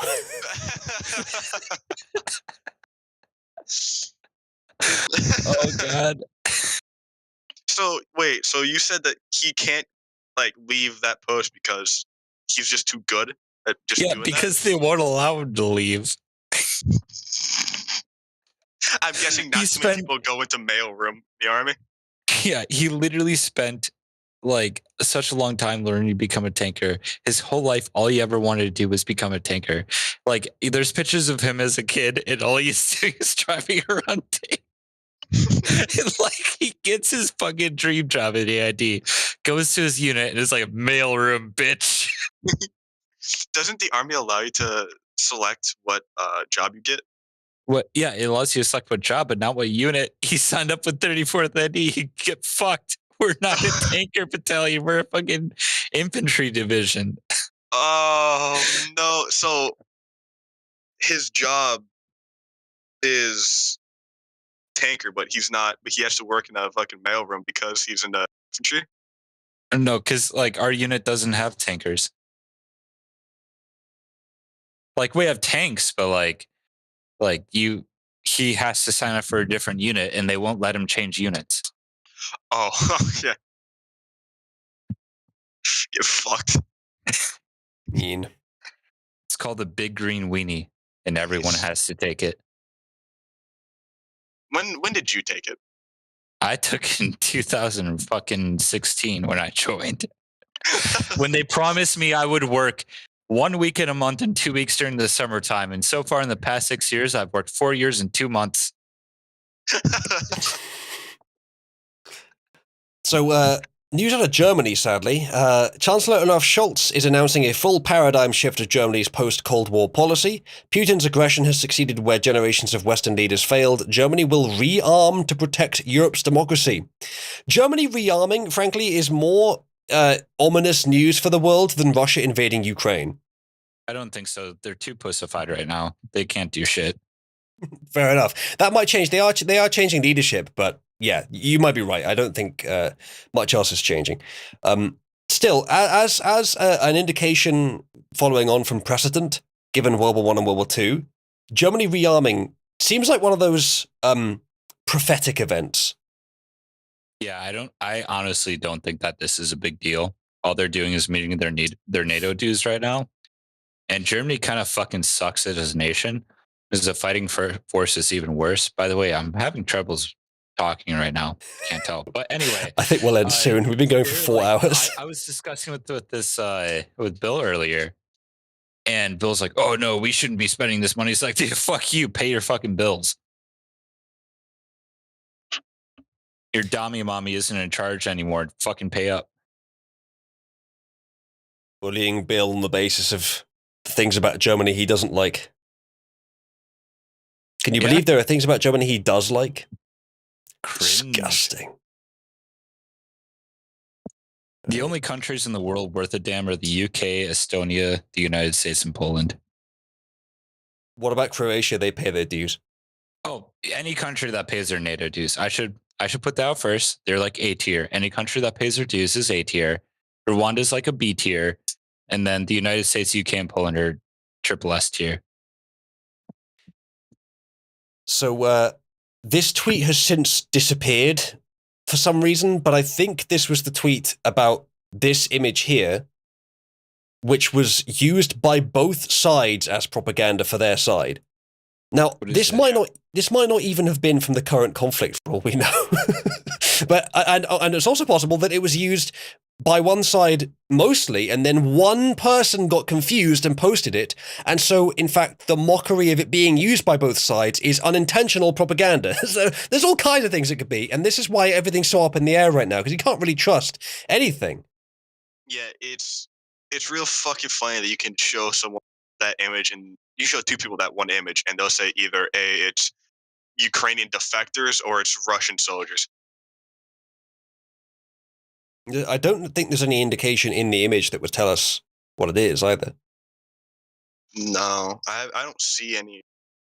See, I don't even know what fucking uniform Ukrainians wear because I didn't consider them a valid military up until like 6 days ago. Although at the back there, there's two people lying down cuffed who have civilian clothes on. I wonder if that might indicate these are actually Ukrainians. Have you heard that apparently there was a fucking a Ukrainian guy who was looting shit, so like 2 Ukrainian army guys fucking tied him to a pole and left him?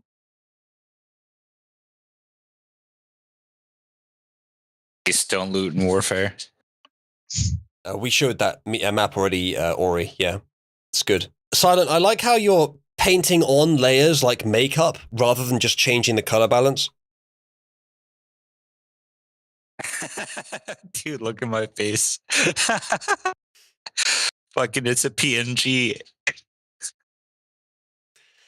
All right, so it looks like we've hit all 3 of these now. Freedom is slavery, and this is about Canada's authorities essentially saying that that the truckers saying they want freedom is actually fascism. War is peace. This is this article recently. In the long run, wars make us safer and richer. And then ignorance is strength. CDC withholding COVID data over fears of misrepresentation. You did it, you crazy son of a bitch. You did it. All 3 of the 1984 contradictory statements. There's probably plenty of examples from before now of this same exact thing. Who the fuck is so worried about COVID? Yeah, I don't know. I went into my unit the other day to out process, and I walked inside. Literally, no one's wearing their mask, even though that's a post thing. Like, everyone needs to wear their mask. I walked in, and I was like, dude, like, are we supposed to be wearing these right now? He's like, dude, no one gives a shit. Yeah. So I just took it off. Yep. What's next?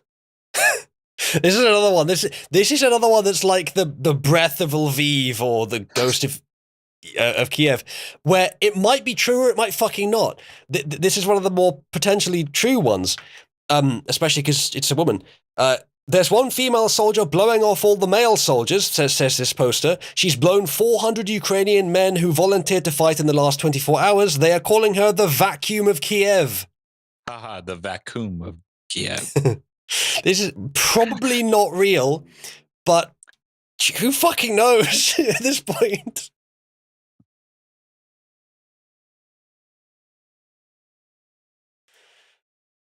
Sometimes there are things worth fighting for. Yeah, I mean, if you want to take the risk that it's real, chat, I mean, she is pretty attractive. Yeah, wait until she hits 35. Well, wait until she gets back to the Mossad headquarters. Because there's, I mean, the Ukrainian flag here, there is a Ukrainian flag there. But I don't know if she's just a model. Like, it's not even clear that it's the same person in both pictures. They don't necessarily look identical. But then it might be true. Or it might just be a genuine Ukrainian soldier who is not blowing off all the volunteers. Either way, this is the memes section, not the news section, so I'm allowed. I mean, during the Civil War of the United States, Minnesota women literally wouldn't fucking sleep with people unless they fought in the war. So, like, this could be real. Because, like, we are a really big proponent of anti-slavery. And, oh, fuck, I just stepped on a piece of glass because I broke glass earlier because I'm drunk. Anyway, Are you okay, Isaiah? I'm fine. I just made a pizza. So, oh, at least you have a pizza. Oh, thank Christ. So yeah, like Minnesotan women literally wouldn't sleep with men unless they fought in the war. So like this could be a thing. Pictured Isaiah. Oh, that's opening the wrong window. Hold on a sec. Pictured Isaiah. Dude, that is literally me right now. I'm so sorry. If I knew I was going to be on here, I wouldn't drink. I'm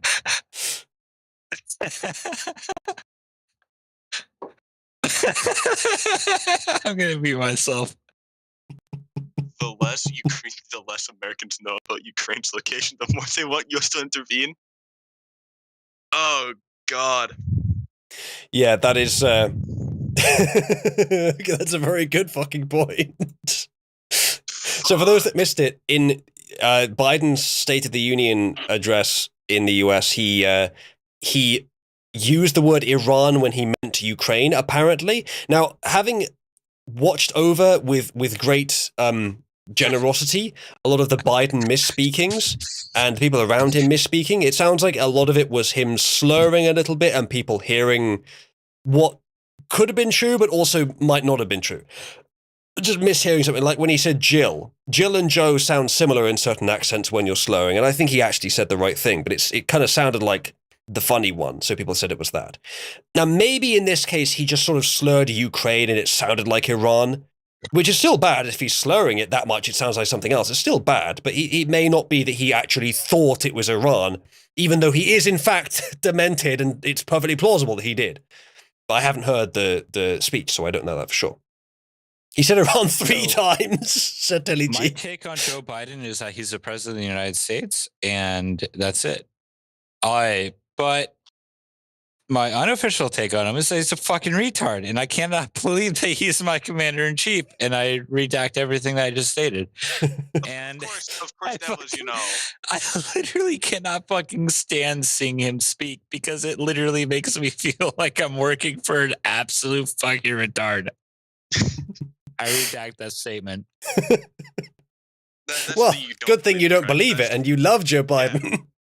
I love Joe Biden. you would protect him with your life, wouldn't you? Oh, absolutely.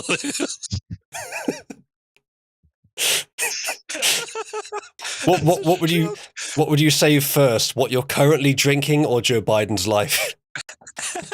Dude, I fucking love wink, gin. wink. Joe Biden, wink, wink. Oh, I mean Joe Biden, not gin. Joe Biden. Yeah. Do any of your colleagues know about this show? Absolutely not. Actually, no, one of them do. I invited one of my fucking friends who's a total fucking racist xenophobe, and this thing, he fucking loves it. He just stalks everything. Fantastic. But yeah, he's from northern Minnesota, and he's kind of like so him and I went to BLC, which is basic leaders course, and I fucking found him through there because we were the only two Minnesotans in the BLC class together. And dude, he's such a fucking cool guy. The only thing that I hate is that his girlfriend has 3 fucking parakeets. They're so fucking annoying. If I'm playing Xbox with them, all I hear in the back is like, read. These fucking birds just going off and then just screaming at him.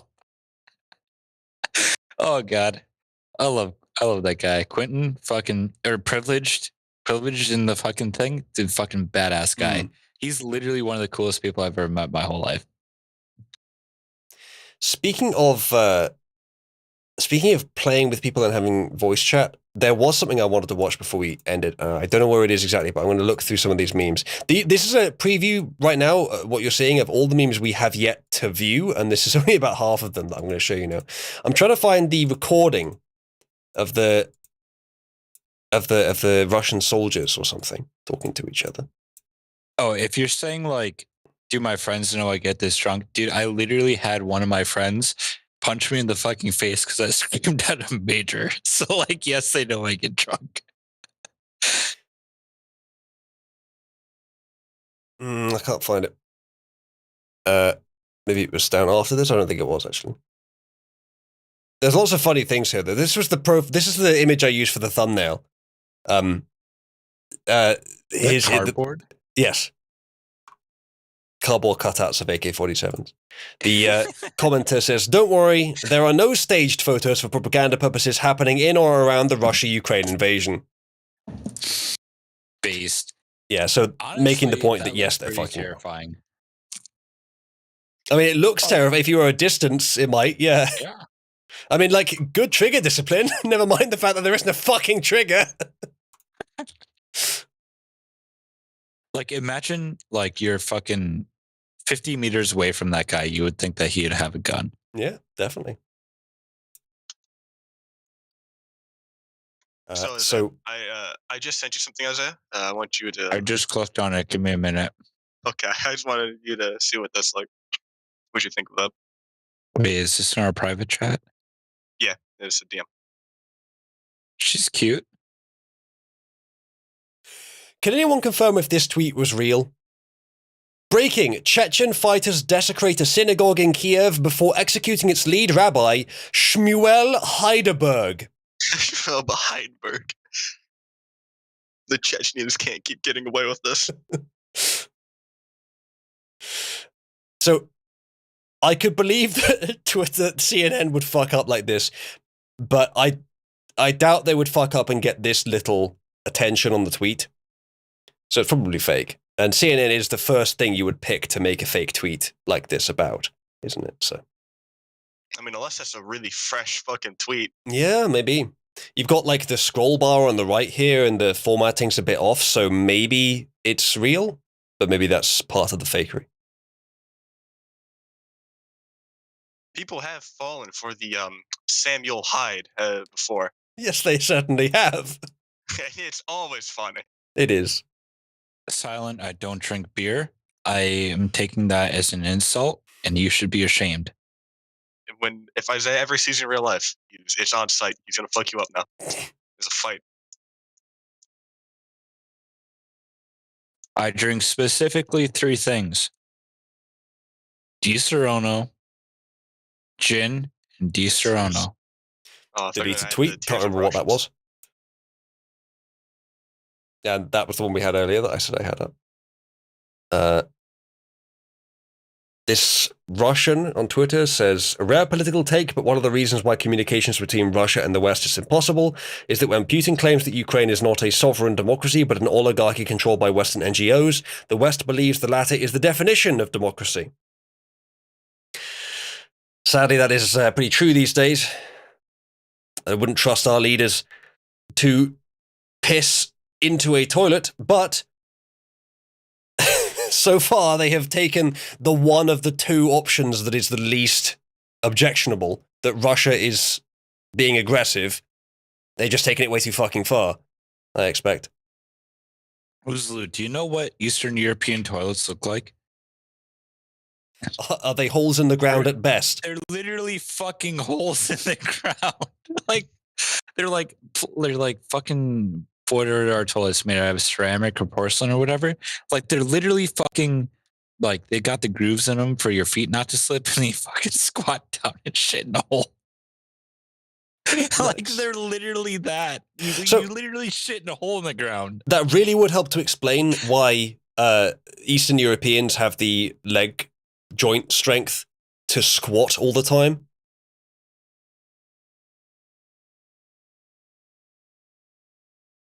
Wait, Silent, can you post that meme of all of our squatting? Are you okay there? I'm fine.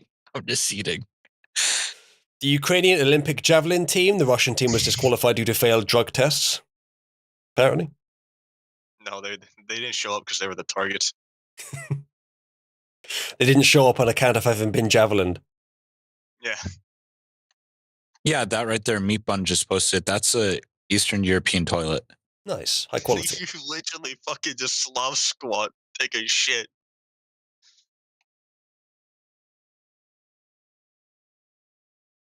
Chat, do you see how little money it would take to become the stream boss right now?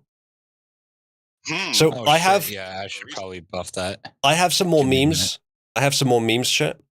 How about if we get a new stream boss? I'll do all the memes that we have before I go into the premium post show. Ooh, so I can't read my credit card right now. I'm sorry. You can't read your credit card. Yeah. That makes sense. You're going to have to leave it up to someone else, I guess. Let someone else play for once, I never post. Come on. There's no such thing as... I haven't fucking put up money in like months. Yeah, that's true. It's all been Cabal prevails. And various world leaders. Our various world leaders. I also had that carpet as a kid. I think it was very fucking popular in the day. And it was like exactly the same one, I think. Or actually, maybe not, now looking at it. It was similar. Silent, I always do. Everyone, if you don't donate to Uzlu, imagine how poor your life would be if you didn't have Cabal. Like, literally, it's just Uzlu who fucking runs all this shit. It makes everything work. and he does all the behind the scenes stuff. He expects no payment from it. So be a good American. And if you hate tipping, honestly, go fuck you. But you should definitely tip. Definitely tip the people who work hard for you. This is my agent. He's very drunk, but thank you. Donate to tituzlu.net. Thank you, Enigmatic. Enigmatic has contributed and become the stream boss and said memes and bottom gear. Then we shall. The only way that we won't is if someone becomes stream boss and asks for us not to. All right. Chat, he's requested bottom gear. So press 1 to do more Ukraine, Russia, or general memes, but it's mostly Ukraine, Russia, then bottom gear. Press 2 to request bottom gear, then more other general types of memes. So 2 to do bottom gear memes first, 1 to continue with the memes we've already been doing. Most of you are voting for 2, more bottom gear memes. I'm gonna vote for 2. In that case, post me your best bottom gear memes or just anything similar, and I will do the dramatic readings in the Jeremy Clarkson style, which I'm not trying to copy him exactly. It's more about the intonation, but it's close enough. Yes, Stacker, that's actually what I was looking for. I will open that now just to make sure I have it, but I did already have it open, just I don't know where it is. So I'll open that now just to make sure I have it. Are you saying you're not going to punch your manager in the face? I can't reach him from here. Plus, he's military. Oh, fuck. Better not be Russian military. Right, ready? This is what chat requested, overwhelmingly as well. So, tonight on Bottom Gear, I commit war crimes against Syria, James fills his asshole with children's intestines, and Richard fucking dies. It's so sad how Richard Hammond is so accident prone. He is a bit, isn't he? Like, that part's not even a joke. Like, what's crazy is, like, they've actually done interviews with him before, and, like, is this just for show? He's like, no, I'm actually just a spastic.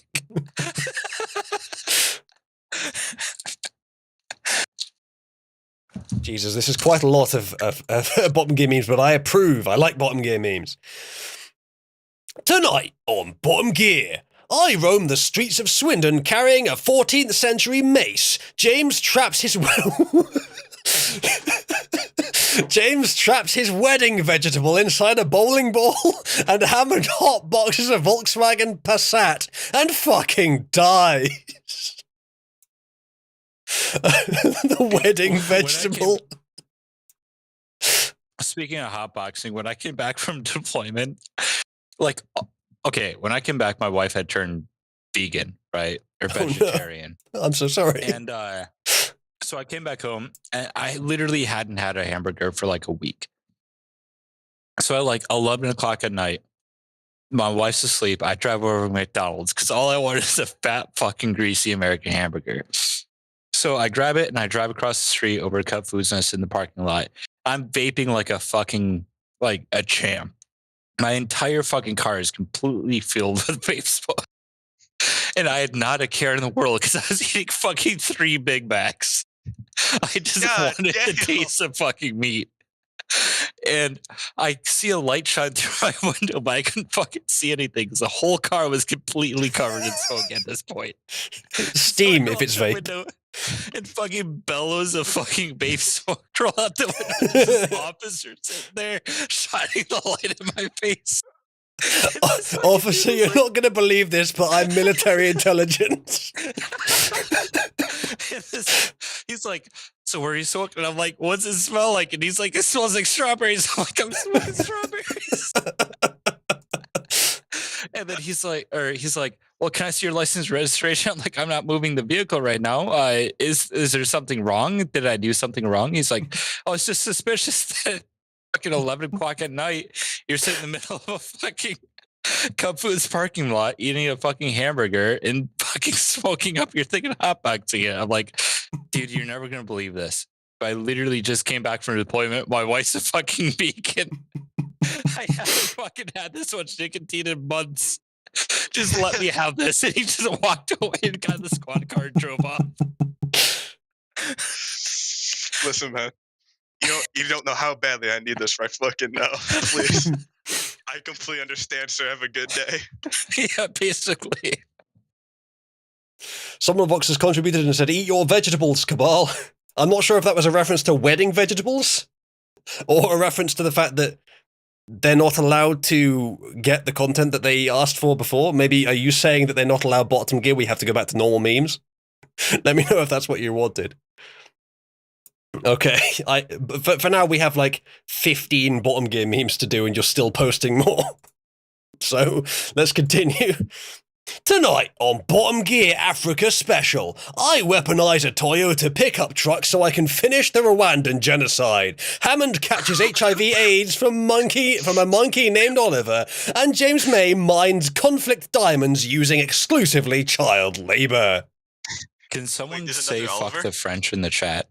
Because they're the whole reason the Rwandan genocide happened, and Paul Kagame is a literal living saint. Fuck the French. Literally, they're the whole reason for Africa's problems. Every single problem that Africa has ever had can be blamed on the French. Well, that goes for most countries. Tonight on Bottom Gear, I make passionate love to a microwave oven. Hamster is arrested with a folder of Japanese tentacle porn, and May cracks walnuts in a Cambodian man's butt cheeks. Tonight on Bottom Gear, James gets arrested for trying to smuggle 7 terabytes of furry porn into Brazil. Hammond attaches a jet engine to a Lexus SC430 and flies it to North Korea to assassinate Kim Jong-un and become the next supreme ruler. And I attempt to shove a stick shift up my arse and contract explosive diarrhea. Bill, that was Belgian leaders and French mining corporations. Fuck you, you don't know anything about it. I did a whole entire Fed event on this, and if you were there, you would have known more about it, so shut the fuck up. Anyway, back to the meme. Anyways. Belgians are apparently a British psyop, according to Bill. Belgians are a British psyop. Is Belgium even a real country? They don't even have a military. Are they even real? Oh, have you not seen the video of the Belgians fucking marching? Yes, with the duck. There was literally a duck there, and it looked more threatening than their army. The fat guy marching and shit, and them just like they look like a newborn toddler told to march, and they just don't know what the fuck to do. Dude, fucking Belgium's not even real, man. Like, what's hilarious is, like, we just consider Belgium like a landmass, and we don't hold any military or strategic value to it. Wait, maybe Belgium doesn't exist? Shit. All right, speaking of existing. Tonight on Bottom Gear, I laugh at African children while driving over their food in my Lamborghini Gallardo. James May attempts to assassinate Formula One world champion Lewis Hamilton, and Hammond does an experiment to find out how long you can get away with human trafficking. The only good F1 driver is fucking Sebastian Vettel. If you say anything else, you're wrong. I have no horse in the game. Oh, I will fucking post you a video of Sebastian Vettel and how badass he is. You know those little fucking things that you like weave through so you don't hit them, but like it's supposed to like slow you down? The dude literally just plowed right through them during like an actual race. Sebastian Vettel. So did you, Bill. This image that they've used for the setting right here is a time that James May actually almost killed Clarkson. He had told Clarkson, do not drive into the back of my car, because it's a joke they always do. And Clarkson, and they were on a really fucking dangerous piece of road. Or I think it was that one. It could have been the other one. And then Clarkson accidentally, it did look like an accident, hit the back of James's car. James had said, if you do it again on this road, I will kill you. And so he just gets out of his car, whips out the machete, and he put it right up to Clarkson. He was probably pretty close to actually using it. We watched all the Top Gear adventures and Grand Tour adventures in Cabal a little while ago. I think it was while you were not in the server, Isaiah, but have you seen them? I have watched every episode of Top Gear with my dad and every single episode of Grand Tour by myself or with my wife. Fantastic. Watch that video I just posted in there. That's Sebastian Vettel. It's like 3 seconds or like 10 seconds. Okay. I'm very tired.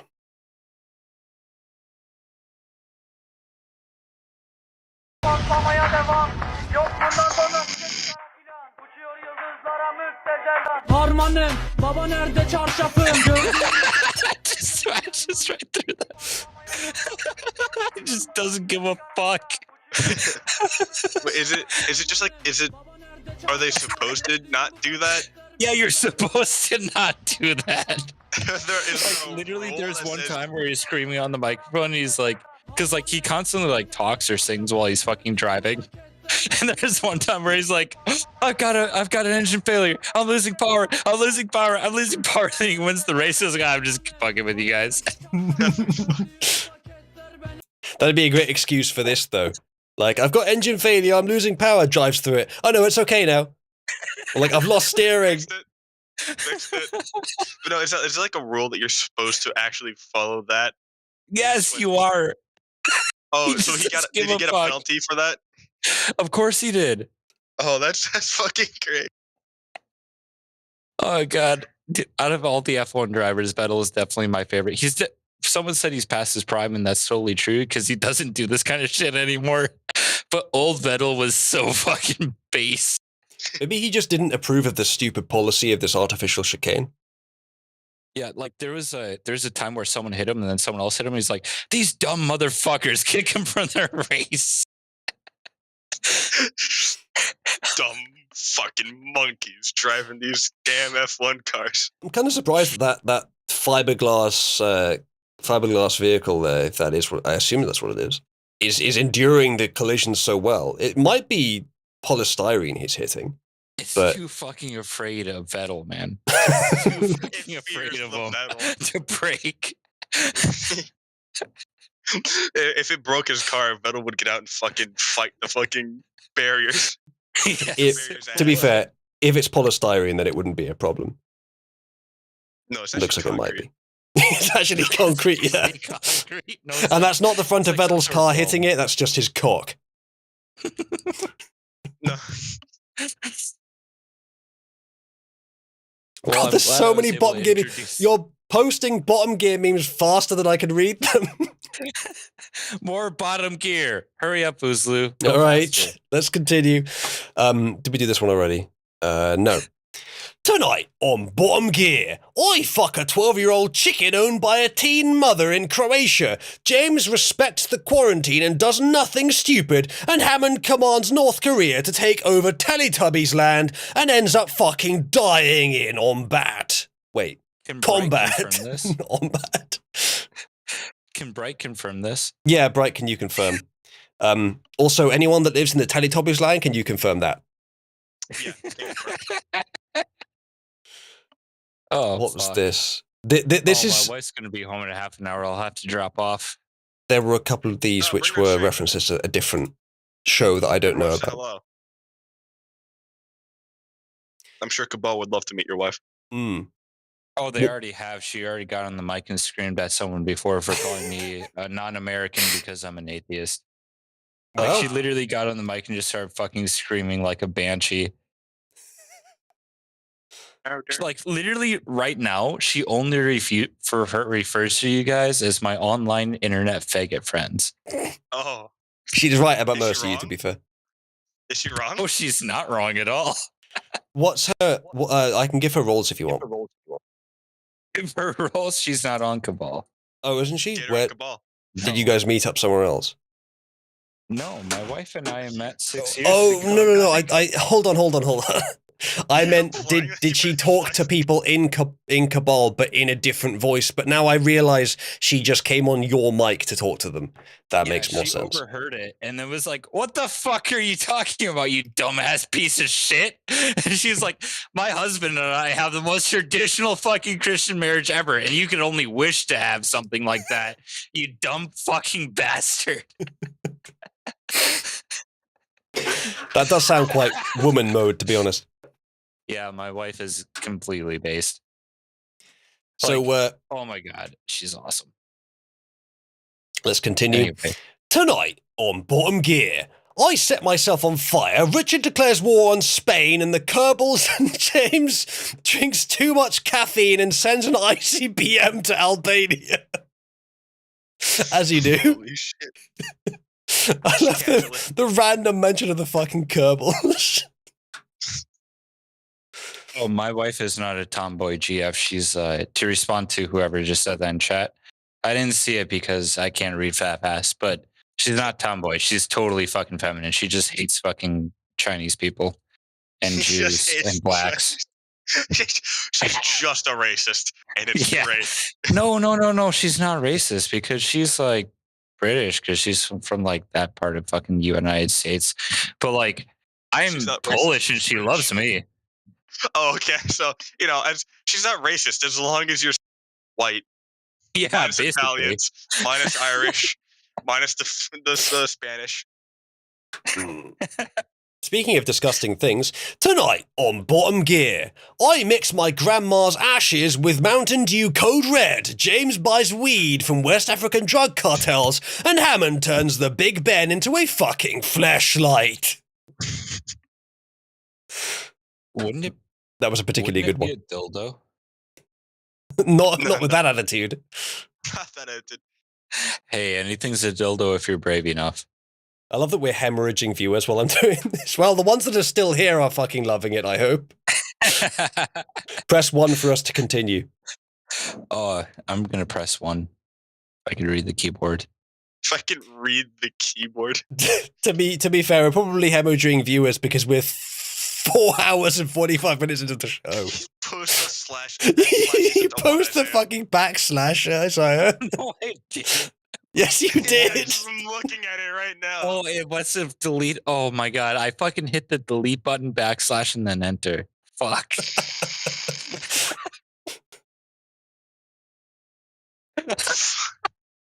You see, I'm so tired now that I'm feeling about as drunk as you sound. Wait a minute, Uzulu. Isaiah has posted 1 twice. Does that still count? That means 2. Yeah, that's 2. 1 vote for 2 now, I guess. All right, let's do this one. Tonight on Bottom Gear, I throw a body pillow full of C4 into a preschool, Richard single-handedly wipes Kansas off the map, and James gets 3rd-degree burns on his schlong after trying to hump a car exhaust. Didn't when Hammond was filling up his fucking gas into one. Yeah. He would just. Well, I forget what car it was, but I know it was a. I think it was a Mustang. Yeah, he was. It looked like he was fucking his car. Yeah. And that was the one where he had to keep refilling it because it was so thirsty. So they started making fun of him by humping cars. Tonight on Bottom Gear, Germany special. I patrol the streets of Berlin in a weaponized Volkswagen Beetle. James performs the Nazi Party. Reform, and Hammond gets assassinated by Angela Merkel while high on lavender and ylang scent bath salts. Oh my god. Dude, I wish I could get high like I used to. Dude, it's great having low tolerance. I literally had like a fucking vision of the whole world being united at one when I was looking at wine bottles that I stripped the labels off of. And I was super high on psilocybin mushrooms. Oh, college was fucking great, man. I just recently started doing shit with like friends, like just like THC cards and shit. And I have a really low tolerance. That's great. The best. It's speaking of tolerance, when I came back from the deployment, man, like fucking, I had not had fucking beer in like over a year, right? And I came back and I drank just like normal, so I like popped 6 right away. And I was so fucking drunk that I was hugging the toilet bowl.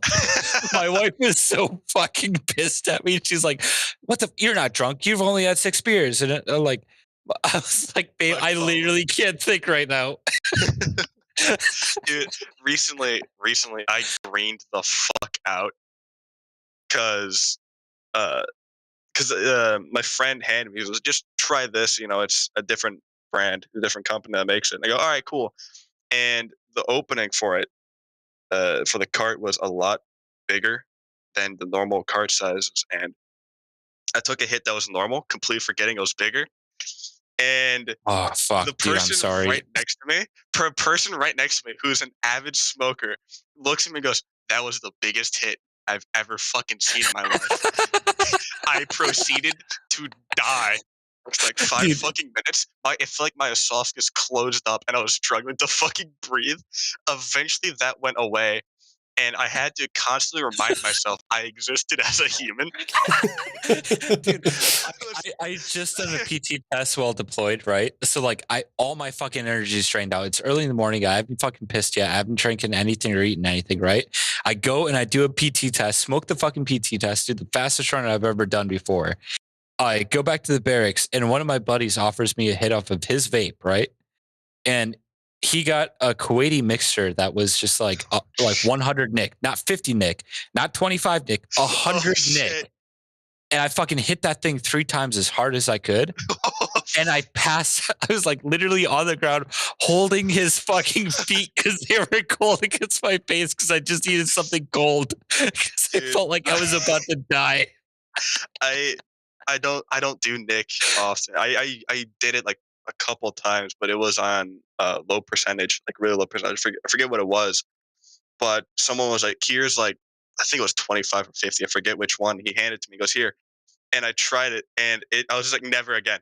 Nah, fuck that. And I haven't done it since. Instantly Nick sick, dude. That is fucking so sad. I got it immediately, and I'm like, never again. And I just haven't fucking touched Nick ever since. Like literally, I was like holding onto his feet because it felt like I felt like my body was pushing itself through the ground. Like dude, I'm just trying to stay afloat. When I got fucked up because I greened out on Friday. It happened like literally Friday. I greened the fuck out, and when I finally was able to breathe, and I was finally just sitting down, I was paranoid as fuck because I was chilling with my friend. I think it was his room. We were just chilling, and I was looking around, and the walls. It felt like nothing existed outside of the walls. Like it was a black void. Yeah, it feels like you're literally alone. Like there's nothing else. And they were just sitting there, like, "You all right?" I'm like, "No."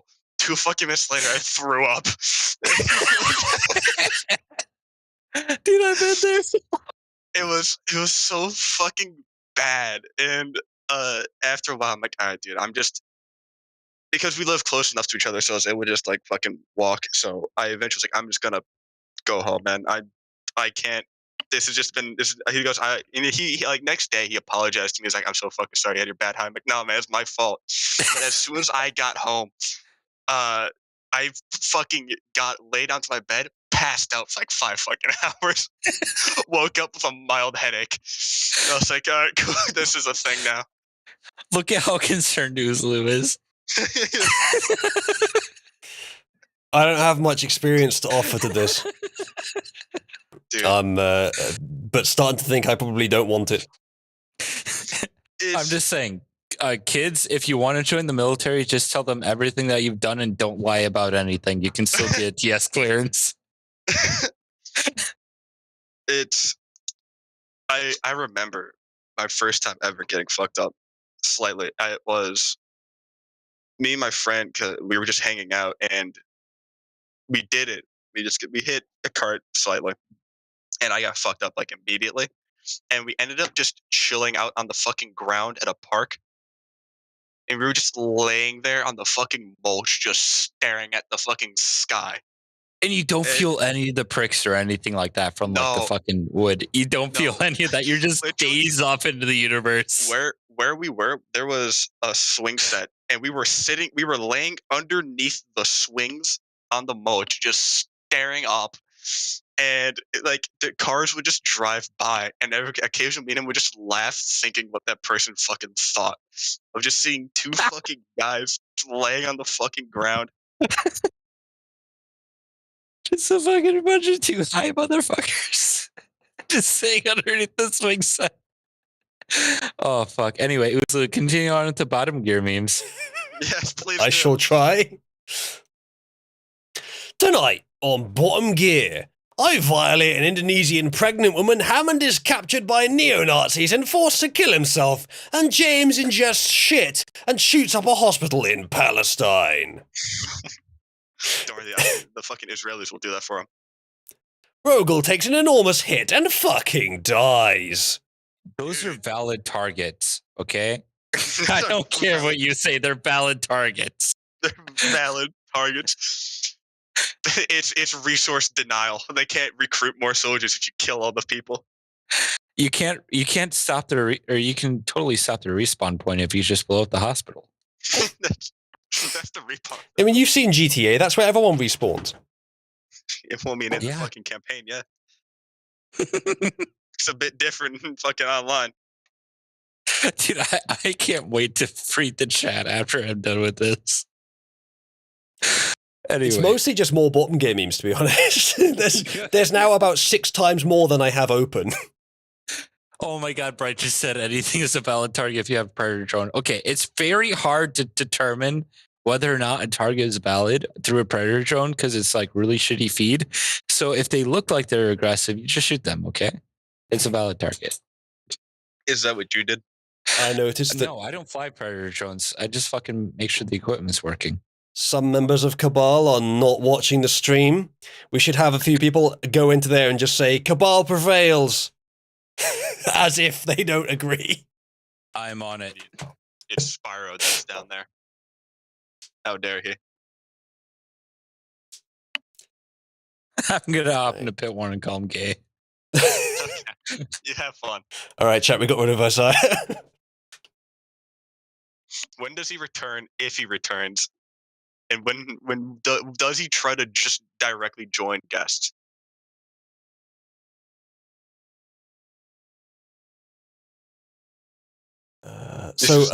By the way, Isaiah is no longer. He can't get back in the guest channel. He'll have to be dragged in.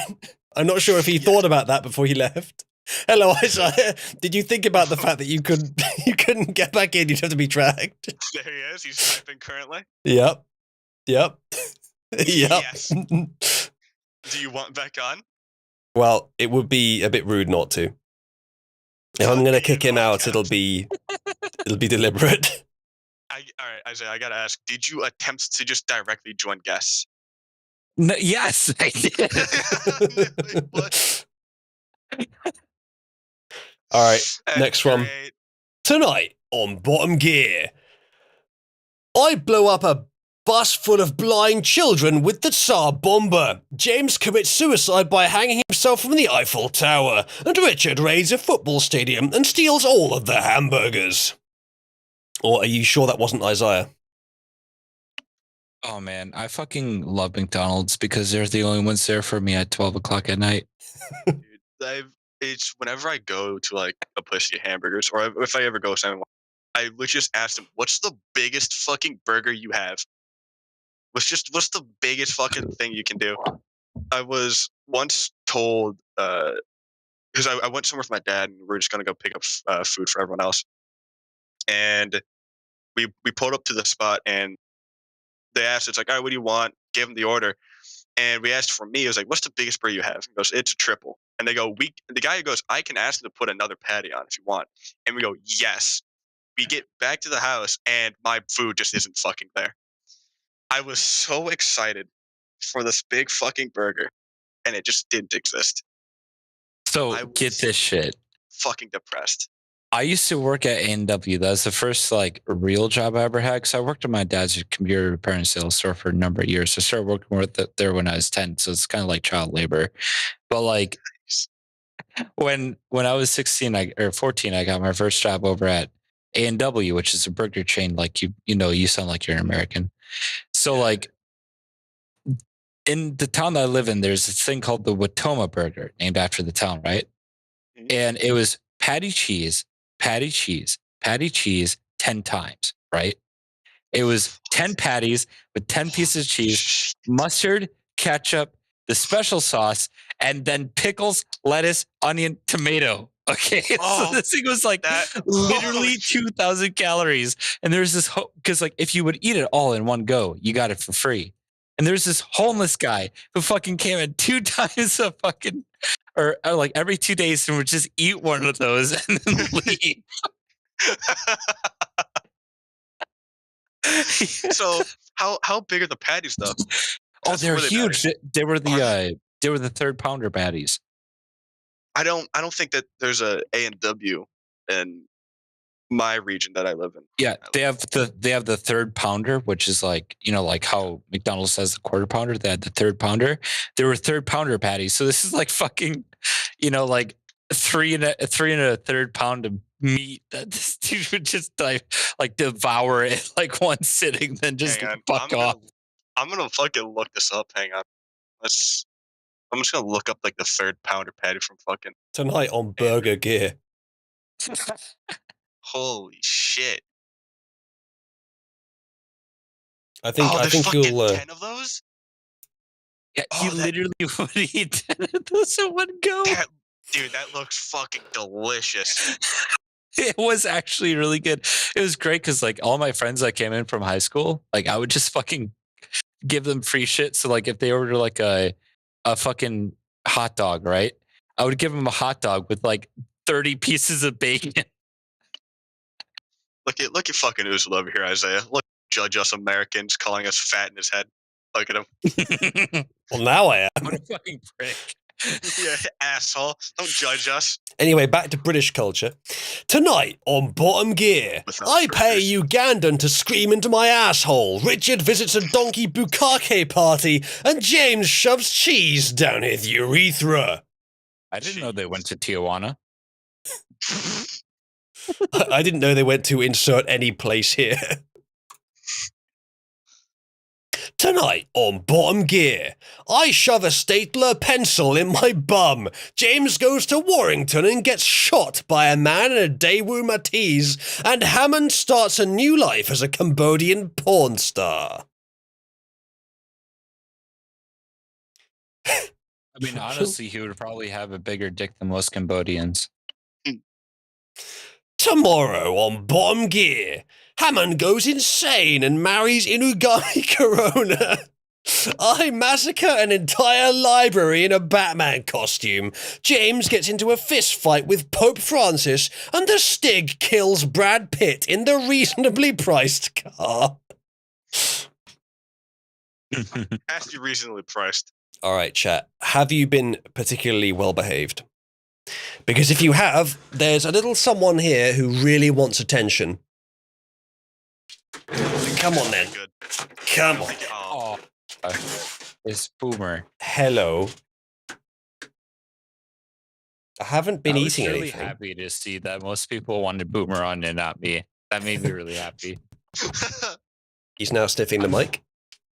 Just giving my dog my leftover pizza, which is like 3/4 of the pizza.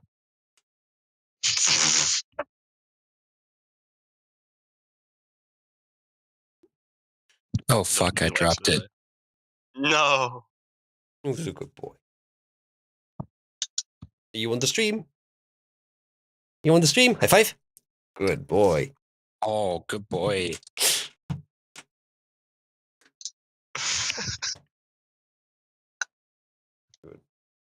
Dixon, come eat this, you fat bitch. Whoa.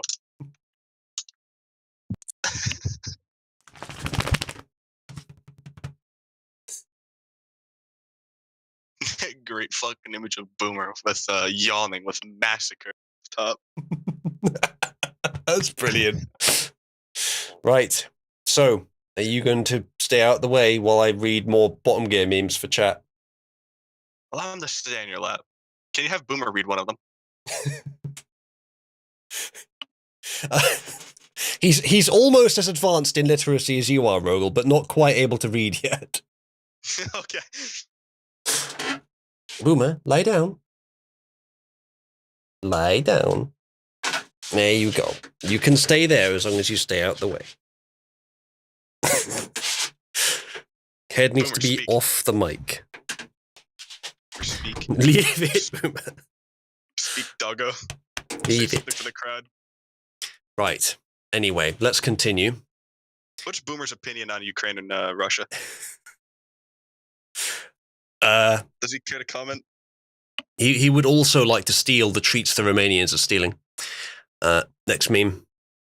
Tonight on Bottom Gear, Hammond castrates an orangutan using only his teeth. James steals nuclear codes and threatens to blow up Mozambique, while I get appointed as Obergruppenführer of Sturmbanndelung something for my service. I didn't know that Hammond was a Jew. What? You didn't know that? Jews will fucking cut people's dicks off with their teeth. I don't think they use their teeth to do the cutting. No, they do. They legitimately do. What I heard was that it was it's direct oral suction to disinfect it. That's what yes. Do. That sounds very so everyone knows appealing. That sucking the cocks of babies is fucking non-pedophilic. Yeah. I mean, maybe you were supposed to stay out the way. Back when, like, if there wasn't medicine, maybe there was a reason. But now, even then, it's just cope. Probably. Just cope because they want to suck baby peenie. I mean, they do it anyways. Whether or not it's. I'm just now scrolling back through all of the bottom game memes you guys are posted to try and find where we left off. To try and find the last one so that I can open everything after that, because there's so goddamn many. There we go. Good fucking You should do the 40k bottom tier one again. That one's the best because I like 40k. 40k is quite nice. It's a shame GWs are. I was just able to fucking get. So for the past like 6 years, I've been talking to my officer about fucking 40k. And he gave in a couple of days ago, and he's like, fine, give me the best 40k book, go, standalone, so I don't have to read anymore. So I gave him Gaunt's Ghost, and he's already on book 4. And I'm so happy right now. No, well, like, what was the... You should have given him the Infinite Divine. Yeah, it's such a good one. That's the best buddy cop movie book in the best history of ever. I've only read one, and it was on an audiobook. It's Horse Rising. Oh, Horus Rising, the first one of the Horus Heresy. Yeah, it's pretty good. That one's fucking great. And I was listening to it. And as I was listening to it, I kept progressively getting more sad because I know how it continues. I know, right? Like, Horus is such a fucking Chad during the beginning parts. Horus was so fucking chill. And I'm like, hey, man, I like Horus. And then I was like, oh, wait, that's right. He kind of goes insane.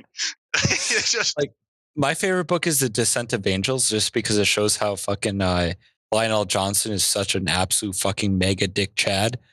And it's like, oh yeah, Lionel Johnson is definitely the best Primarch. Fucking there. What was the one quote from Jagatai Khan when Mortarion came to him? Was like, no, join our side. And he was like, oh, what fucking allies do you have? Angron, he's fucking insane.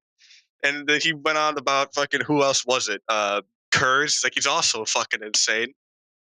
And my favorite fucking Jagatai Khan quote is service is its own reward. No, loyalty is its own reward.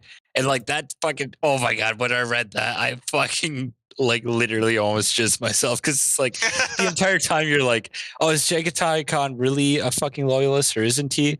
And as soon as he says, because like he's so fucking independent, you know? And then when Jagatai Khan says loyalty is its own reward, it's like, oh fuck, he's just good this whole time and he's just a good boy. He's a good man. He's a good boy. Fucking what was it when Fulgrim were like he said Fulgrim started shit talking. He goes, I hear you do weird things and something, and then he just Jagatai Khan looks at Fulgrim and goes, I hear you do weird things to your soldiers. Okay, have you ever read the one book that has like the Ancient Awaits, which is like the one short novel with Rylanor the Ancient? And like fucking, oh my God, that one's so good. Singstorm did it, or Stringstorm did a thing with that. I've listened to that song about 1,000 fucking times. It's I know, right? Good. like direct quote from the book. Rylanor deserves better than you, oh Primarch. Rylanor deserves better than all of us. Dude, my heart broke. That line hits so fucking hard. Because Gentlemen. Rylanor loved the Emperor. I think we'll Like, continue so much. both this conversation and the bottom gear memes in the premium post show. Fanrific. So, have you ever watched Hong Kong Fooey, Zulu? no, I have not. Hong Let's- Kong Fooey faster than the human eye. Never heard of it.